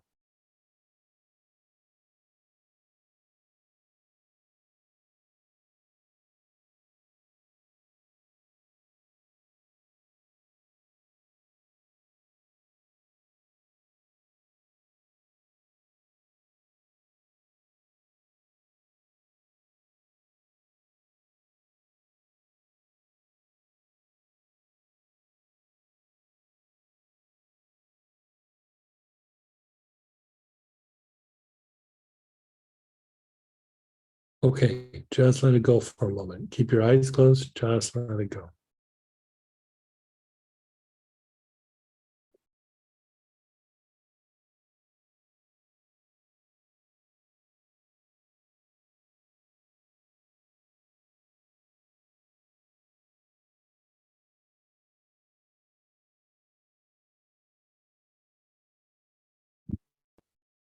Again, same oil. Begin inhaling. Your awareness is on your breath. You're inhaling with your awareness on your brain.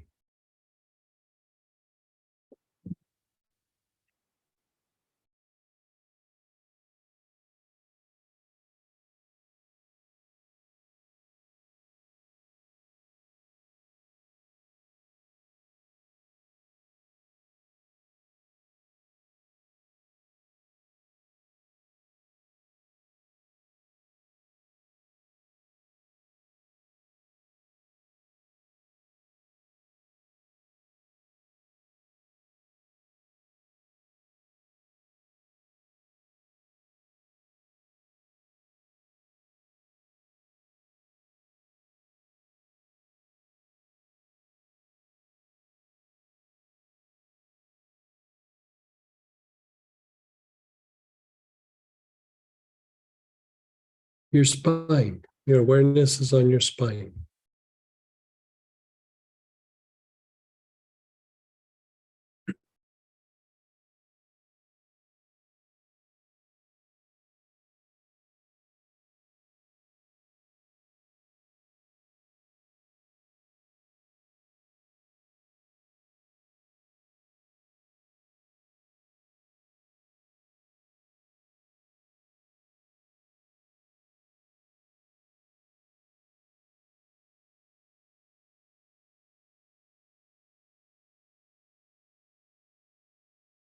And the best you can, your brain and spine at the same time.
Just let go. We're going to use the next oil. So let's say cubeba, benzoin, spikenard, valerian. And now you're just putting your awareness on your body, wherever you feel it, and take some long, slow, deep breaths.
And then just be still, be aware, just let go for a moment.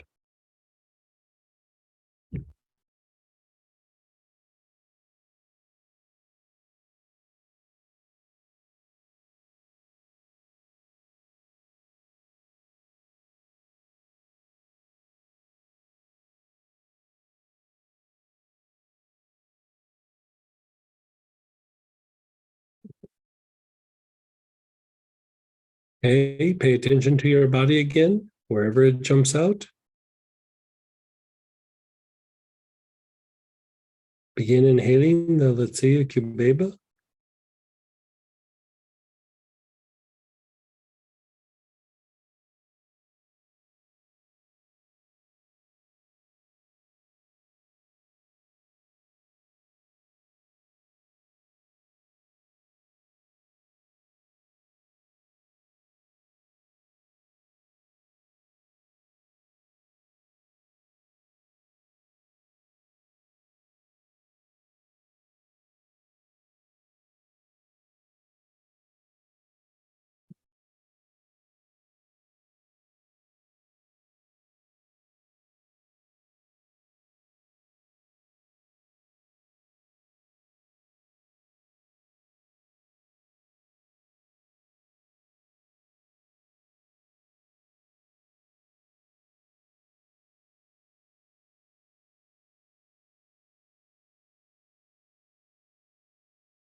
And just be still.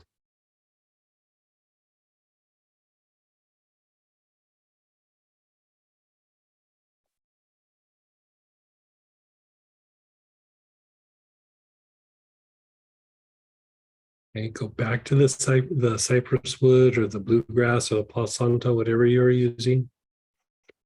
Begin inhaling. Your awareness is on the forehead.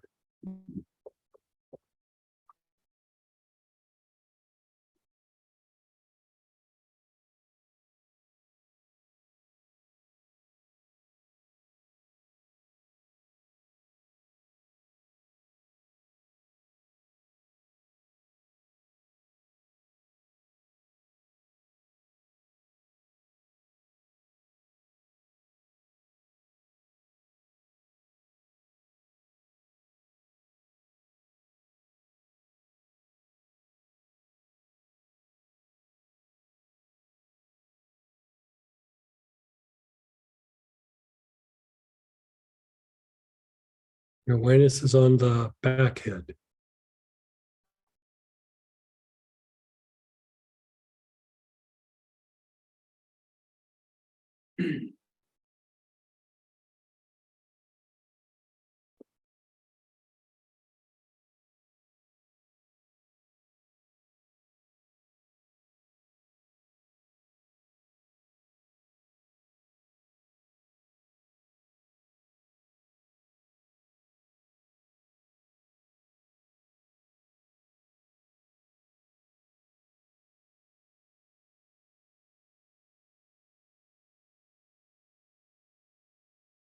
And then move your awareness to the forehead and back head at the same time.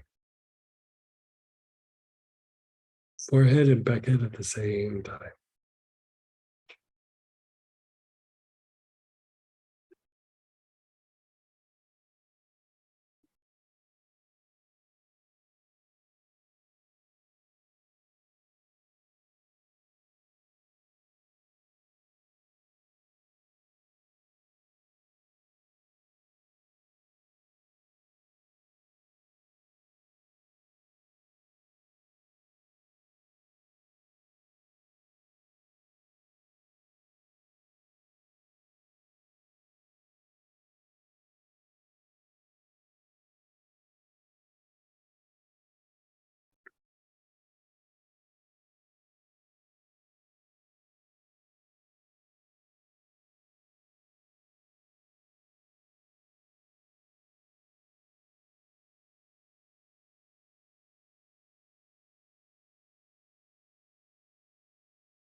Just be still, be aware, just let go.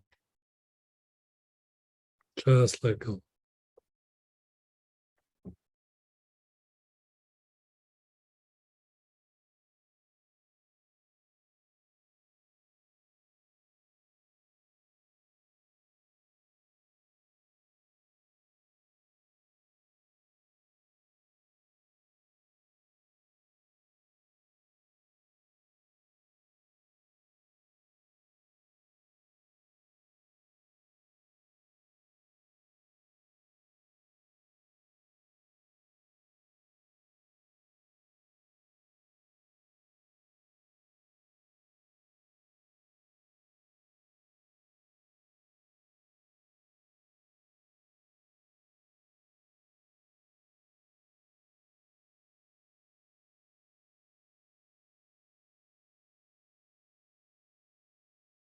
Begin inhaling again. Your awareness is on your forehead. Last round here.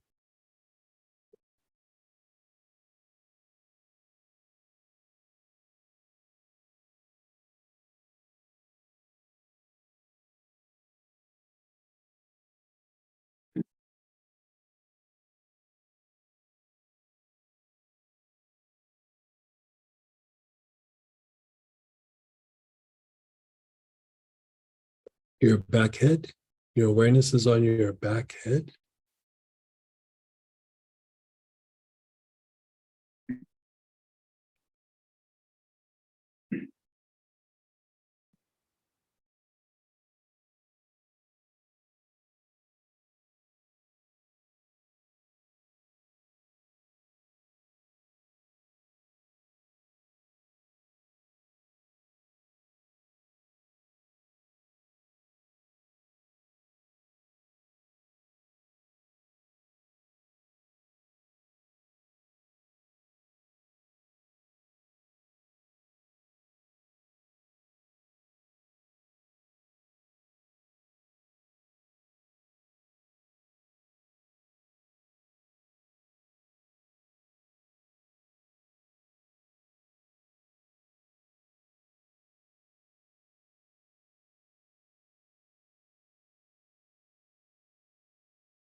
Your forehead and back head at the same time.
Just be still, be aware.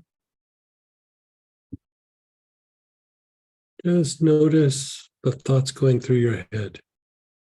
If you have a tendency for self-criticism, try to engage it right now. See what happens.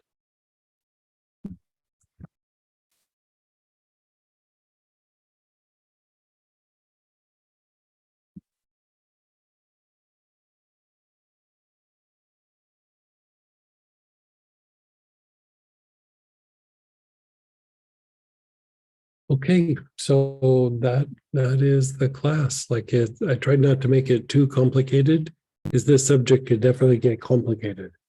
But it's a pretty straightforward way to go through and address self-image, and you build this on the 3 different classes we did on self-esteem, like the 3 different aspects of self-esteem.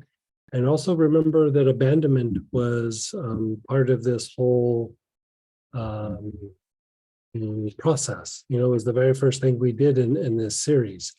And so we will be doing another one again in February. And so yeah, we'll go from there. But anyway, let's go ahead and share experiences and ask questions. And You all can unmute yourself. You can raise your hand. You can type in. Okay, that sounds like an invitation to me to unmute myself. I Peggy. loved it. Hello, my friend. Hey. Hello, Sam. I hear you clearing your throat every once in a while, my dear. I love you.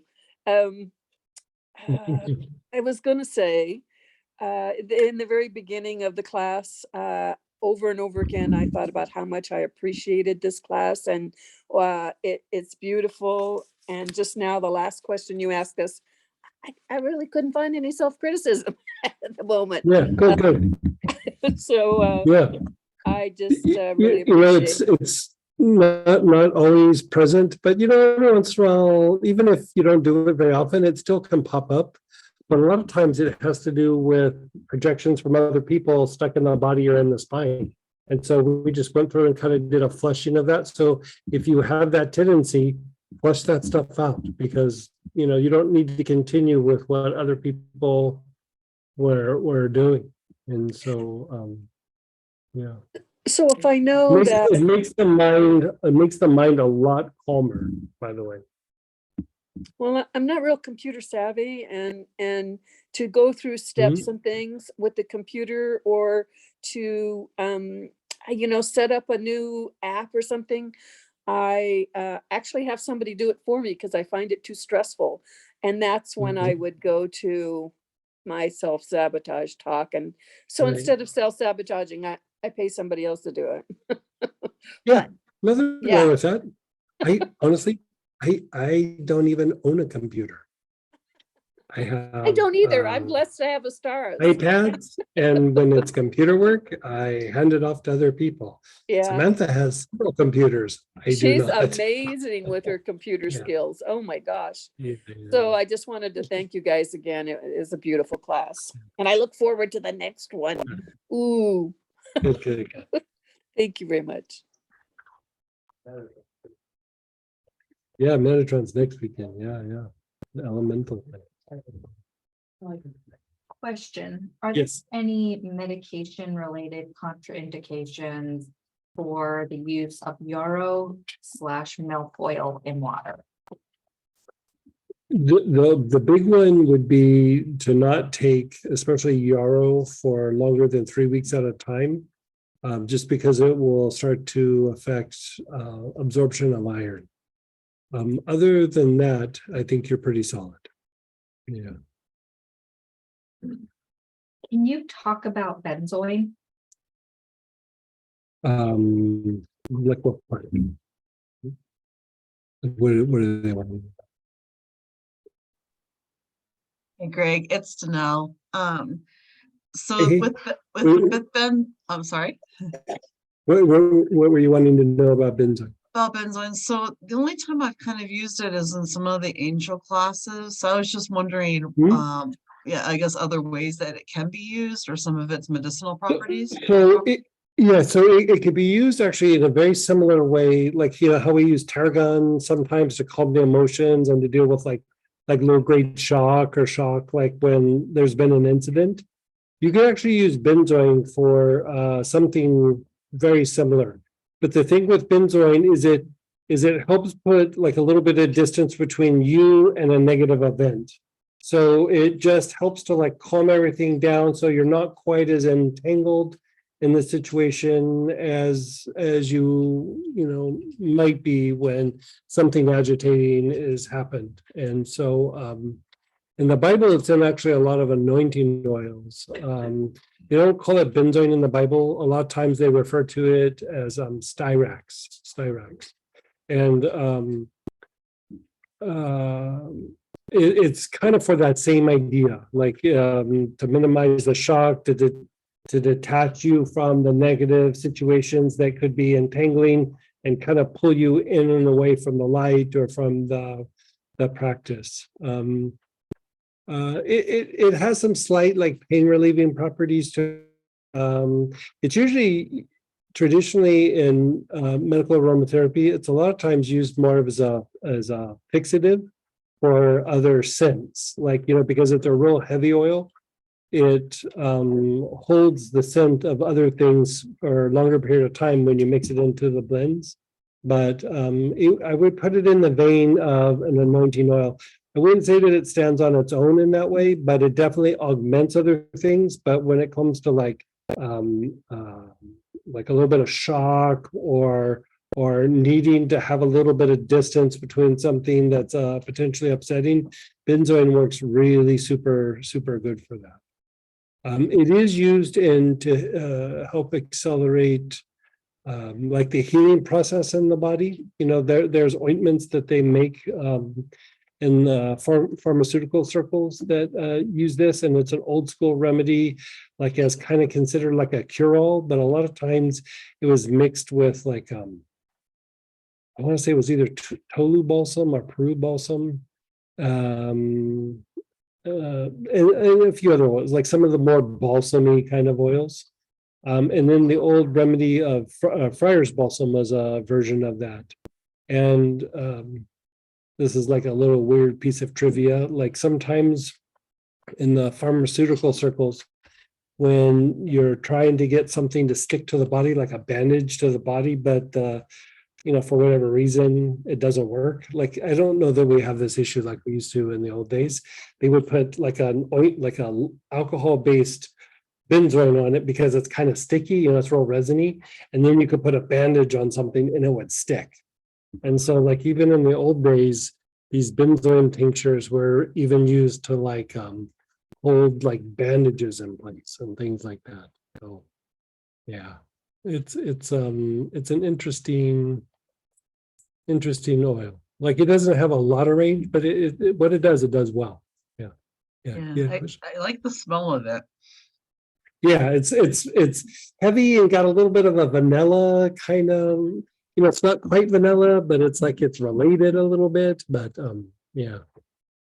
Because I noticed the last one that you did with that one and with Palo Santo, it really helped to bring down. I had a lot of inflammation today in my arms and hands, and it seems like the combo of that those two protocols really good. helped. Yeah. Good. I mean, Palo Santo is a great energetic cleanser too. Like, so Palo Santo being in the frankincense family would have some effect on inflammation. So good. Oh yeah, that's great. Yeah, thanks again. You're so welcome. And Cynthia, you have a question? If you're getting ready to go to encounter that could potentially have a lot of emotional charge or negativity to it, proactively use benzoin? Okay, so she brings up a good point that kind of piggybacks on what we were just talking about. So she was saying, okay, so you're going into a situation where there's going to be an incident, right? You're going to a family event, you're going to see your lawyer, you're going to see, something. You could start inhaling like tarragon or benzoin prior, but I'd also keep it in your pocket so that as soon as you can step away, you inhale it. Or, if you're in the middle of a situation, I used to have people do this in the corporate world, is if something starts to feel a little crazy and you're starting to feel out of control, excuse yourself, go to the bathroom, inhale the oil for a little while, and then come back in, a little bit grounded and ready to go again. Benzoin is actually very grounding. And so, you could use it before and then right after. Like, for example, like if you're walking down the street and you roll your ankle, like this isn't even somebody being upset at you, you just roll your ankle. If you just let it be, like the pain, it's like painful and the pain may be up to like a 7 or 8. But if you happen to have like tarragon or benzoin in your pocket, you pull it out, you inhale it for a little bit. The emotional agitation that came from the injury calms down, and right there, the pain will go from an 8 down to like a 3 or a 4, just by calming down the emotions and keeping the body in a calmer state. Then it becomes easier for it to deal with. So that's a physical thing.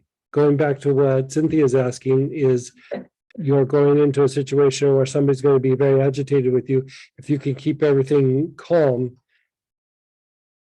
it takes it from that 8 down to a 3 or a 4 and allows you to either not be super upset when you leave, or in the situation, you keep your wits about you so that you can negotiate or manage yourself in a way that doesn't exaggerate the problem. So, I mean, sometimes I think she's talking about a situation where, maybe you have a legal situation or something, and it might even be that you just have to show up and not even do anything, but everybody's upset at you. You just sit there and inhale it beforehand so that it's just blows by you, and then you leave, you inhale a little bit more, done. You just let it be. So a great way to manage stuff. Like if you're in a situation, so I would also augment it with rue just to cut cords. Yeah. Thank you for such an amazing gift. This class rocks. Oh, good. I'm glad you enjoyed.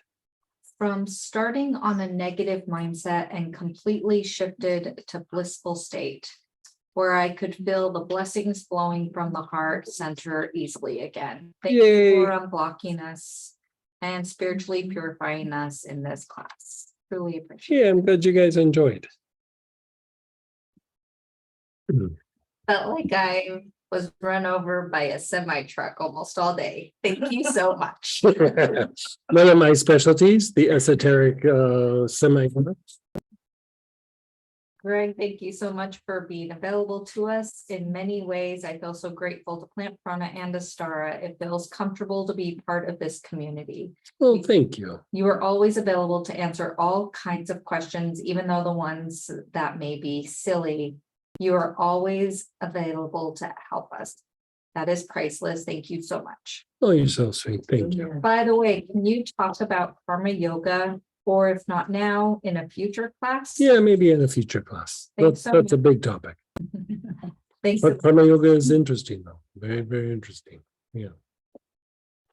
What is in assemblage point? Oh, never mind. Somebody posted it. Yeah. Wonderful class related to what we have been doing here. When we bless people, situations that seem negative, does this also have a transmuting effect? Can that be an effective practice to combine with this? Yeah. So the thing is, like when you're blessing situations like this, bless the ground below their feet. Right? Bless the ground below their feet. And the idea being you're blessing or bringing light to the elementals that they're always kind of walking with. So it allows for Kundalini to move up. It helps to spiritualize the person. And it has a very strong purifying effect. So you can bless the person, but bless the feet or bless the ground below their feet. Think of it like this. When Moses comes to the burning bush, what is the message? Take your sandals off, right? There's very deep esoteric teachings on why Moses was supposed to take his sandals off coming into that sacred space. A lot more happens under your feet than you realize. A lot of what's happening here is also happening down there. That's a whole nother ball of wax.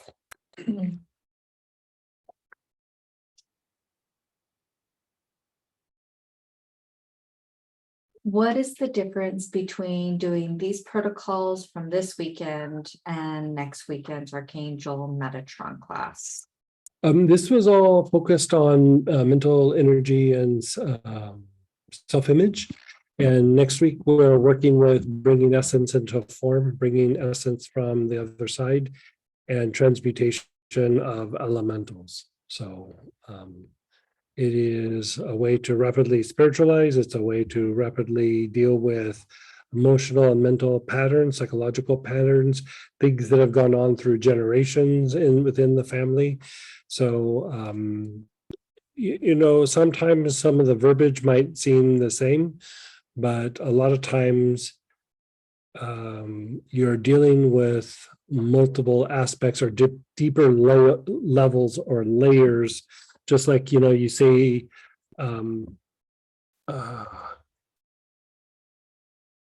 different layers of something. And so just because one layer is being addressed doesn't mean the rest of the layers are being addressed. I mean, Kundalini is in layers, right?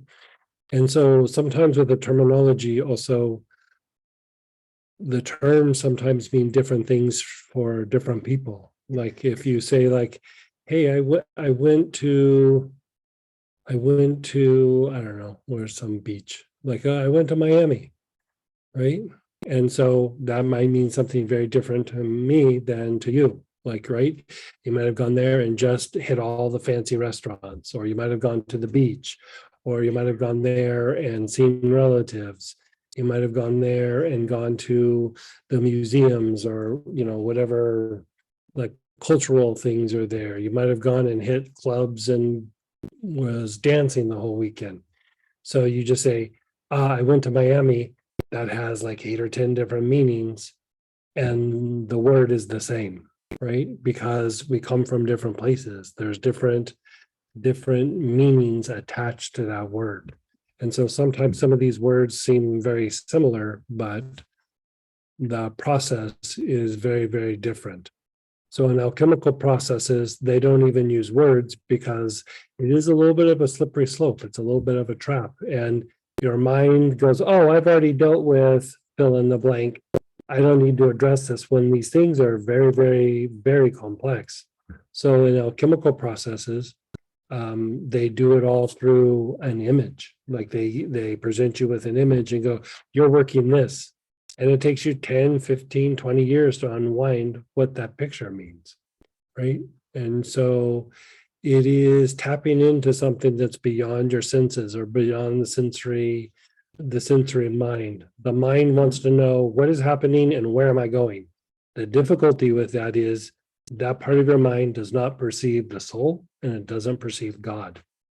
And so if you let that be the driving force, you're just always driven by the lower nature.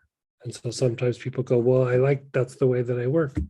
There's nothing wrong with that, but you are being driven by the lower nature. Bottom line. So it doesn't mean that you don't do stuff like that during the day. You still have to do things to survive. But this other aspect of bringing something that's beyond the senses, that's tapping into the intuitive mind, going into the mystery a little bit, is bringing something in that can shift that part of the mind where you can bring God or bring the soul into that everyday part of your mind or the sensory mind. It just have to be done kind of strategically and in a way, the weird way to say it, you almost have to do it through the back door, because if that part of your brain doesn't recognize something, it doesn't let it in. So you have to kind of bring it in a way that's a little bit different, if that makes sense. They also wanted to add what was the difference between this weekend's class, the Metatron, and Sambal class. So maybe you kind of explained what this weekend's, next weekend's, but maybe a little what Sambathon was addressing. And Sandalphon was addressing the 7 layers of the energy body, the 7 layers of the aura, and basically is all about the form and making the form more pliable, like breaking it out of the patterns that it does. And so if you don't address the form very much, when you bring essence in, very little change can happen because it's not pliable, it's not flexible, right? So by going through and unwinding the conditioning that's lingering in the energy body, in the aura, you're allowing for things to shift and change in a more appropriate way, so that when you bring in the essence at some point, something can happen, like a shift can happen.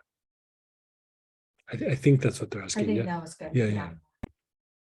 Just message me if it's. Yeah, and if that wasn't what you're asking, like I'm glad to answer it in a different way. In a difficult, agitated legal situation, which one would be a better choice, benzoin or Litsea cubeba? I used Litsea cubeba in this session, which had a soothing effect, but I just wanted clarity as to which one would be better. I mean, I think they're both good, but I think what they're saying, like you're going to be in court facing somebody, or it's like an ongoing thing. If it's an ongoing thing, I'd use them both. If you're just going to be in court and you have one thing, it probably the benzoin. Benzoin before, a little bit after, and then at night, maybe the Litsea cubeba. Just Thank you, thank you. It might be fun to have an underfoot class to work with the energies below our feet. yeah. I was going in that direction for quite a while, but we'll see. It might get a little too esoteric. We'll see. I'm very open to doing it. I was actually planning on doing it, but we'll see where you guys are at with it all. I want to do the things that works for you guys, not just, this is what I want to do. You know what I mean?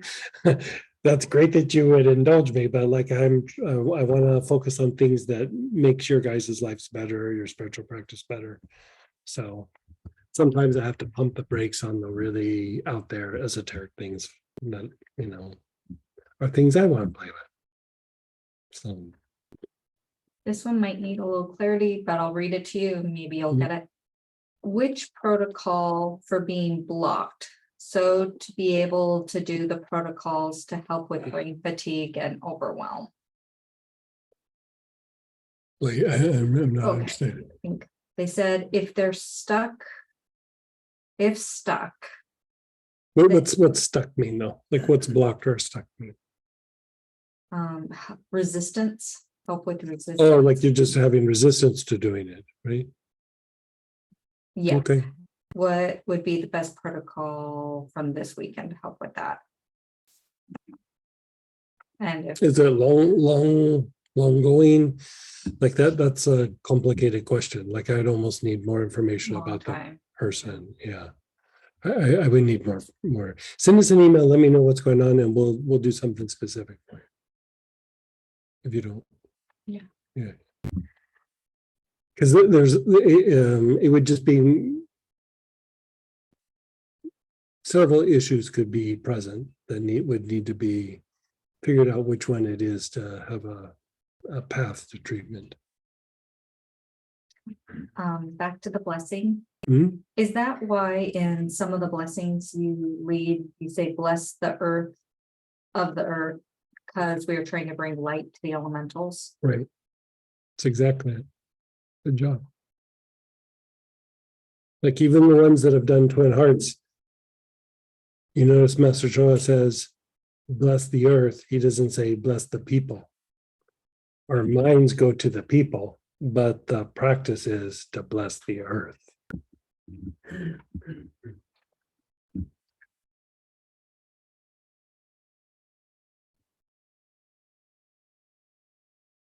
When you're talking about the classes, I'm all for way out there esoterically. Yeah, You know.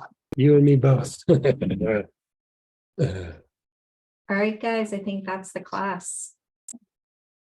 Hey guys, thanks for joining us. And I think I see a bunch of you at the Metatron class this next weekend. We'll be in Chicago. And remember, Tuesday night, Wednesday night, we have our study groups. It will be the last Sandalphon study group. And then the following week, we'll be switching over to the Metatron study group. So, and then eventually we're going to mix those two into a study group for both of them. So